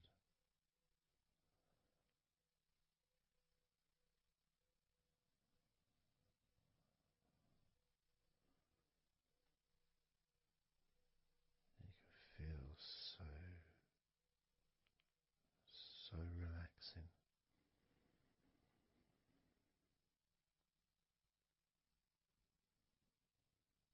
So comforting.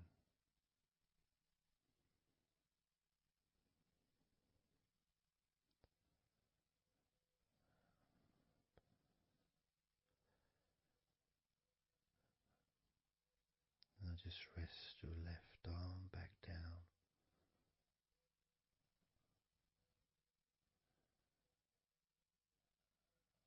Start to massage your back, the biggest part of your body. Starting at the top, starting again where we already have been, that area at the top in between your shoulders, near your neck, going back and massaging that area again, but this time moving downwards.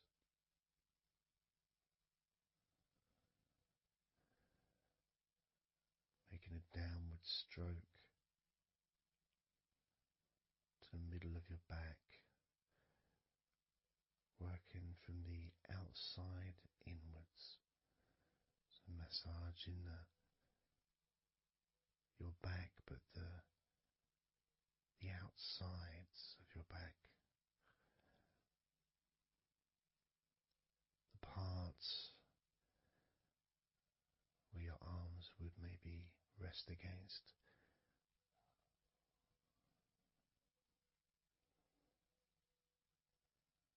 Almost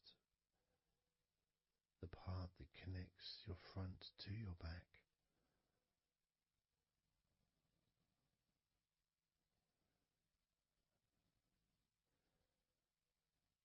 And just massaging down firmly but gently, as firm as you want. Moving down and then moving across a little bit and moving all the way down again. Being very gentle, yet firm as you choose.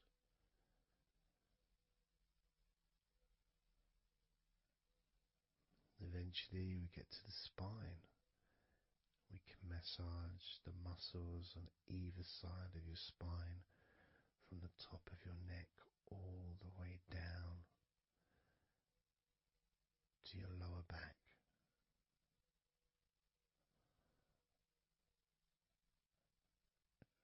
do that a few times. Sometimes people would use the knuckle or the, two fingers and just go either side of the spine and almost just push down and go all the way down to the bottom of the spine. Each time releasing tension and opening up the body, stretching your body so that you feel more relaxed, but at the same time rejuvenated.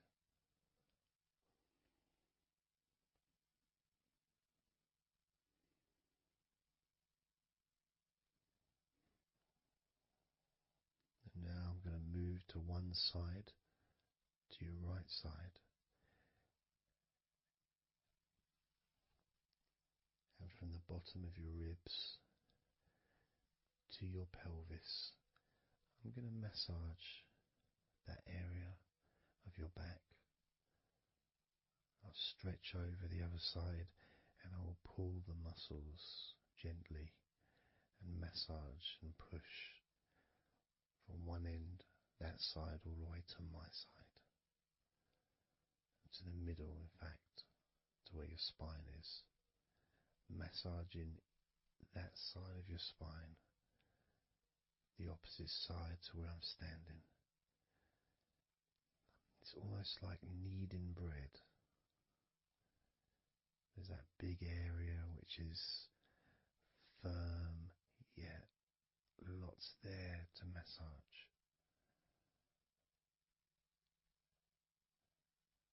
Potentially one of the most important places to actually have a massage, because you really feel it.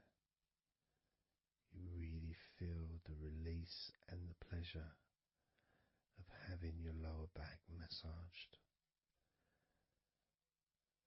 It releases so much from your body that's not useful,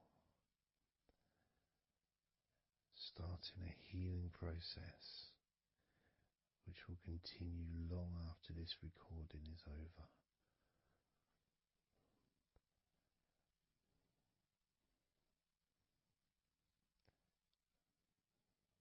And massaging this part of your body not only feels really good for you, but it's actually fun to do, because it is, as I said, like kneading bread. It's a part that you can really get a hold of and really massage deeply, if that's your choice.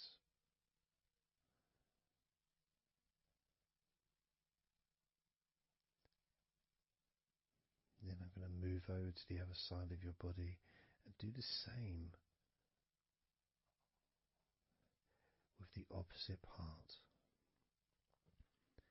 of your lower back,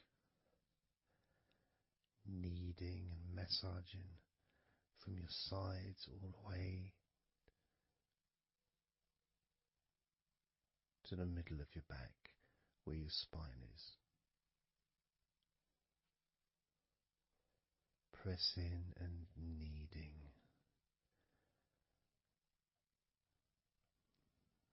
firm and gentle at the same time. It feels so releasing. This mixture of pleasure, comfort, release, calmness, relaxation, all mixed together.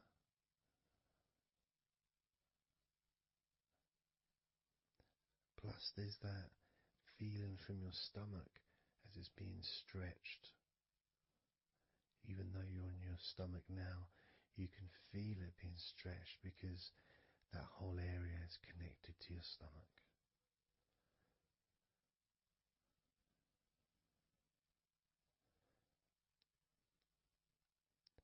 Now we're going to move further up to your top of your body, and I'm going to do the same. This time starting with your upper back, put my hands forward over and massaging that area up to your spine, from the side of your body up to your spine. So some of that massage area, the muscle tissue, or whatever, fatty tissue even, will be possibly from your chest, because it's all connected. The chest and the back connect together. I'm going to be massaging and just pulling some of that skin from your side up and massaging that area of your upper back all the way to your spine. And then I'll move down a bit and I'll continue with the middle of your back, doing exactly the same thing. As gentle or as deep as you choose.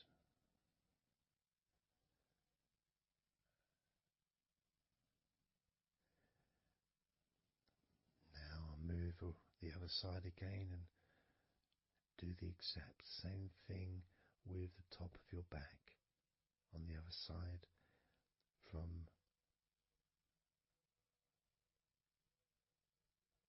pretty much underneath your arm area, really,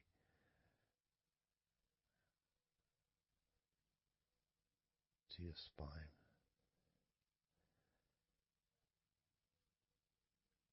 And then continuing that all the way down, including your middle of your back.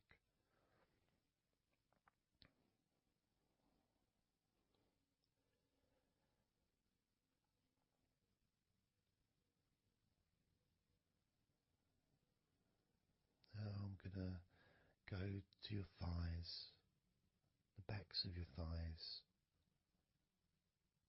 and the sides of your thighs. Starting with your right leg,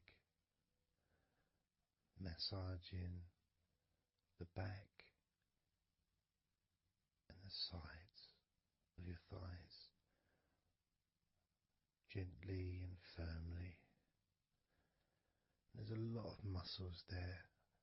It's an area that can be very tense at times and maybe needs a little bit more pressure than the rest of the body. But that's up to you. You can gently stroke the back of your legs where, opposite your knee joint or underneath your knee joint. It's a very sensitive, gentle area.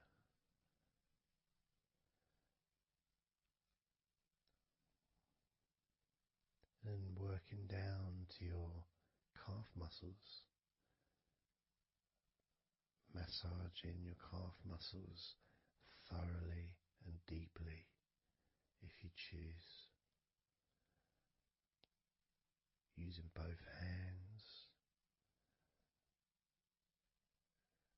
and fingers, digging deep.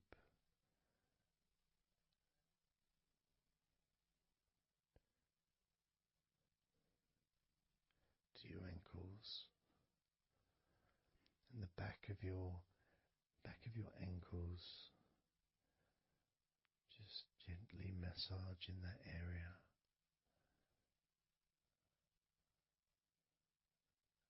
Maybe lifting the leg and stretching it a little bit.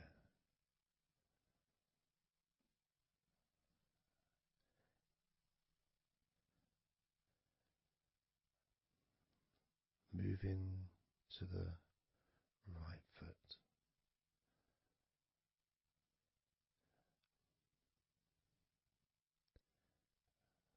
Massaging the bottom of your feet and the sides of your feet.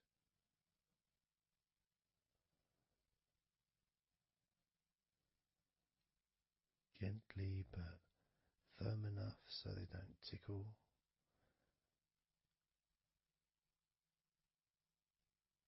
And just allow the pleasure that you get from having your feet massaged to just overtake you. As I continue to massage your feet, the bottoms of your feet, the sides, your arches, your heel. You can put a lot of pressure into your heel and it feels amazing. Yet the arches need to be a bit more gentle. Stretching your toes gently and massaging the bottoms of your toes with my fingers, each one individually.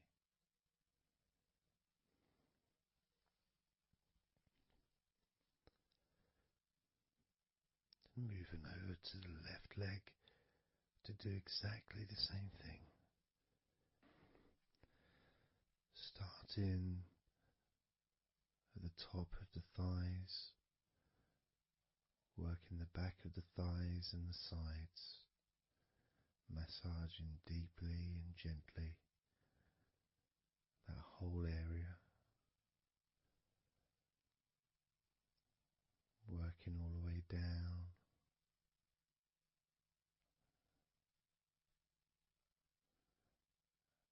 And this is an area that maybe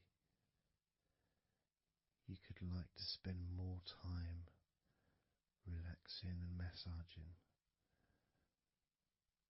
So perhaps if you wanted, I could make a future recording where I spend more time on one particular area.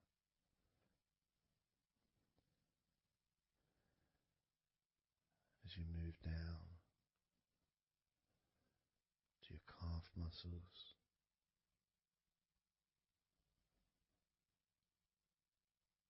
massaging your calf muscles firmly and gently.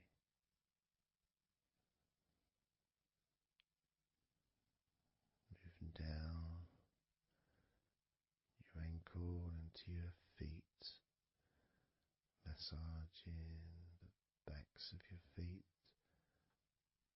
the bottoms of your feet, stretching your toes and massaging each toe individually. And that feeling of pleasure and release that you experience when you're having your feet massaged feels really good.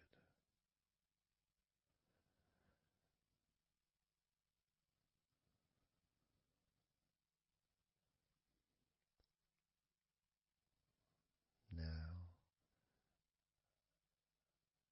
as you turn over in your mind, laying on your back,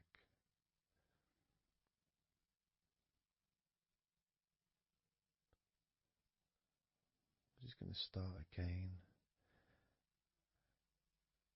at your neck area.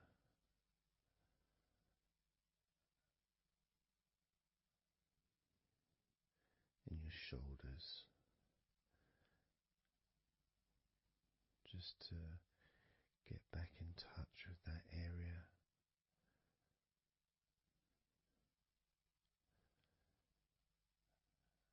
And as we move up,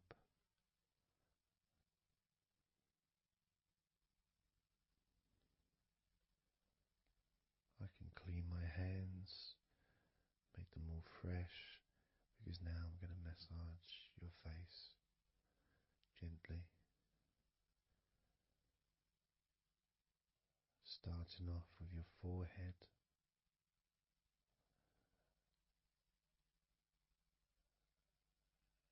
your eyes are closed, and I can just stretch your eyes a little bit, pushing up on your eyebrows,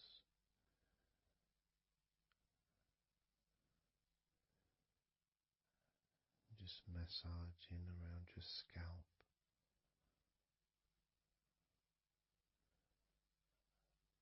massaging down your cheeks, around your ears, into your jaw gently, the sides of your neck, your chin,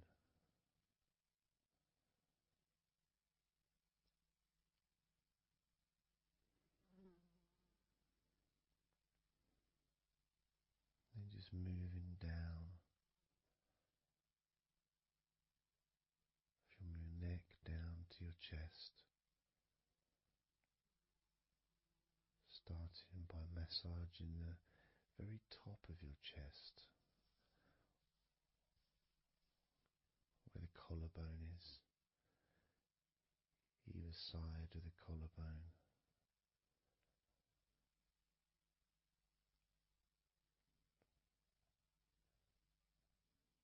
And then just massaging the whole of the chest,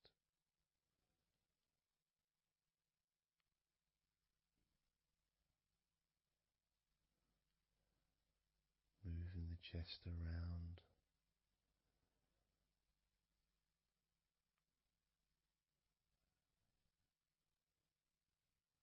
because it's quite a large area.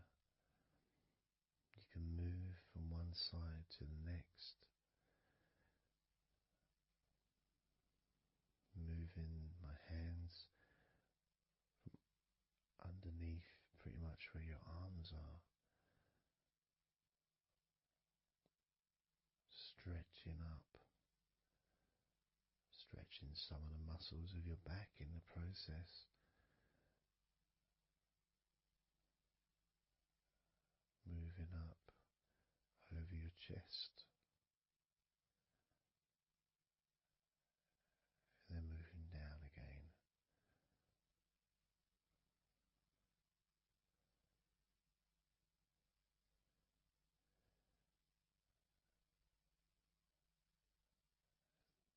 Then allowing my hands to just massage gently and slide down towards your stomach, starting in the middle of your chest. And then gradually my hands moving apart and massaging and sliding at the same time, moving down to just below your rib cage.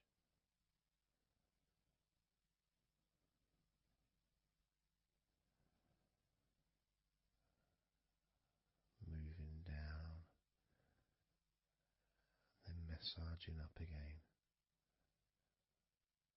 giving your chest all the attention that it needs to feel completely relaxed.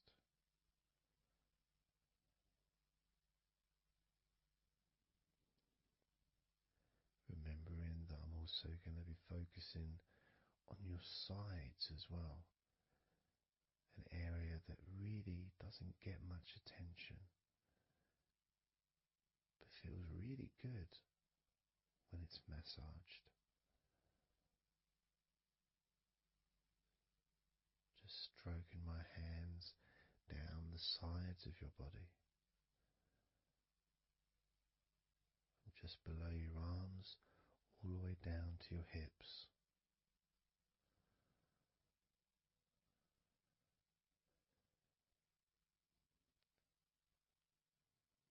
Now, moving to your stomach area, I'm going to stand one side of you like I did when I did your lower back. I'm going to do a similar process of just stretching the muscles from your side gently, massaging from one side to the next, moving that whole area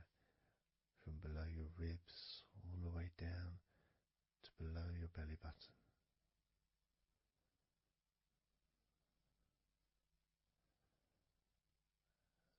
And then move round to the other side of you and repeat that.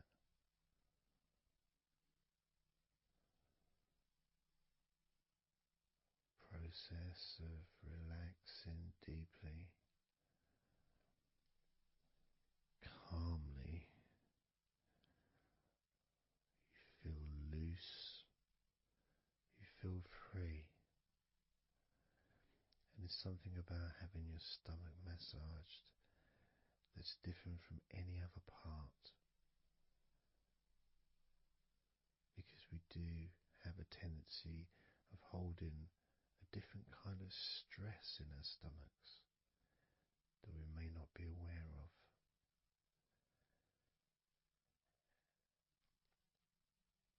As I now massage your stomach,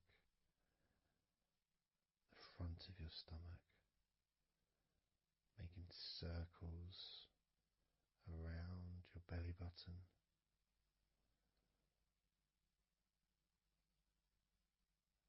And then going the other way around.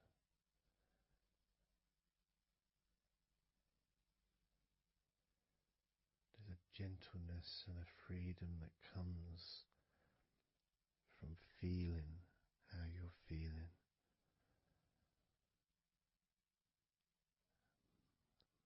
As I now move down the tops of your thighs, the muscles, massaging them.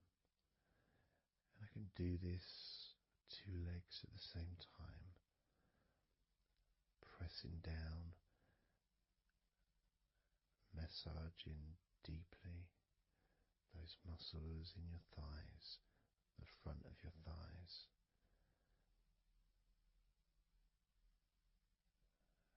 And moving down to your knees, gently massaging your knees. Sliding down your shins, putting pressure on either side of your shin, gently, softly but firmly. Moving down to your ankles,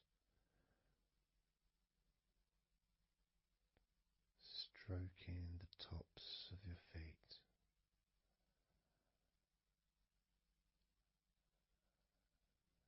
And then with each foot in each hand, just gently massaging the whole of the foot.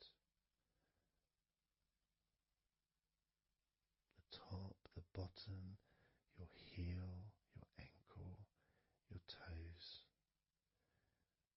Massaging every part of your feet. It feels so good just to let go and enjoy the process.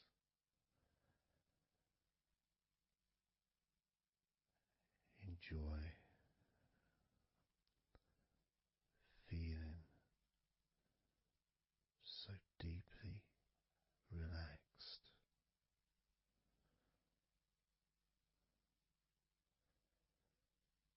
So much comfort and so many feelings that come just from touching your skin.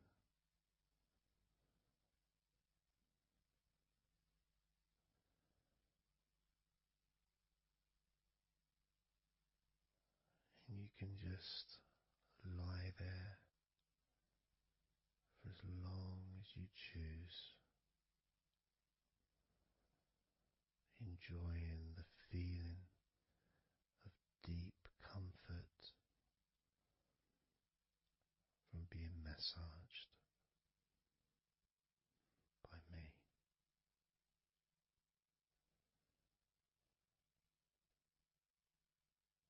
Enjoy feeling deeply relaxed.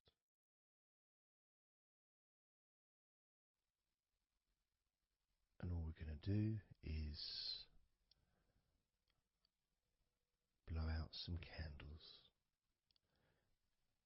in your mind.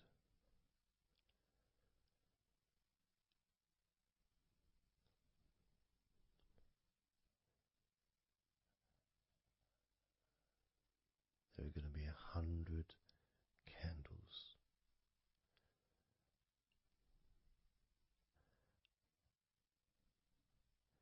and you're going to blow each one out individually, one by one,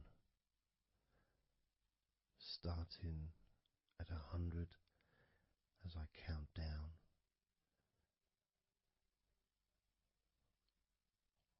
all the way down to 1. And each time I say a number,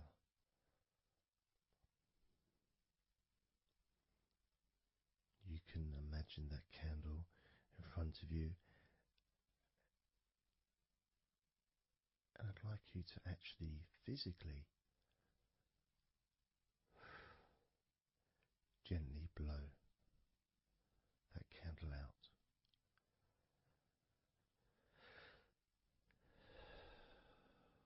Just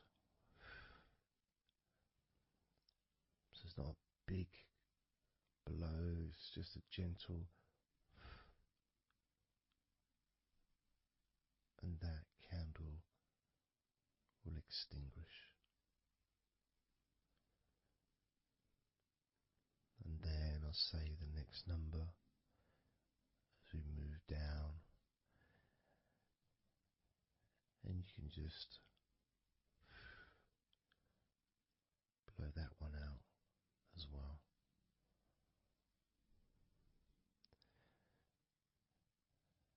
And as we move down the numbers,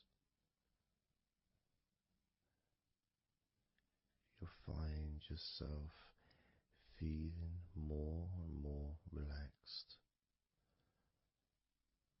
And if you need to sleep, you'll also find yourself becoming incredibly tired and sleepy. In fact, you may struggle to blow out all 100 of these candles.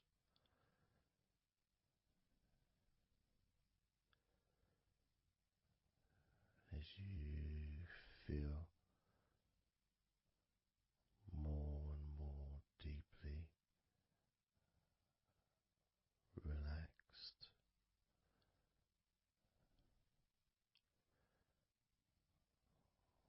more and more deeply tired, and the further you go down, the more your mind starts to drift.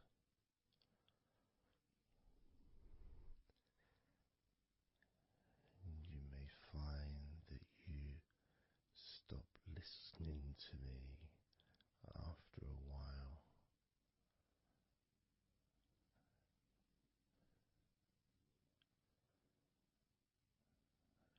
And even though there may be background sounds where you are, you'll be aware of those sounds at the moment.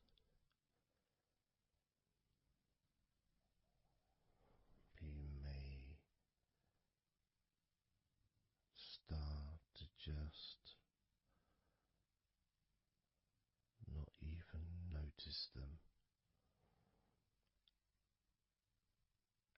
at all,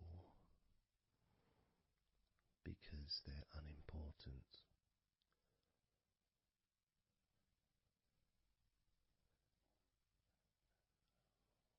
Where I am, I've got the sounds of the birds. There's Horace the pigeon sometimes, and there's the odd plane that goes by, maybe traffic and trains in the distance.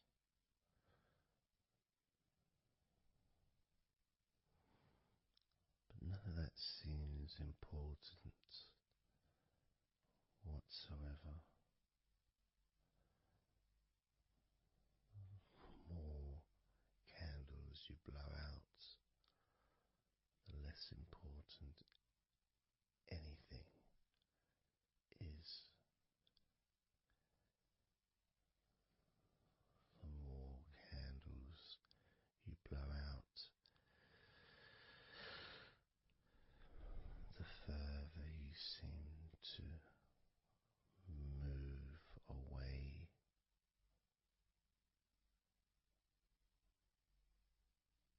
from sounds and from general day-to-day stuff. Seems to just move away on its own as you feel more calmer with every candle you blow out.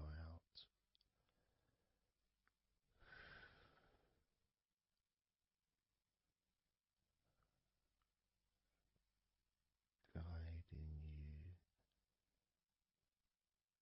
to the next number that you hear me say,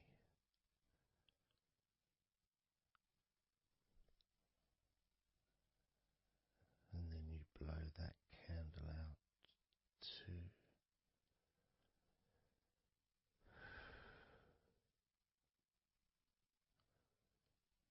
So easy, so simple.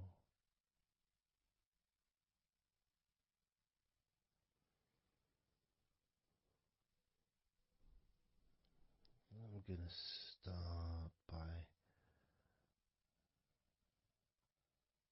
introducing the first candle, which is 100.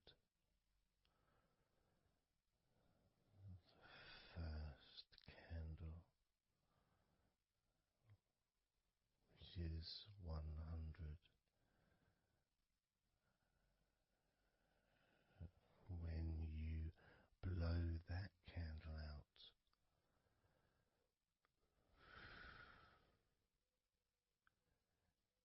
you'll find immediately a slight change in how you feel.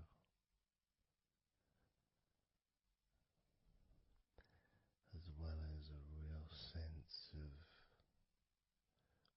positivity growing within you.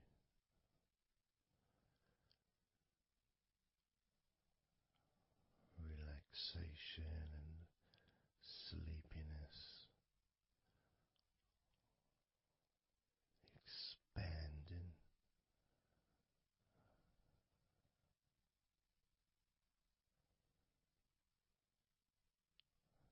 Starting with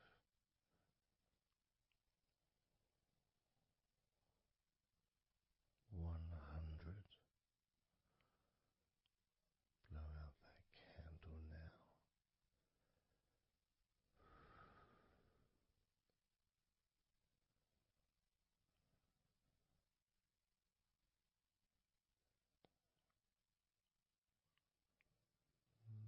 99.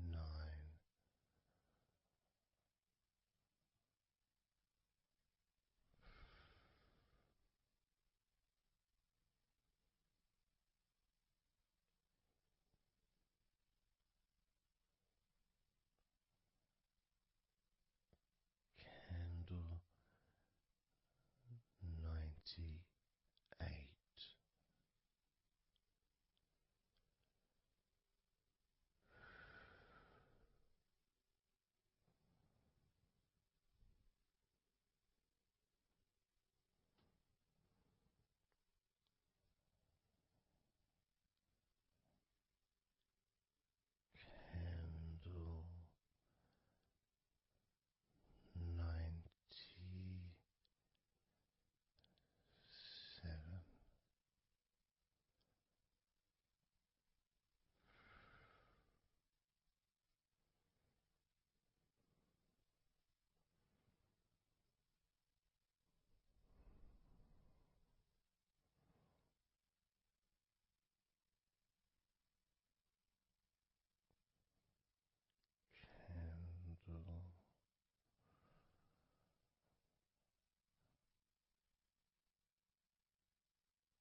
Candle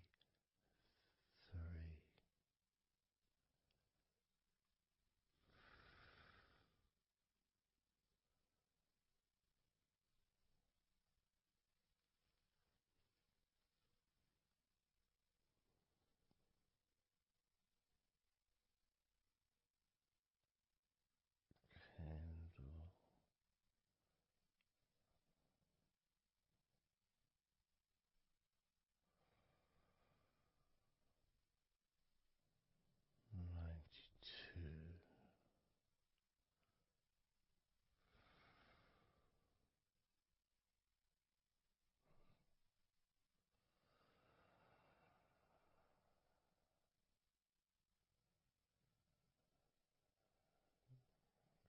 Candle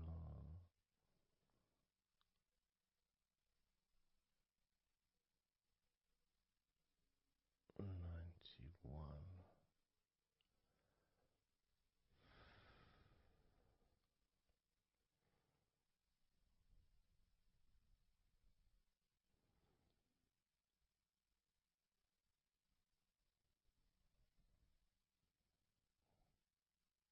Candle 90.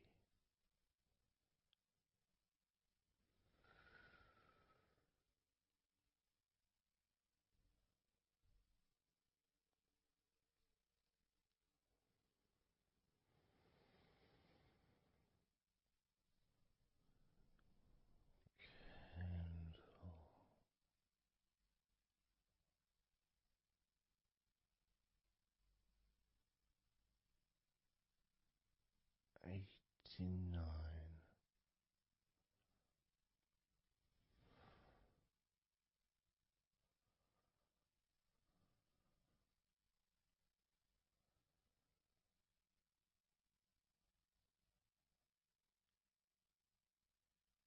Candle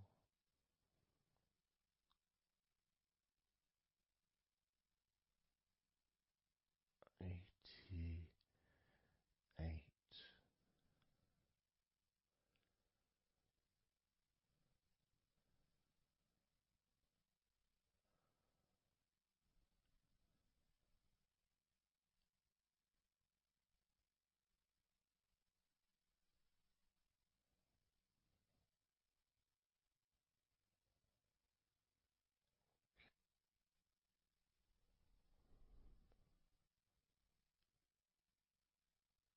Candle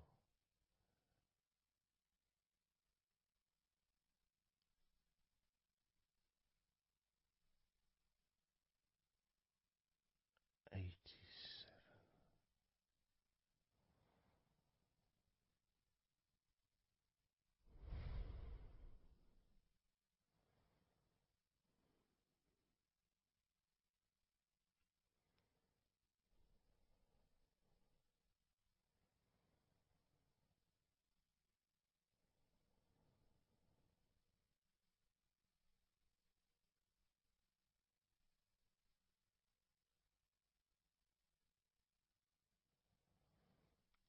Candle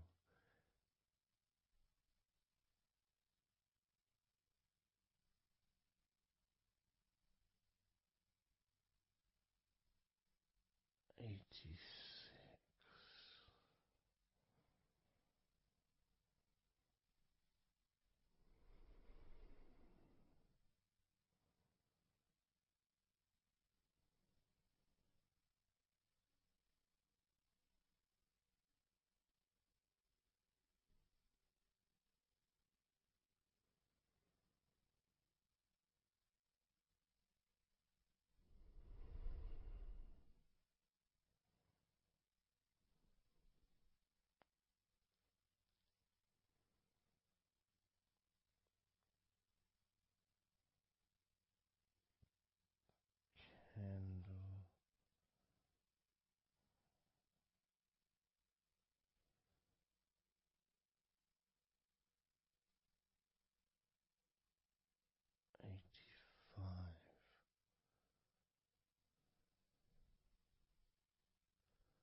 78.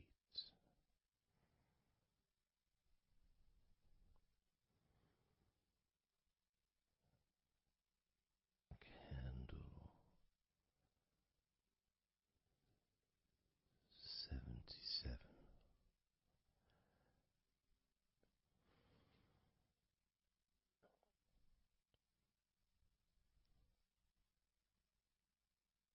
Candle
54.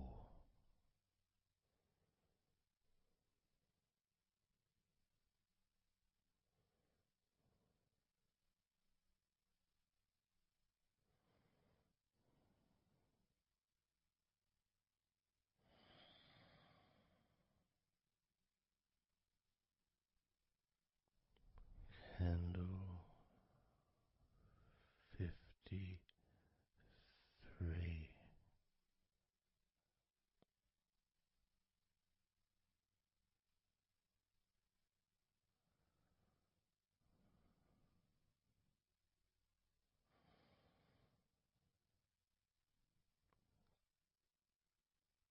Candle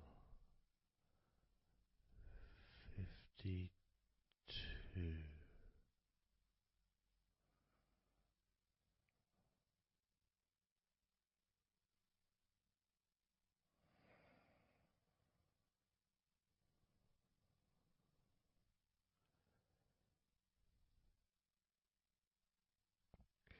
Candle 52.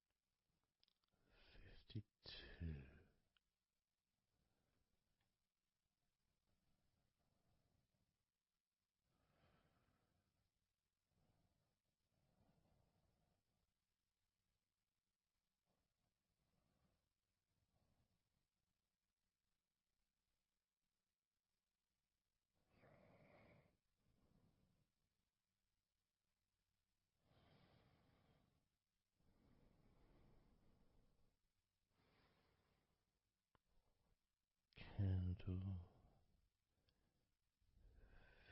52.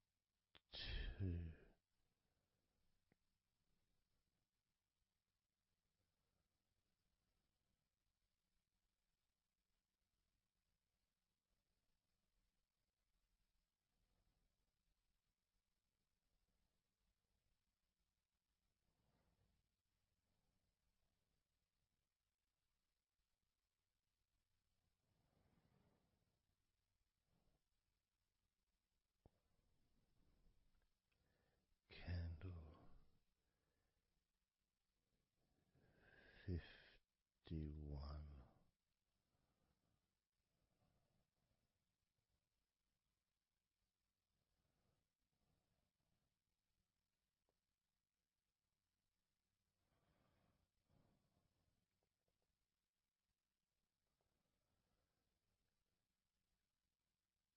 Candle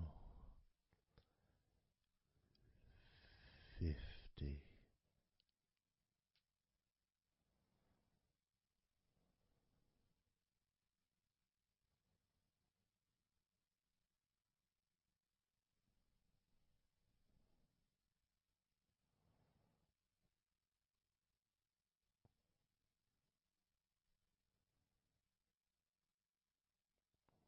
Candle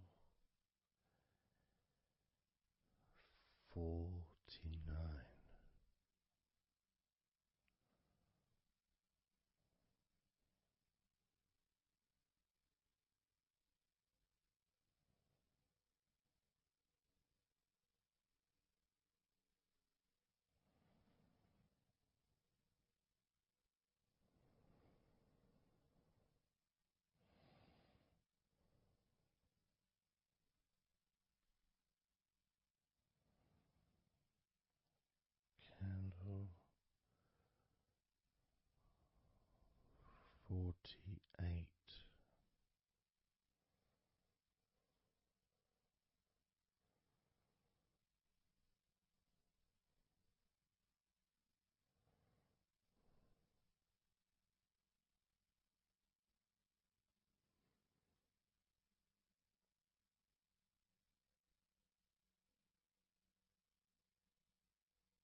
10.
those thoughts, worries, concerns about the past, thoughts about the future, and even things you've been thinking about today.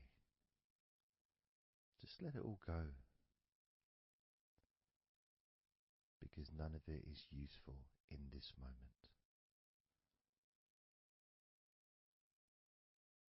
This is your opportunity to just focus on feeling relaxed, allowing yourself to get in touch with that natural sense of peace that we all have within us. It's available for everyone. It just sometimes takes a little bit of effort to set up the right time and place in order for you to just let go. Because when you do decide to let go and relax, that's what your body starts to do. Because you've chosen to just allow your body to unwind, and your mind starts to slow down. And it's a nice feeling. It's a nice feeling at the beginning just to know that you have chosen to decide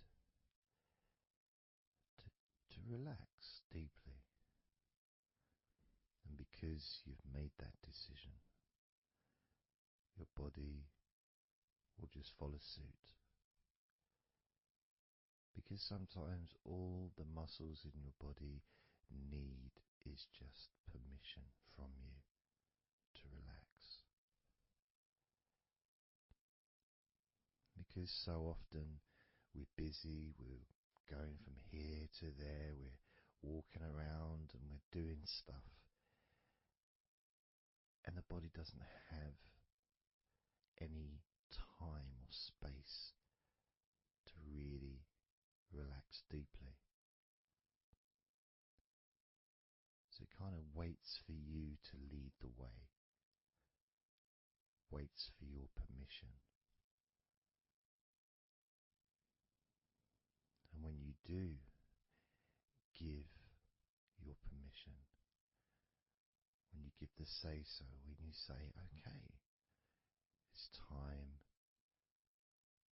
for your body to let go completely and relax totally,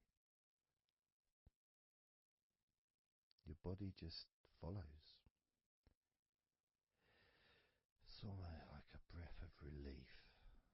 Ah, good, I can now relax. That feeling at the end of a day, of a very physical day that you may experience in the past, where you get home and you just sit down on a chair, maybe you kick your shoes off and feels so nice. Knowing that you don't have to get up again for a little while at least. And if you choose, you can just sit there for maybe an hour or two. And it feels blissful. And just by sitting down like that, your body knows that it's time to relax. Your body has been given permission from you, because it's a mindset. In your mind, you're prepared to let go of everything and just completely allow all the stress of your body to evaporate. Any tensions can just gradually vanish.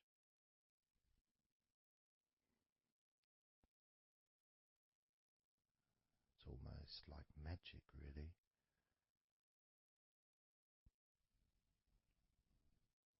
because that sense of relaxation in your body is a very natural state. It's not something unusual. It may feel unusual when you first start to relax if you haven't really spent a lot of time focusing and giving yourself this space to let go completely and relax. It may seem almost alien, but it isn't. It's actually the most natural thing in the world to let go completely, to relax totally. The most natural thing in the world to allow yourself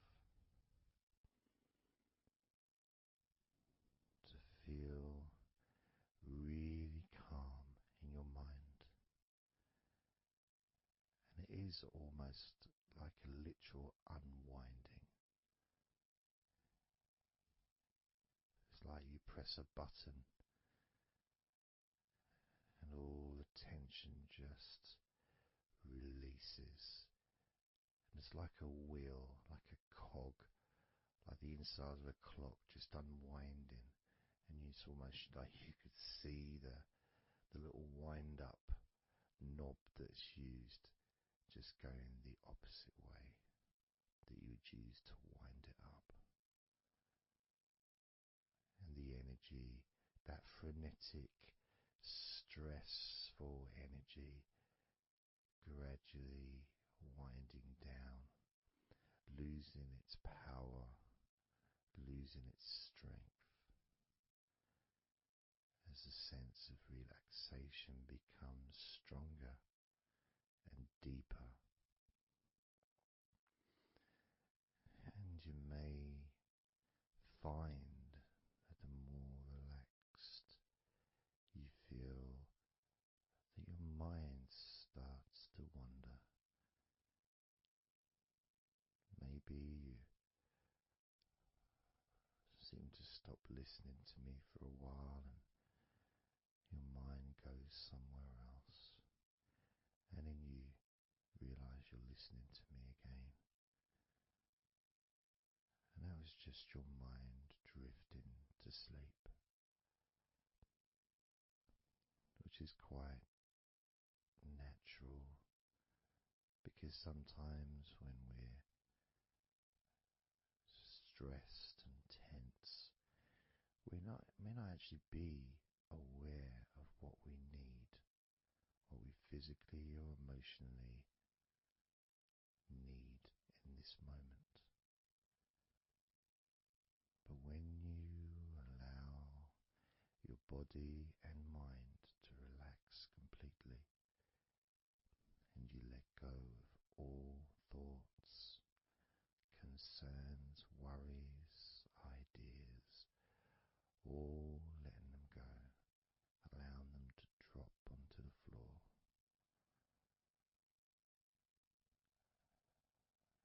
You start to get in touch with the feelings of such relaxation. It feels so nice to be in touch with the calmness of the different body parts as they become looser and looser.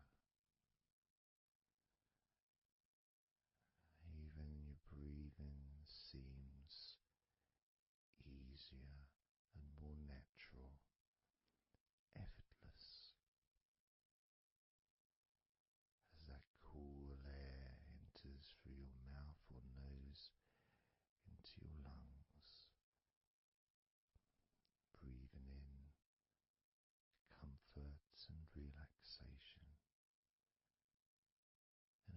breathing out any excess remaining tension or stress from every part of your body and mind. As you start to focus on your mind, maybe you notice that things have come to a standstill, or maybe just much, much slower than before, because your mind is not really needed when listening to my voice, which allows your mind to relax just as deeply as your body.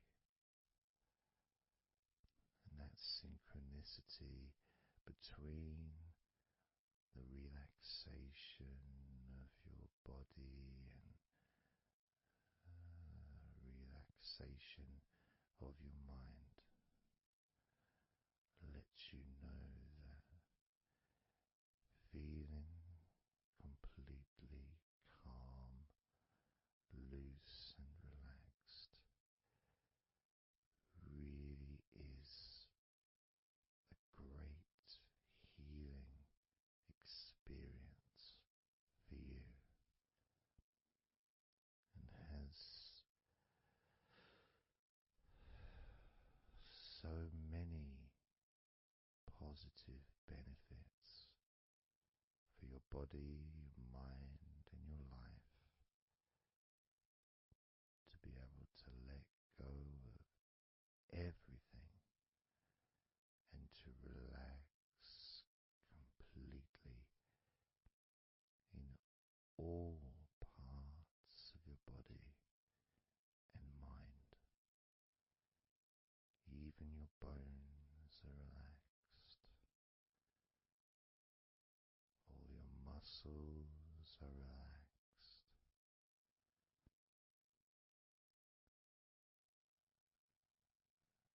Even the skin that covers your body is relaxed. Every hair that you have is also deeply relaxed.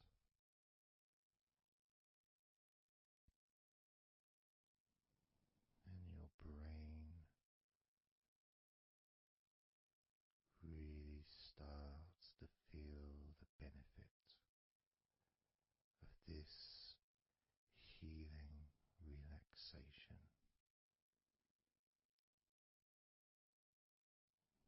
And as you focus on the inside of your scalp where your brain is, you can start to realize and notice the benefits of your brain relaxing deeply. And as your brain continues to relax, it sends those messages to the rest of your body and your mind to really relax even more deeply, relaxing even more completely, letting go of any remaining thoughts or concerns. Allow them just to drop onto the floor, because they're no longer necessary in this moment. This moment of deep relaxation and calmness, filling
noticing sensations of comfort that are spreading throughout your body,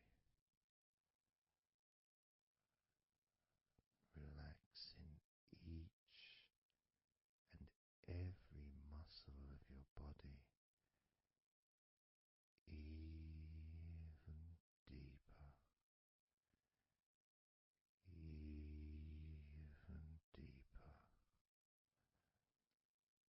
much more deeper than before, much more comfort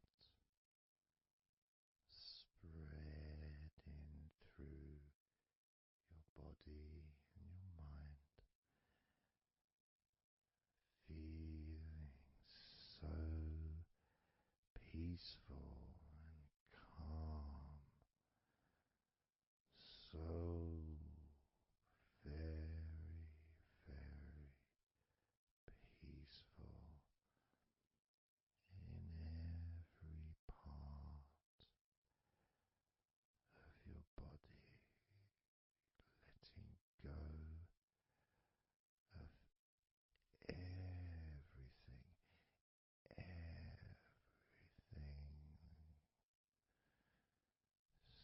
so peaceful and calm, so relaxed.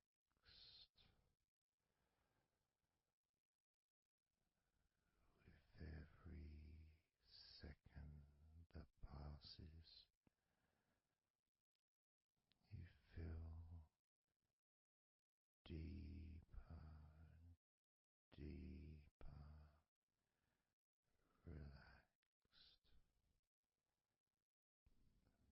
deeper and deeper relaxed,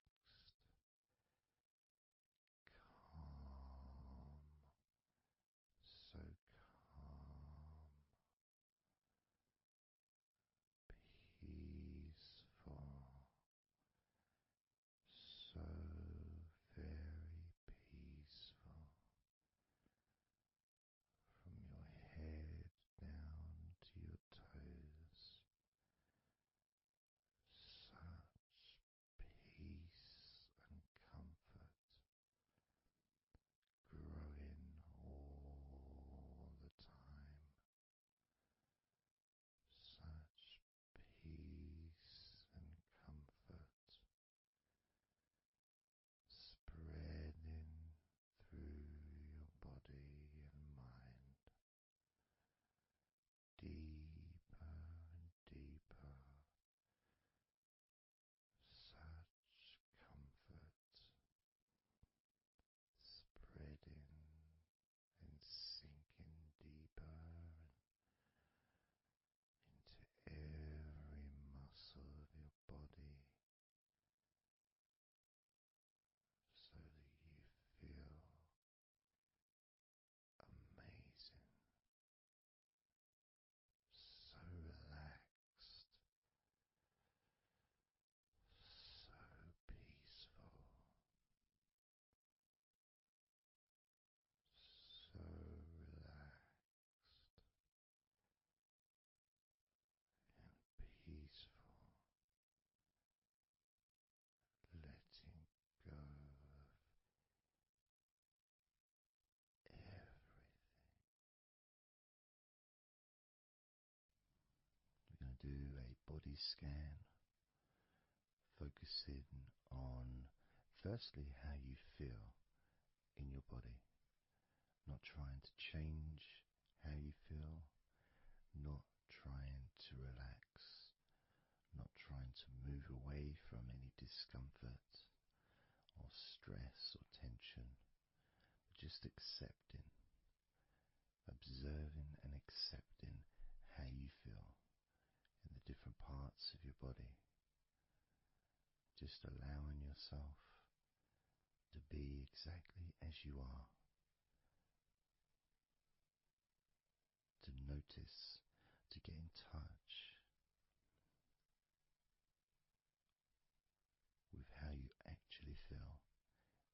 this moment. So we're going to start off by focusing on your hands.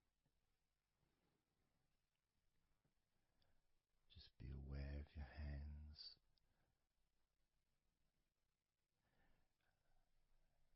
I'd like you to move your hands around.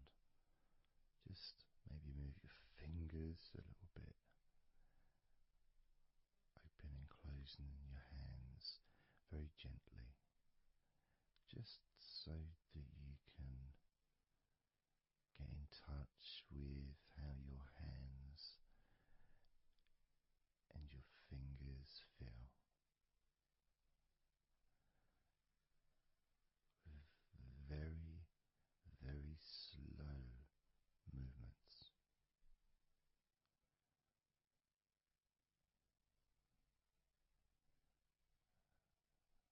Focusing now on your feet. And if you can, just do kind of an equivalent with your feet as you've just done with your hands.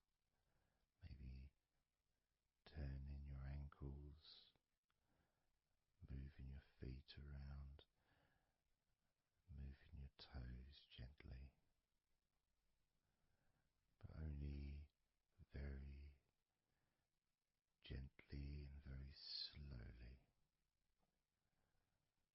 noticing how your feet feel in this moment.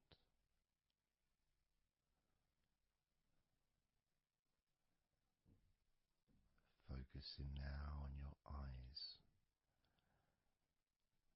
I'd like you to just focus on your eyelids.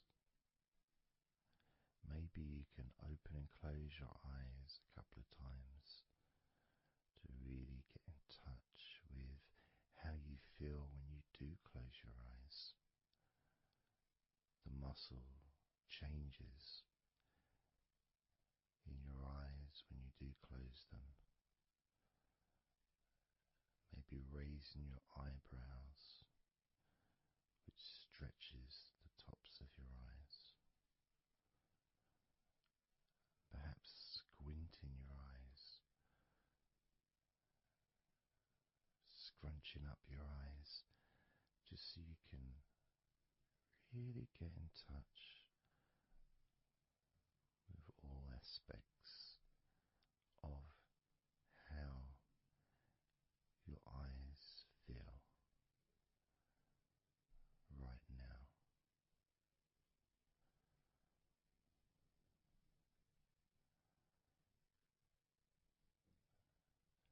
Now focusing on your thighs, and I'm going to just ask you to gently tense your thighs, just very, very gently, just enough so you can become more attuned to the physical sensation of your upper legs, the front of your thighs and the backs of your thighs.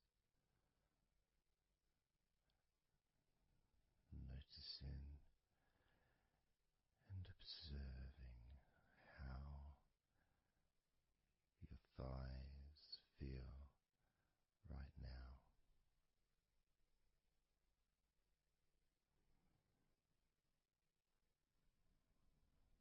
Moving your focus to the back of your neck.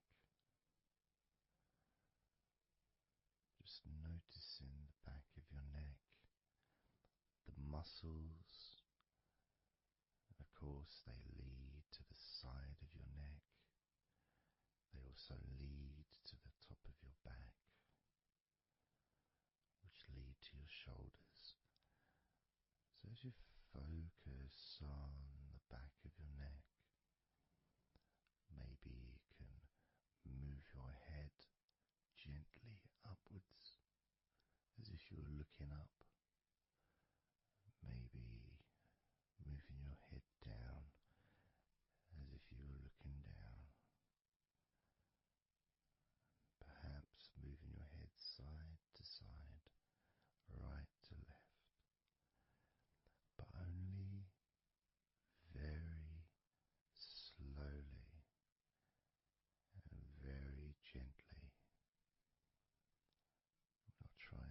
force anything.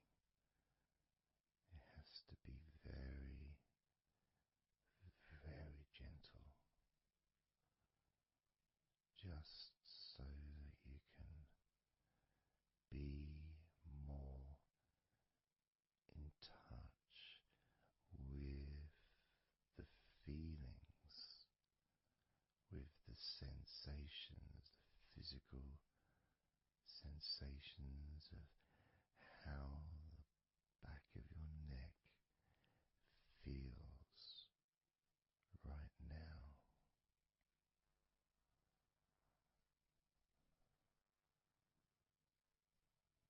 As we now focus on the tops of your arms, the parts where your biceps and your triceps are, between your elbow and your shoulders. As you focus on those parts, the tops of your arms, you may like to just tense them, but very, very gently and slowly, so you're not straining or putting any pressure whatsoever on your arms. It's just so that you can gain more of a sense of how your upper arms are feeling in this moment,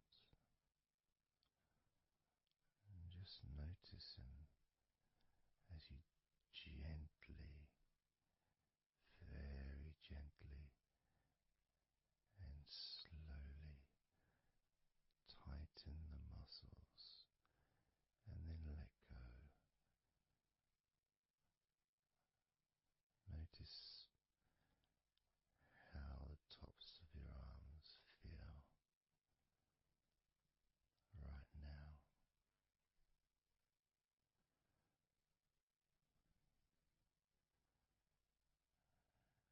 As we now focus on your stomach, the area, the lower abdomen area below your belly button, moving all the way down to your hips, just above your groin.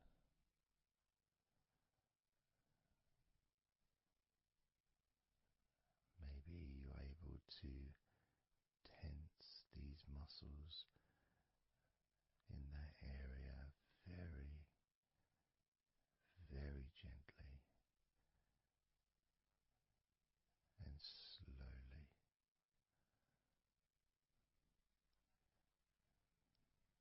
If that is a difficult thing to do, then maybe you can just move your body, pushing your stomach up, maybe moving a little bit to the side, using your hips, just so that you can get more in tune with how your lower abdomen area is feeling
focusing up against the top of your mouth and then down gently against the bottom of your mouth. Always very slowly and very, very gentle, so that you can be aware of how you feel in your mouth area.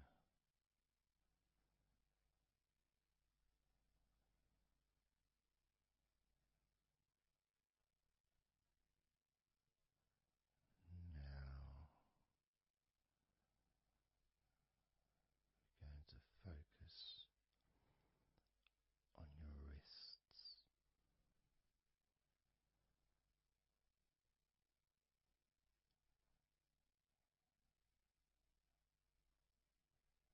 And I'm going to ask you to maybe just rotate your wrists by moving your hands in a circular motion very gently and slowly,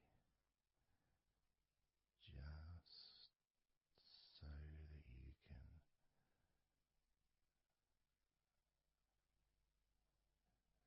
feel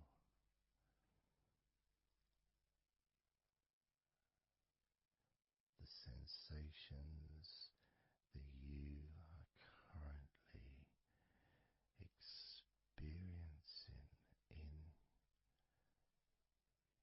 your wrists. Perhaps moving your hands up and down again, very, very gently and slowly.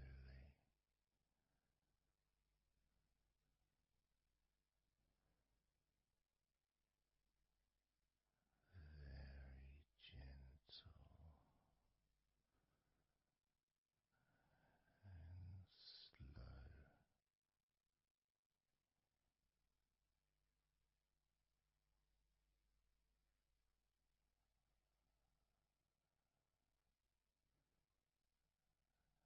As we now start to observe your lower back,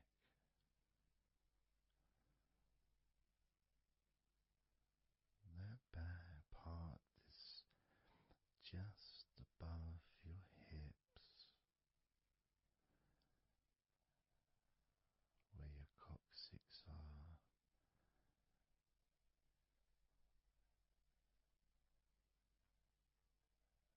That whole area, which also really does include the sides of your body, because those muscles are very much connected.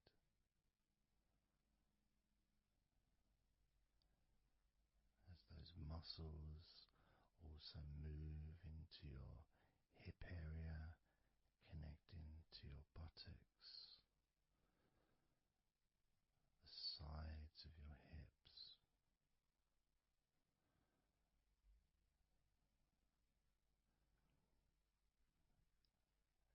And if you're physically able to do so, maybe you can very gently just move your body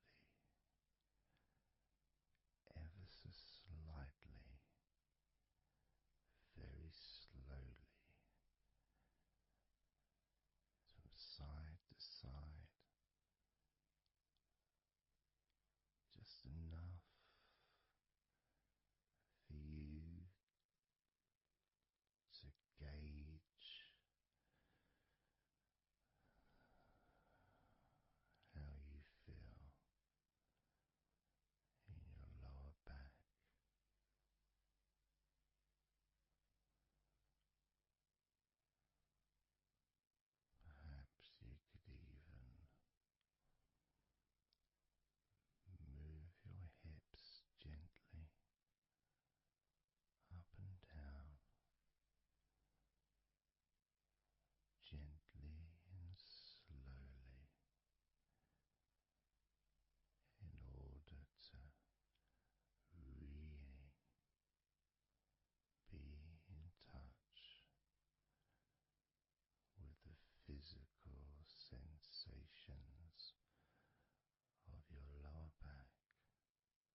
everything starts to slow down,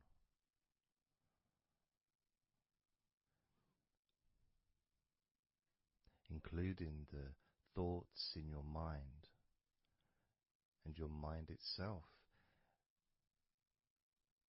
just starts to gradually, it doesn't have to be instant, but just gradually starting to, it's almost like time is stretching.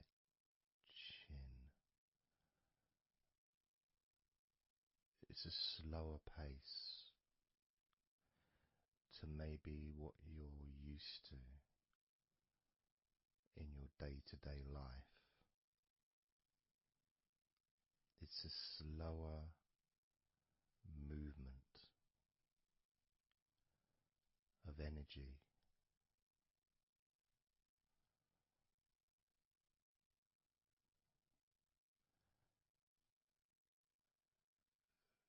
Very small movements which make up the larger movements, which is always the case. You know, when you move your hand, it might seem like it's one movement, but it's lots of minute different muscles moving in accordance with each other, and what happens in this space that we're sharing is we move from that big movement into those smaller movements,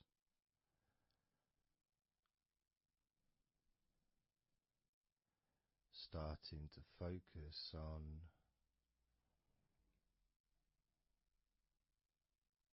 how your body feels, but not just as a whole, not just, oh, I'm feeling this way, I'm feeling stressed or tense, or I'm feeling relaxed and calm, I'm feeling this way, I'm feeling that way. Starting to notice that your body begins to present to you small feelings around your body.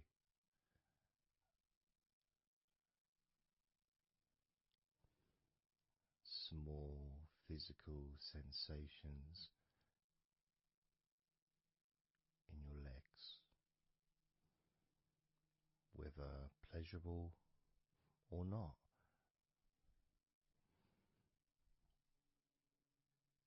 Maybe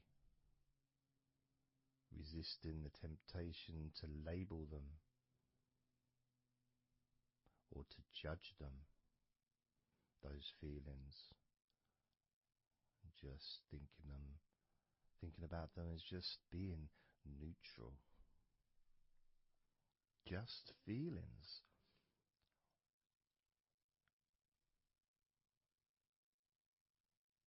Not being particularly concerned, but just noticing what your body is telling you.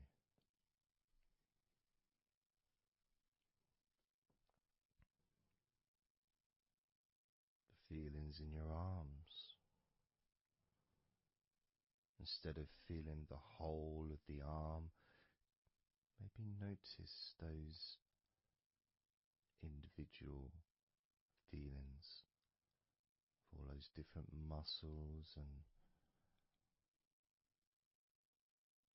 the skin, the hairs of your arms, all the internal parts of your arms, the veins,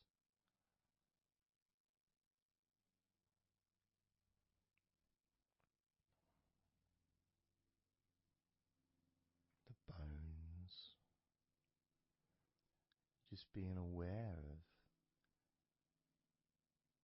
maybe your elbow on your right arm has a certain feeling. Maybe your left wrist also has its own individual physical sensation.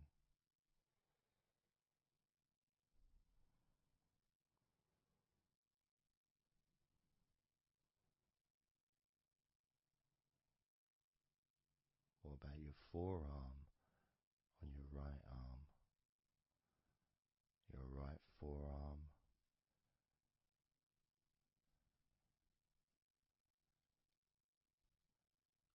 There may not be any particular feeling that you could even give a name to. May not feel like anything other than just a feeling. You know, it's there.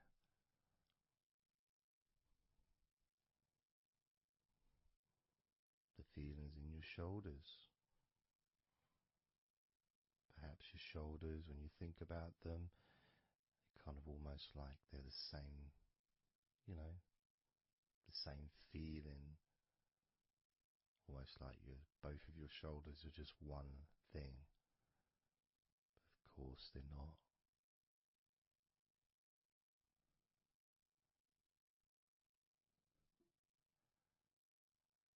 And when you focus on your left shoulder and then on your right shoulder, maybe you find that you move the muscles a little bit. Maybe tense the muscles gently.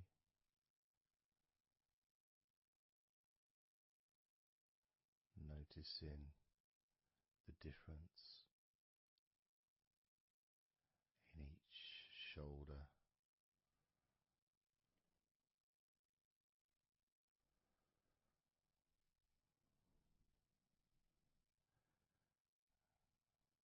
Your lower back.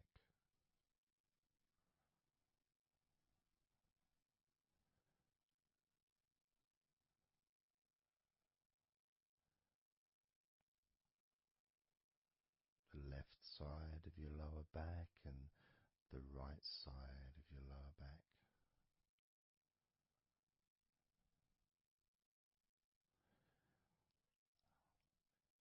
Of course, that connection to your buttocks and to your hips.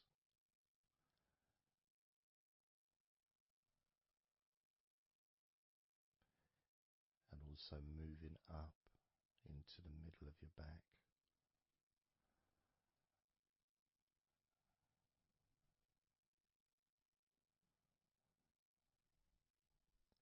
And sometimes, like right now actually, when I focus on that part, when I focused on my buttocks, and then I focused on the middle of my back, it almost felt like the muscles in my lower back were being stretched very gently,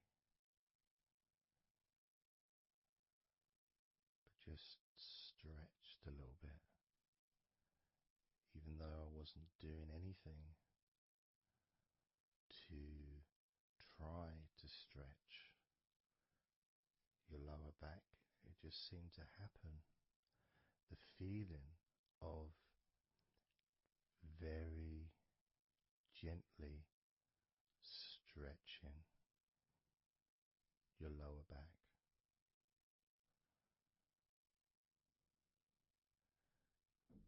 Comes along, that feeling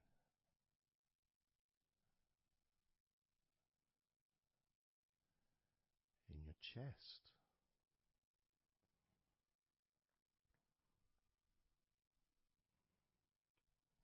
Just noticing what sensations you are experiencing in your chest right now.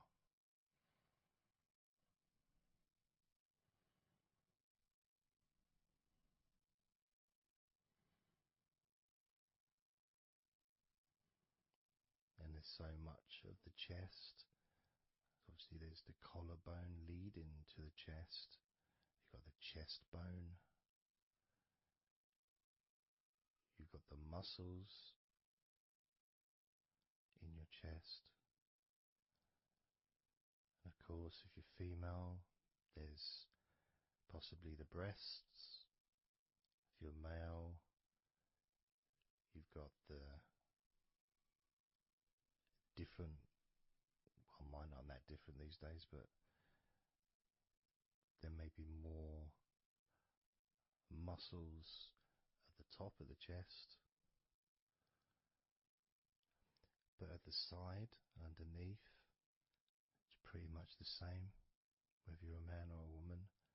There's muscles there, muscles that stretch out to your back, as well as breast tissue which stretches and moves into your back.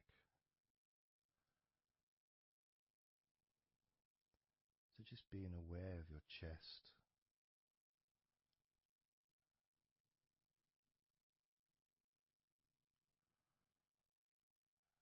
being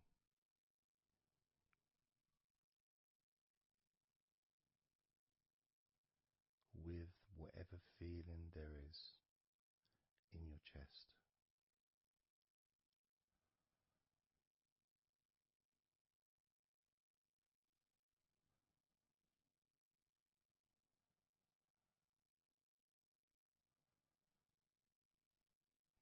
And when I notice that I focus on my chest,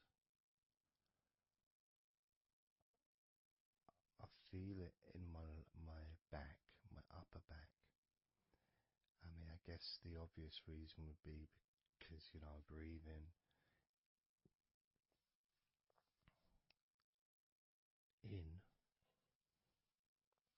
and it stretches my chest and my back at the same time.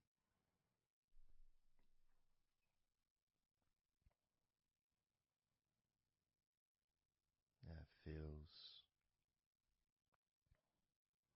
feels okay.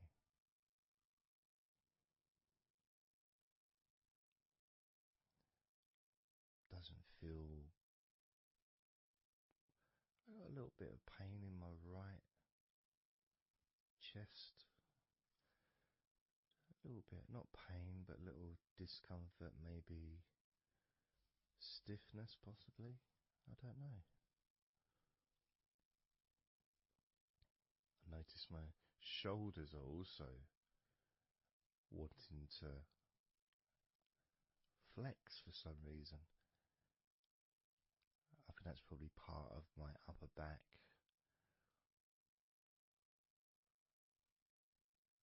That connection between my shoulders and my upper back. Because I can move my shoulders and stretch the muscles in my back. Moving the shoulders backwards or up, which then moves I think it's the scapulars in your back.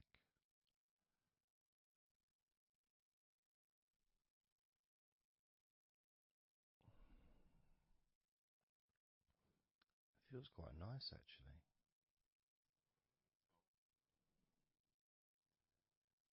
The good thing about this is you can, if you want to, you can just flex or stimulate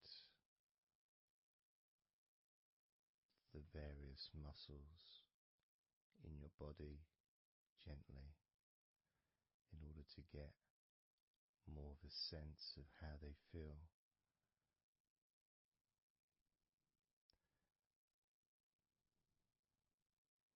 And when you're relaxing,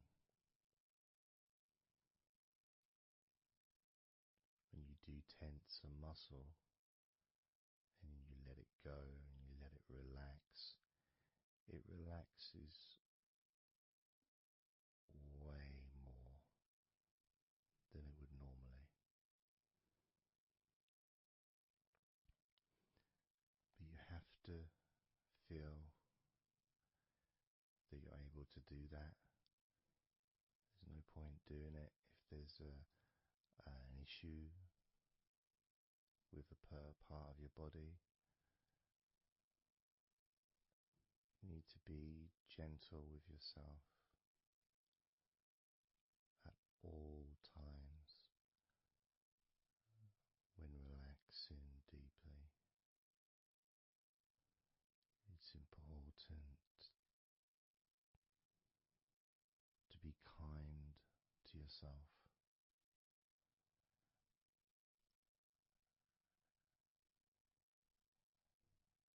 As you notice your mind,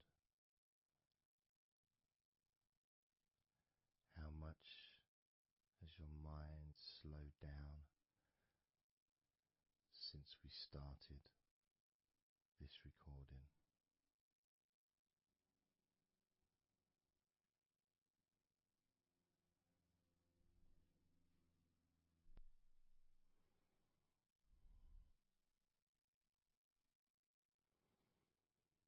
How calm and peaceful is your mind right now?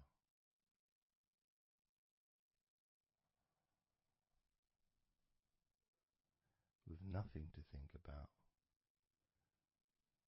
and just my voice to listen to, because you know the intention behind this recording is relaxation. At the very least, for you to feel more relaxed at the end of the recording than you did at the beginning.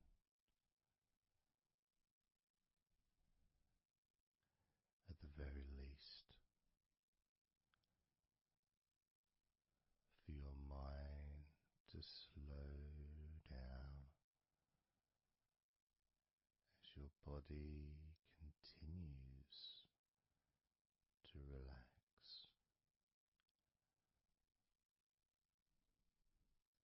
because that's what you want to happen. That's what you expect to happen.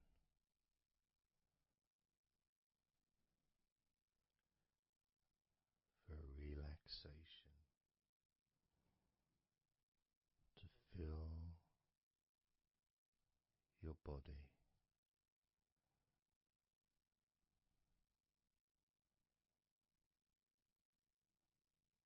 Maybe calming your mind to the point of boredom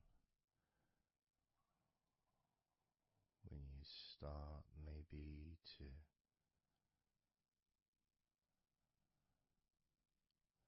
drift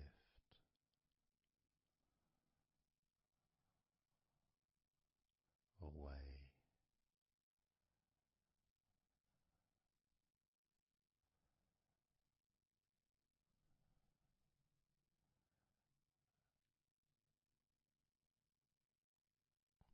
Drifting.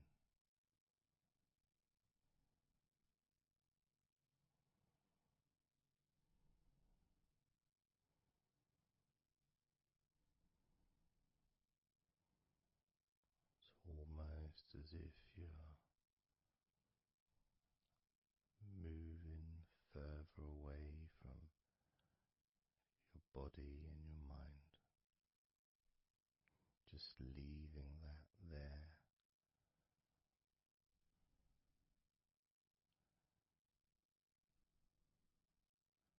Kind of like an escape pod in a spaceship, a movie, a space movie, you know, when they get into that little pod and it sends them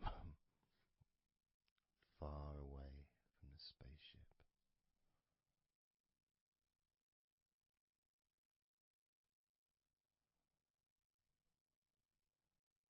Safe to dream.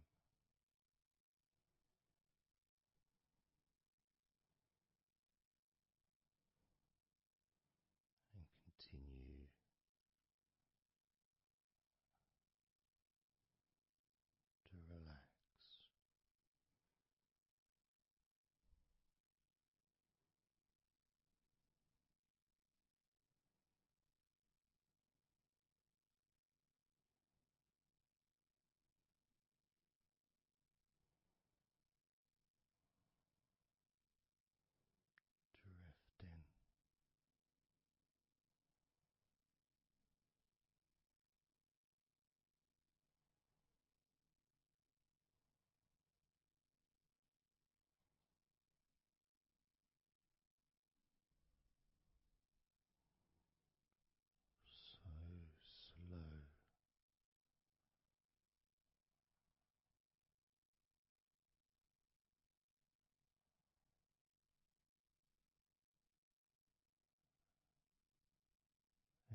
listening to my voice,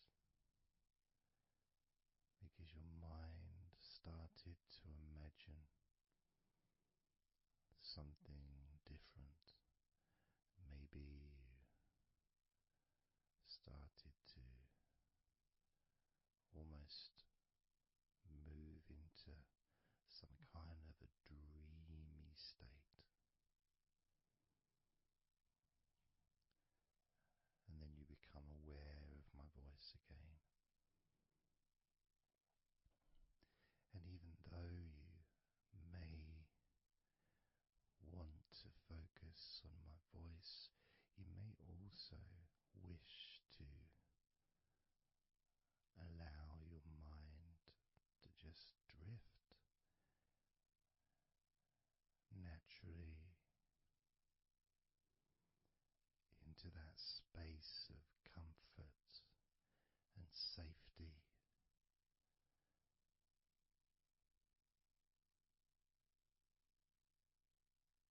As you feel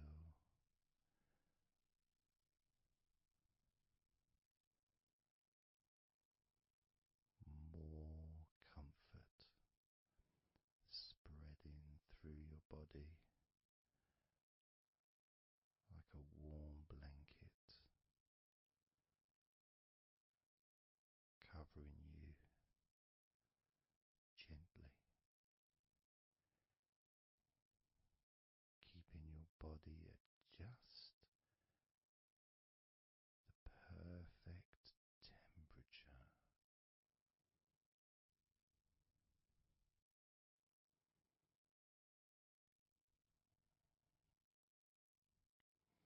And even if you can hear background sounds,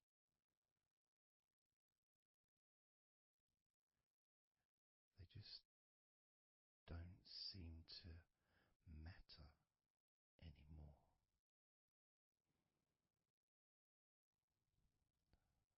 As that sense of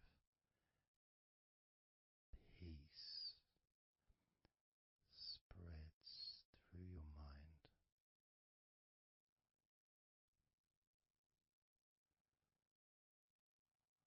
like a gentle breeze,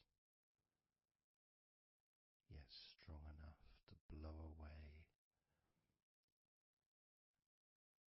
all negativity, strong enough to remove from your mind any anxiety or stress that was there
physical sensation, almost like there's a magnet outside of your head, sucking the tension and the stress and any remaining feelings that you don't want, sucking them out through your skull.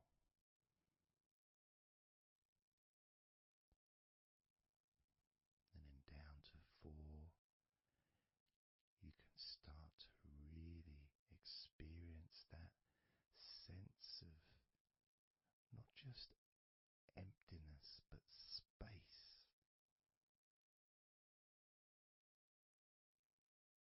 a place full of fresh air, a place where you can stretch. It's almost as if as you go down to 4 and 3, your mind is expanding with this sense of peace and tranquility growing. As it moves down to 2, when you get to 1, your mind just feels exactly how you want to feel. It's almost a perfect feeling.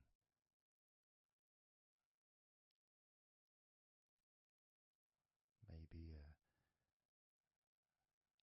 a sensation that you'd like to keep. A place that's safe where nothing can affect you at all.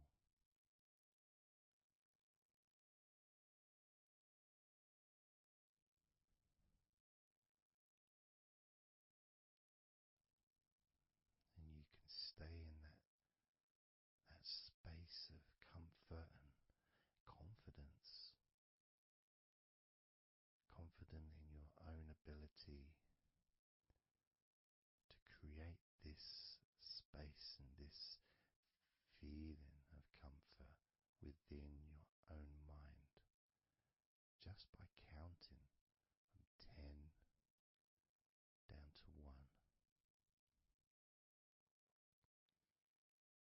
And this is something that you can do yourself when you're on your own. A time when you can maybe sit down, maybe just for a few minutes. Close your eyes and just count slowly from 10 down to 1, and re-experience these feelings in your mind.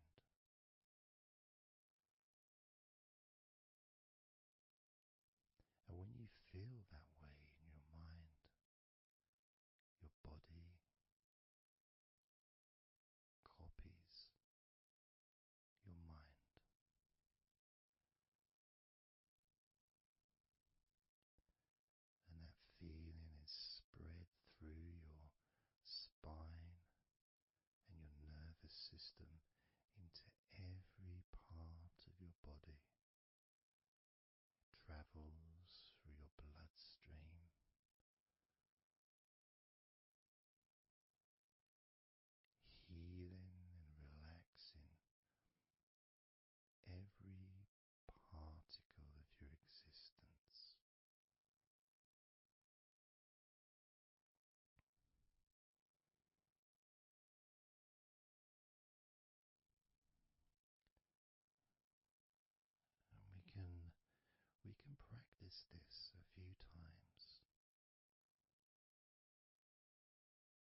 yourself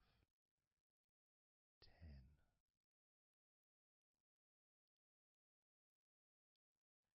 Just notice, be aware of how you feel in your mind and your body. Then, when I say 9, you can repeat to yourself 9. Again, noticing the increase in comfort and calmness in your mind and in your body.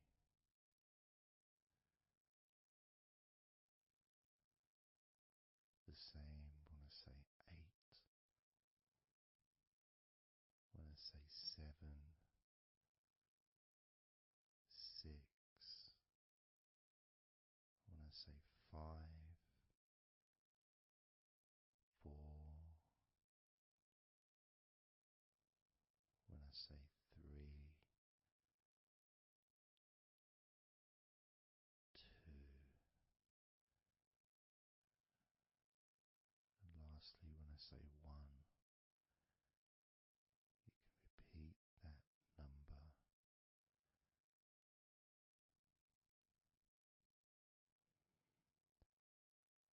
Now, of course, when you do this on your own, without listening to me, you can say the numbers at whatever speed that you feel is necessary for you, so you can adapt.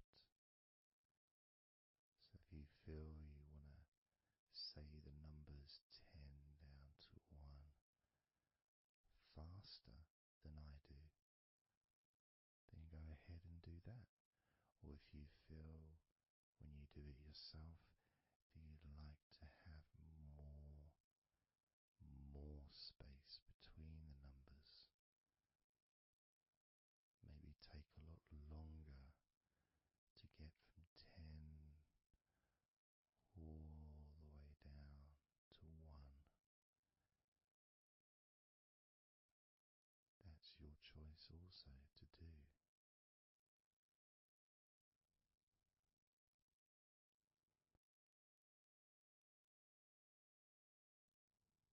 So I'm going to count from 10 down to 1.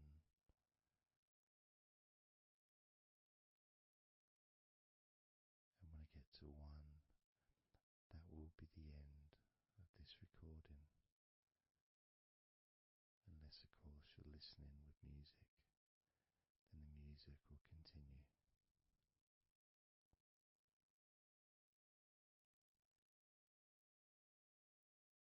10.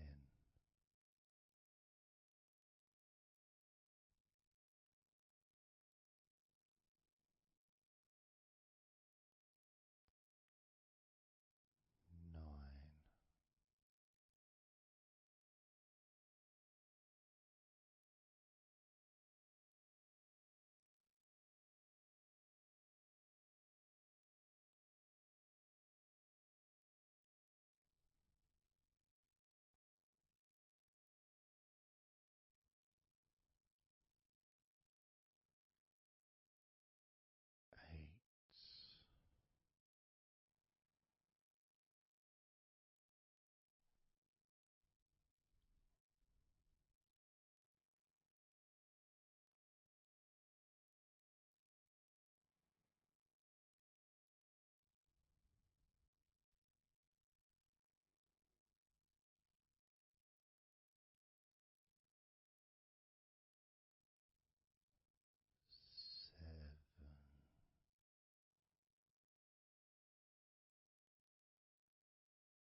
noticing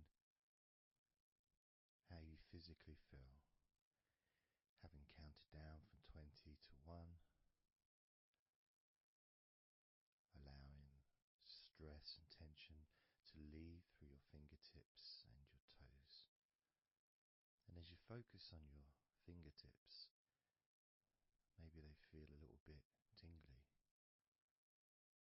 which is, I suppose, quite understanding considering the tension has been exiting your body through your fingertips.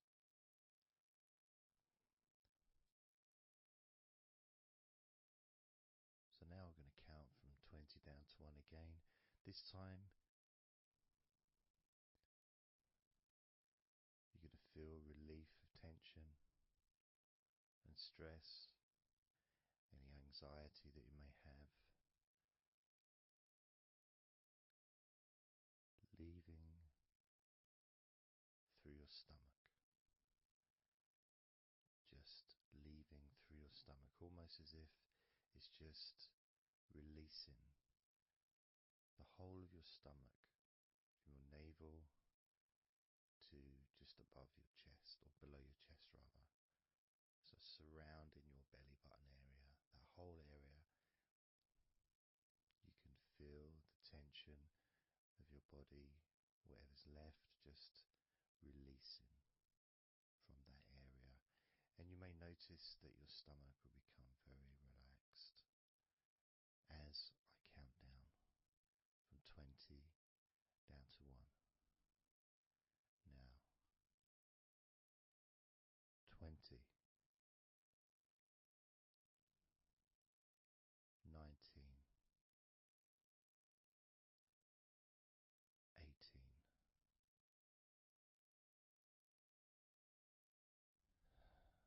17, 16, 15, 14, 13,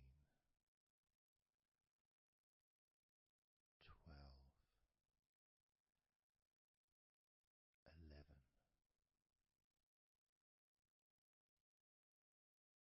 10, 9, 8,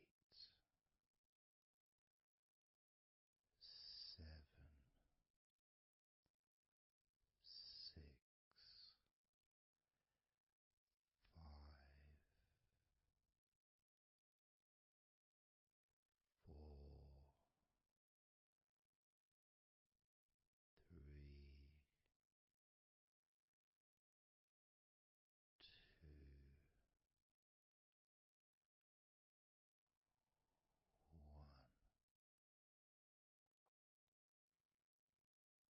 And you can open your eyes again if you choose, or you can just keep them closed because it feels relaxing. Just notice how your stomach feels. And notice as you focus, just do a little scan of your body. Just notice how your body feels. Focusing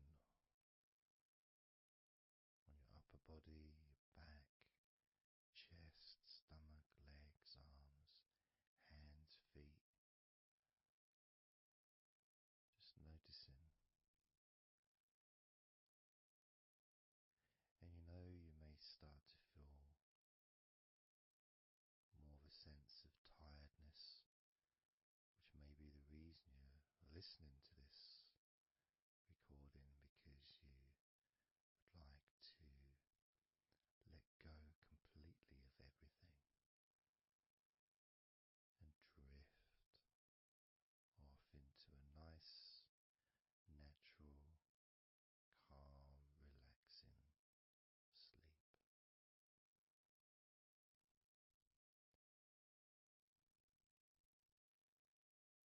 So now we're going to focus on your forehead. And if you choose, you can incorporate your eyes in this focus as well. So your forehead and your eyes, just that whole area basically. Almost as if you were wearing a mask, you know, like a, I don't know, Batman mask or something, or I'm trying to Zorro or something, you know, the kind of mask that covers your eyes but also covers quite a lot of the forehead. And focusing on that area, because that's the area that we're now going to release tension and stress from your mind, from your brain and from your mind, and any tension that you may have remaining in your face, in your neck, in your jaw, in your eyes, your forehead, or your scalp. So basically any tension within your head area, including your mind and your brain. And that's going to be released through your forehead and your eyes. As I count down again from 20 down to 1. Now, 20, 19,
opening in the top of your head where that tension and stress and any remaining issues, maybe worries or concerns that are of no use to you now, can all be sucked out of the top of your head and taken away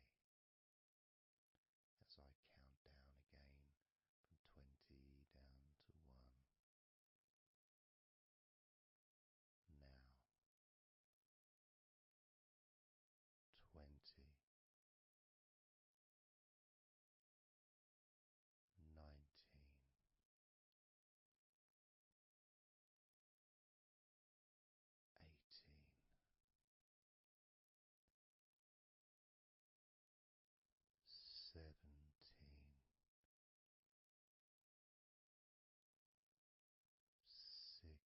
16,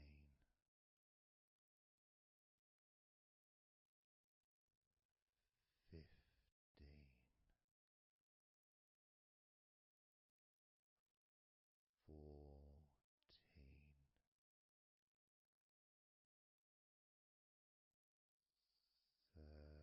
12,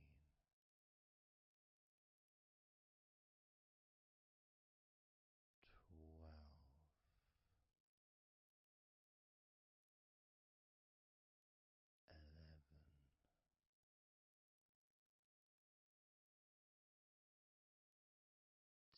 9,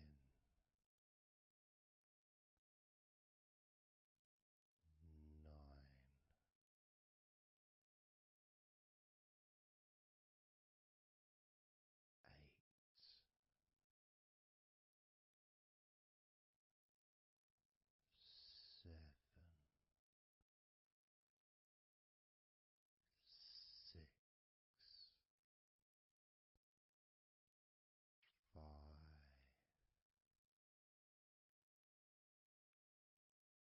4, 3, 2, 1.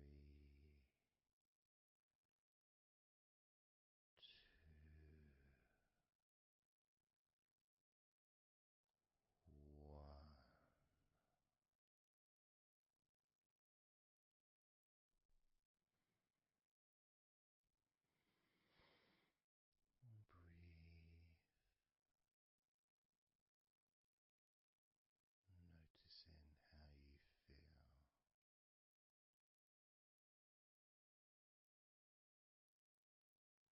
how relaxed and calm you physically and mentally feel right now.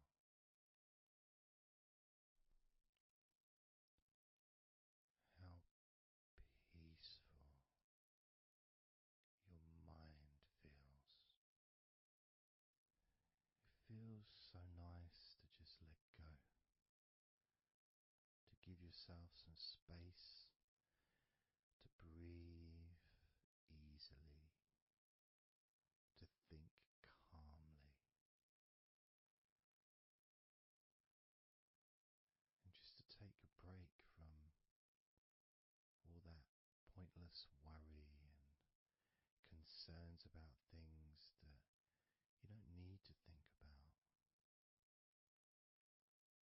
right now.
like you to make up your mind that you're going to relax.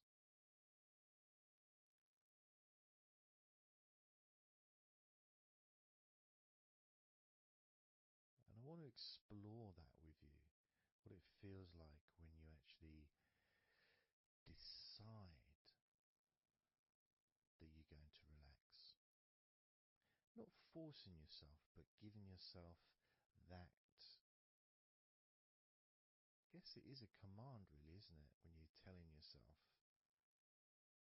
relax. In a gentle but firm way that only you can really tell yourself in that way.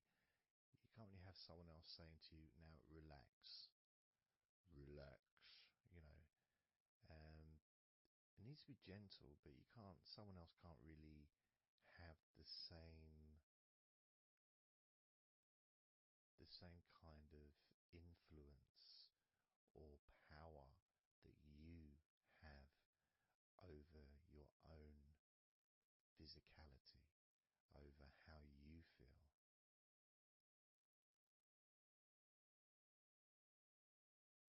Because when you say it to yourself, it means more. It's personal, and your brain and your unconscious mind and your body listens to what you say. So, for example, we'll test it out. We'll do a little test, a few little tests along the way, and you can get more of an idea of the force, the positive force that you can have in creating a sense of comfort and relaxation in your body and your mind quite quickly, just by you telling yourself to relax. So I'm going to start by, let's focus on your hands. So focus on your hands and just tell your hands to relax. So just say relax as you focus on your hands. You could say, my hands are relaxed, or I want my hands to relax. But I think if you actually do it directly, by focusing and imagining that your hands can hear what you're saying, like they've got little ears, which is a bit weird. So talking to your hands and just say, relax.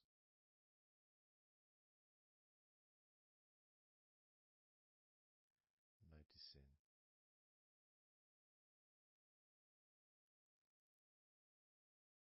how your hands start to relax.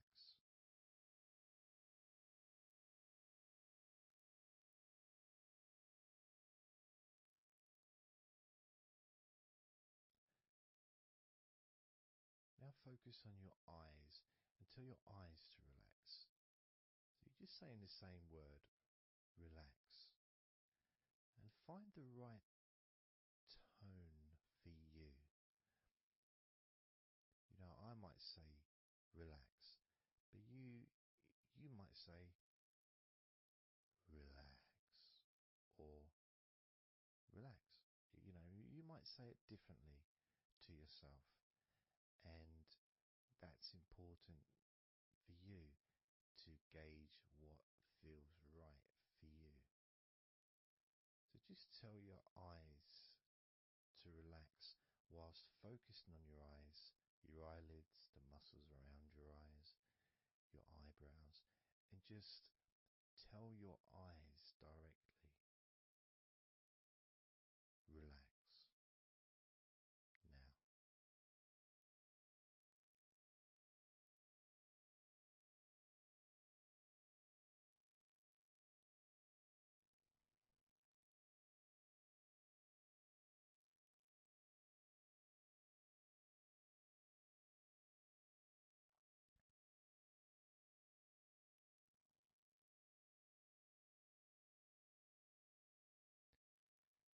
just did that myself, and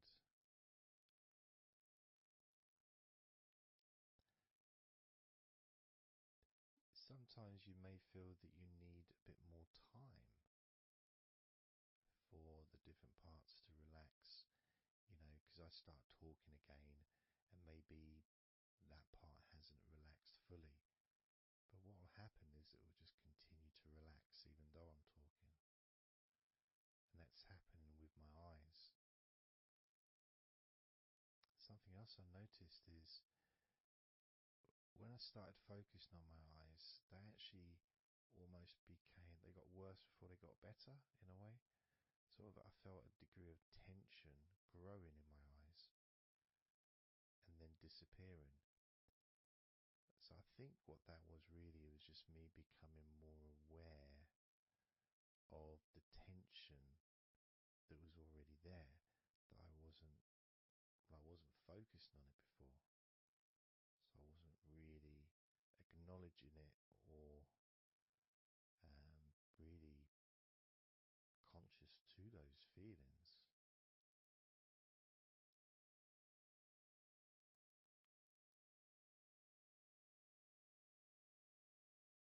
Yeah, my eyes are still continuing to relax, as well as my hands actually.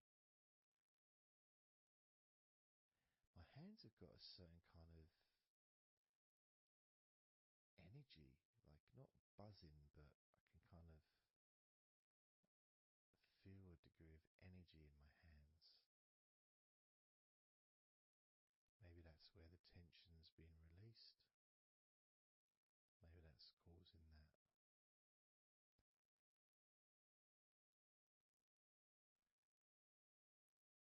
The next part, I think we should focus on the back of the neck. That's a part which quite often, well, for me, holds tension. I don't know about for yourself, but I think it's quite a standard place where tension is sometimes held. So, and I'm doing exactly what you're doing as you do it as well. So I'm telling my body parts to relax as well. So if you tell your neck, the back of your neck, focus on the back of your neck and just say, relax, in your own words, in your own tone, in your own voice. You can say out loud or you can just say it to yourself internally. But you're focusing and you're saying it literally to the back of your neck, as if the back of your neck can actually hear what you're saying. So do that now. Just say relax to the back of your neck, and I'll do the same.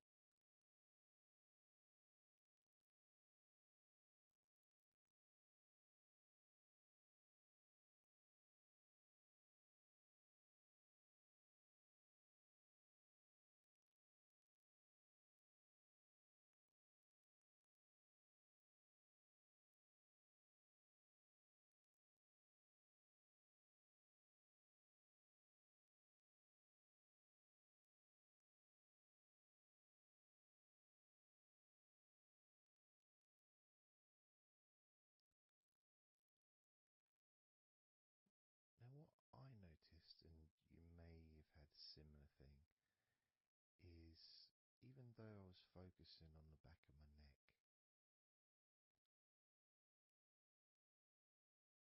other parts started to, I don't know, show themselves to me, or maybe because they want to be relaxed as well, but I started noticing the feelings in my shoulders, the tension in my shoulders and in my upper back. Whether that was because my back of my neck was saying, well, I'm pretty much okay. It's the other parts that need attention.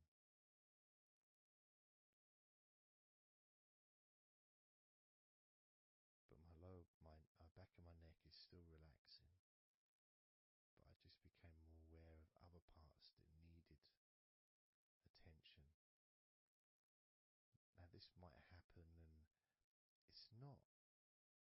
It doesn't mean that it's going wrong. It just means you're being notified of more places that also want to feel relaxed. So I'm going to focus on my upper back. So you can do the same, even if you don't have any feelings of tension that are obvious in your upper back. If you just focus on your back and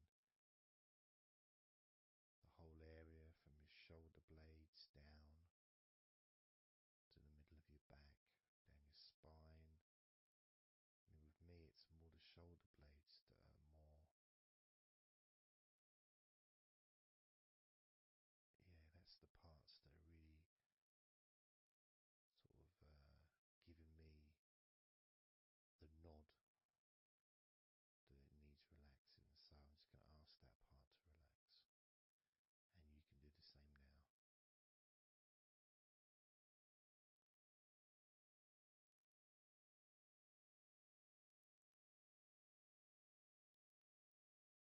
Relax your upper back.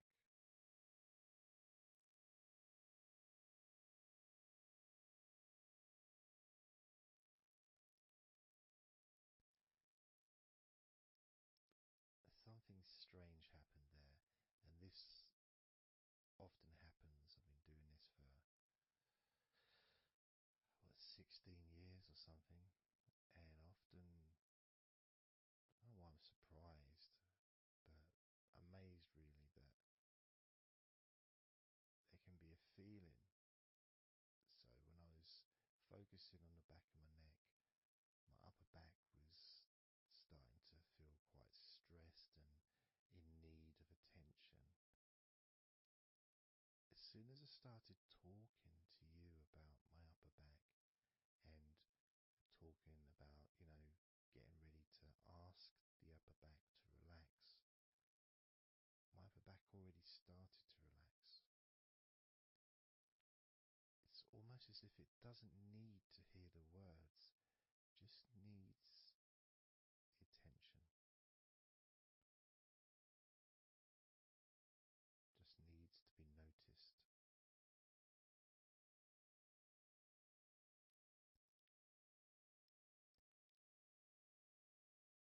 That is something that often happens in this type of situation, is when you start to relax a couple of parts of your body, as we've done with our hands, our eyes and our eyelids, and now back of the neck,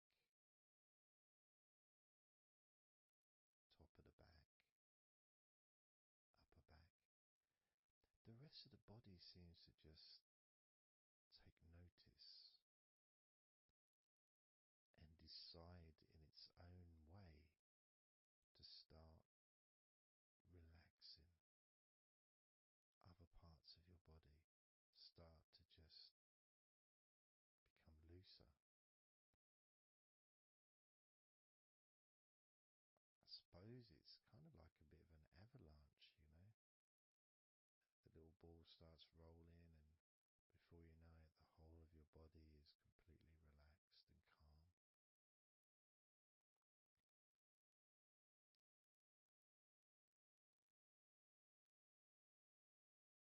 And if you focus on your face,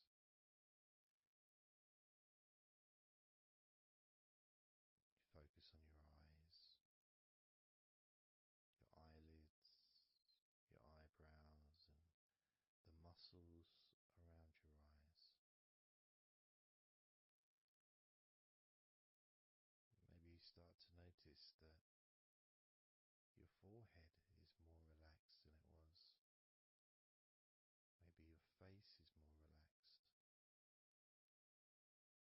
I would say my entire face is a lot more relaxed than it was.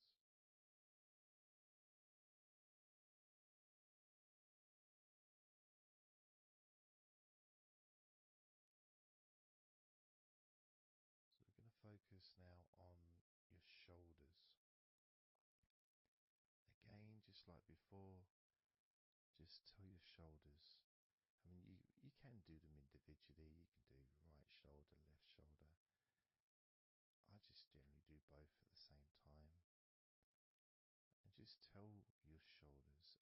focus on them in your mind. Focus on how they feel. Maybe you can see them in your mind's eye. And just tell your shoulders to relax.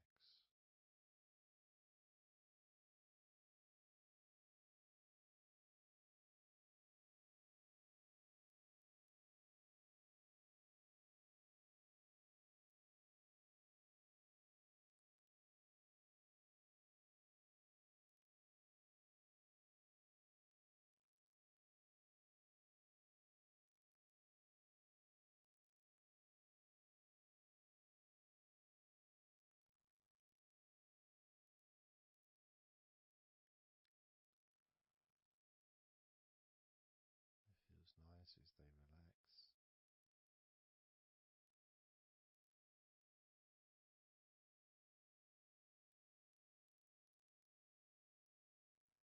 But I do notice, probably especially with my back, is the connection between the different parts. The back, the shoulders, the neck,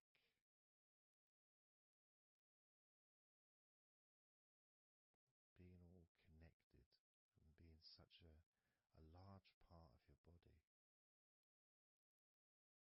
It's almost hard to separate them from each other.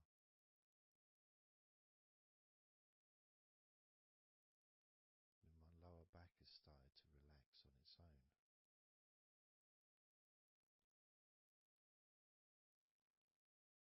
Maybe I'm going too slow. And that could be an issue because we all go at different speeds. And the idea at the beginning of this recording was for you to be able to just say to yourself, relax.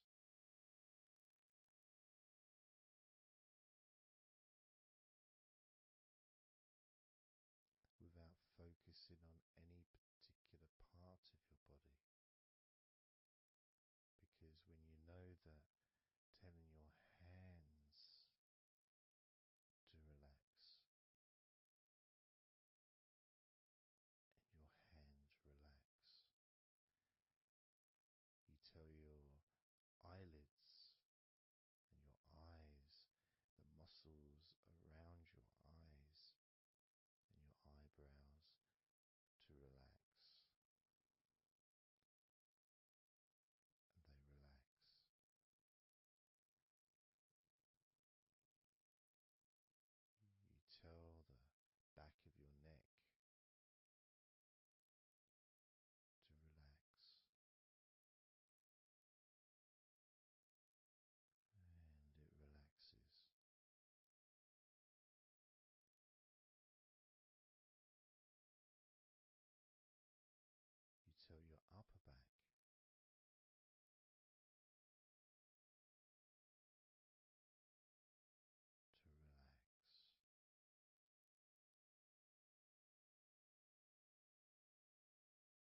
a bit too quick in order to relax.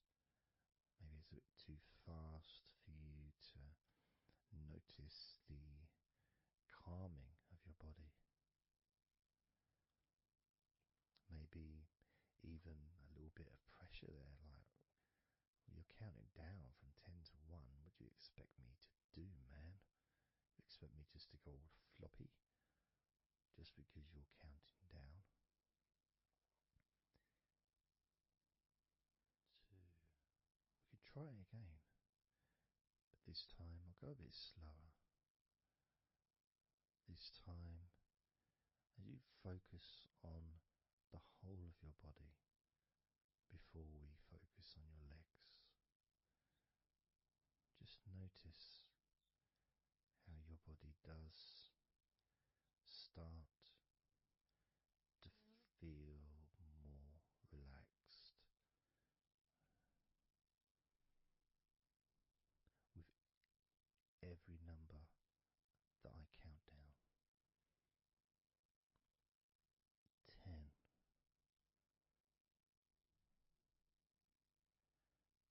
9.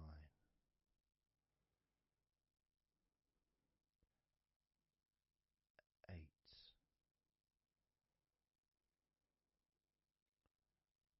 7.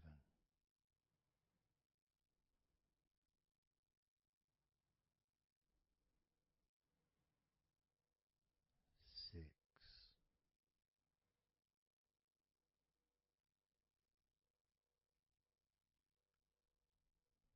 5.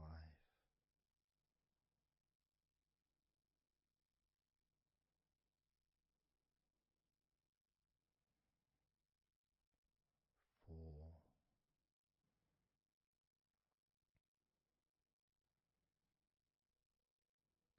3. 2.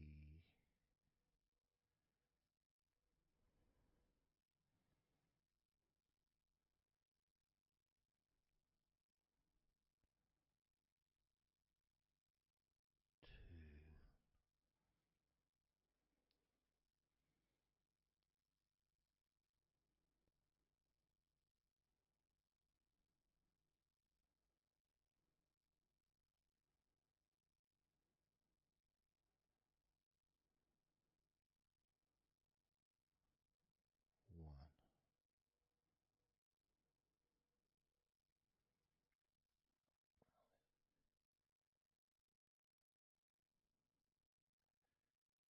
And just notice how you feel generally, how your body feels.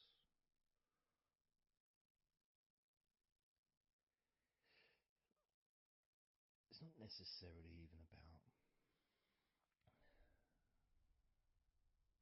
counting down from 10 to 1. It's that space that you have, that body space between muscles being active physically or mentally, to just sitting or lying down, just being there, not doing anything, not saying anything, not needing to think about anything. So it opens up a space, a bit of a space, a gap. Each number. And every time you hear that word. And the more I count down from 10 to 1, the bigger that gap becomes. So there's that gap of calmness, of comfort, relaxation.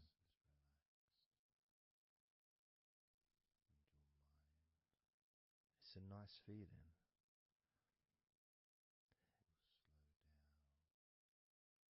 And it moves those stresses or discomforts physically or emotionally, moves them away. Relax.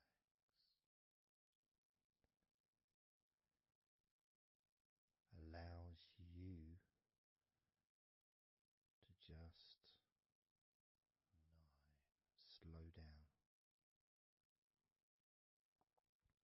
So I'm going to count again from 10 down to 1 and notice that gap widening. The gap. And as it widens, it's almost like the stress and attention falls into the gap.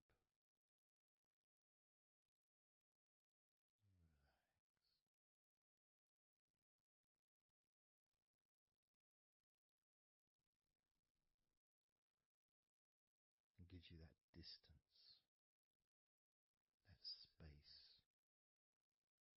Now,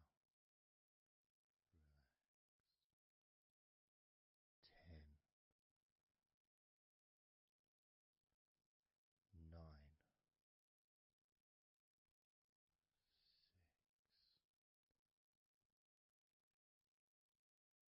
10, 9, 6, 8,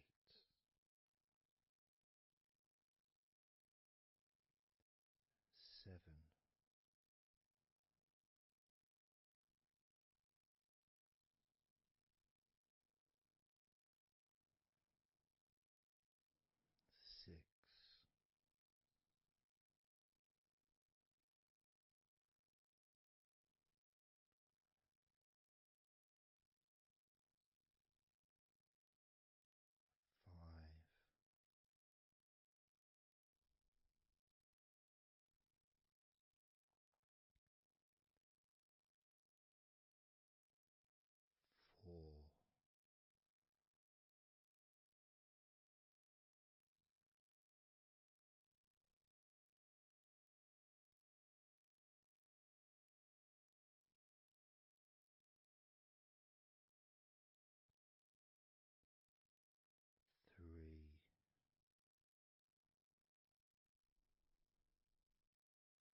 area. It's a very heavy area. It's very strong. Probably the strongest muscles in your body are in your thighs.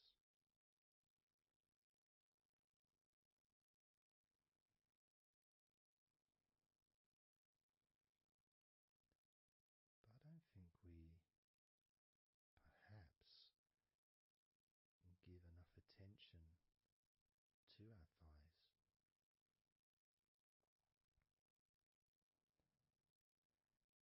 Perhaps we don't acknowledge how important our thighs are to our lives.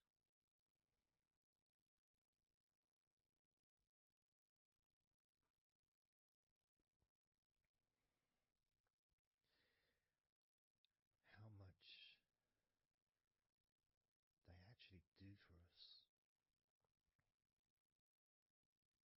all through our lives.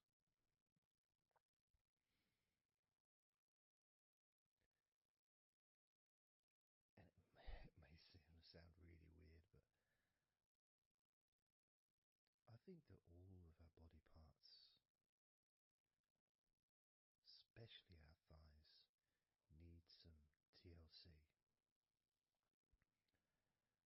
A bit of love shown, a bit of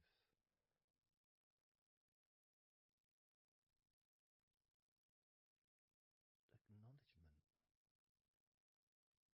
a thank you, gratitude for what our thighs do for us.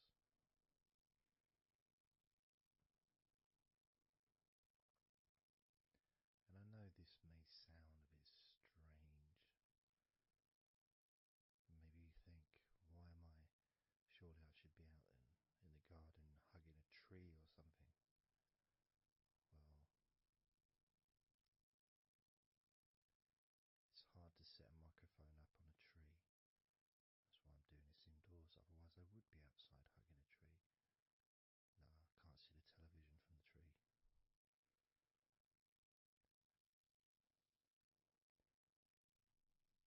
If you move down to your knees, again, such an important part. And I think we don't necessarily, I'll speak for myself here, I don't necessarily appreciate all that my knees do for me until I have a problem with my knee. So occasionally if I ever, maybe I bash it or it's aching for some reason, it's then that I realise how much it does. You know, the benefit of being able to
way when you think that, logically our wrists are a lot thinner than the rest of our arms, which is okay, can't see any problem with that because we're just picking stuff up. But our ankles are so much thinner than the rest of our legs.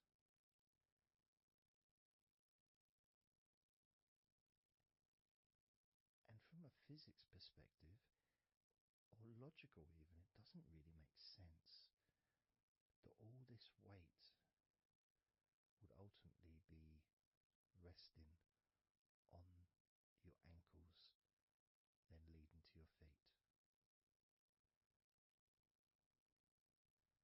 That thin area, thin bone,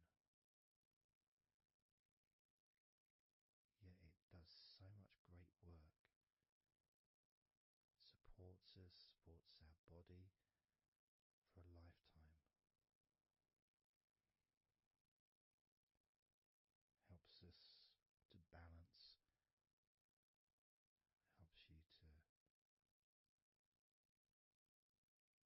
get around and be mobile.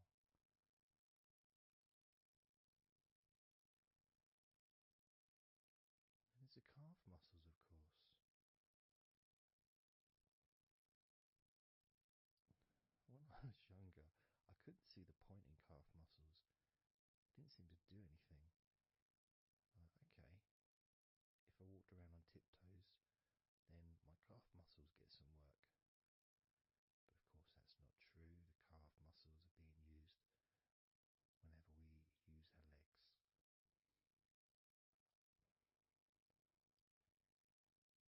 And your shins,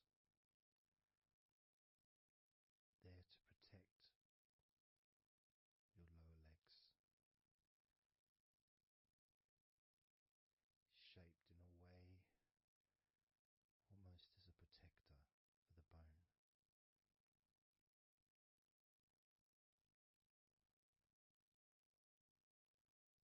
Leading, of course, to your ankles and your feet.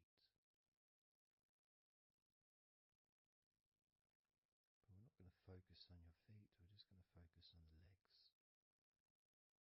I realise that now that I've mentioned your feet, you're probably focusing on them anyway, so maybe I should focus on your feet a little bit.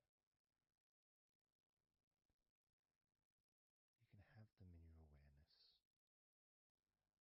the same as you have your thighs in your awareness, even though we haven't been focusing on your thighs for a few minutes. We've been focusing on your ankles,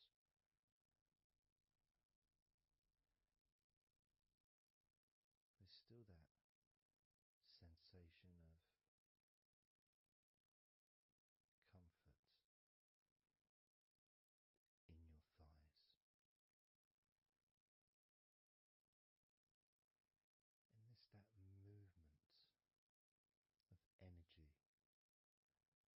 because the thighs hold lots of different sensations. Of course, there's the muscles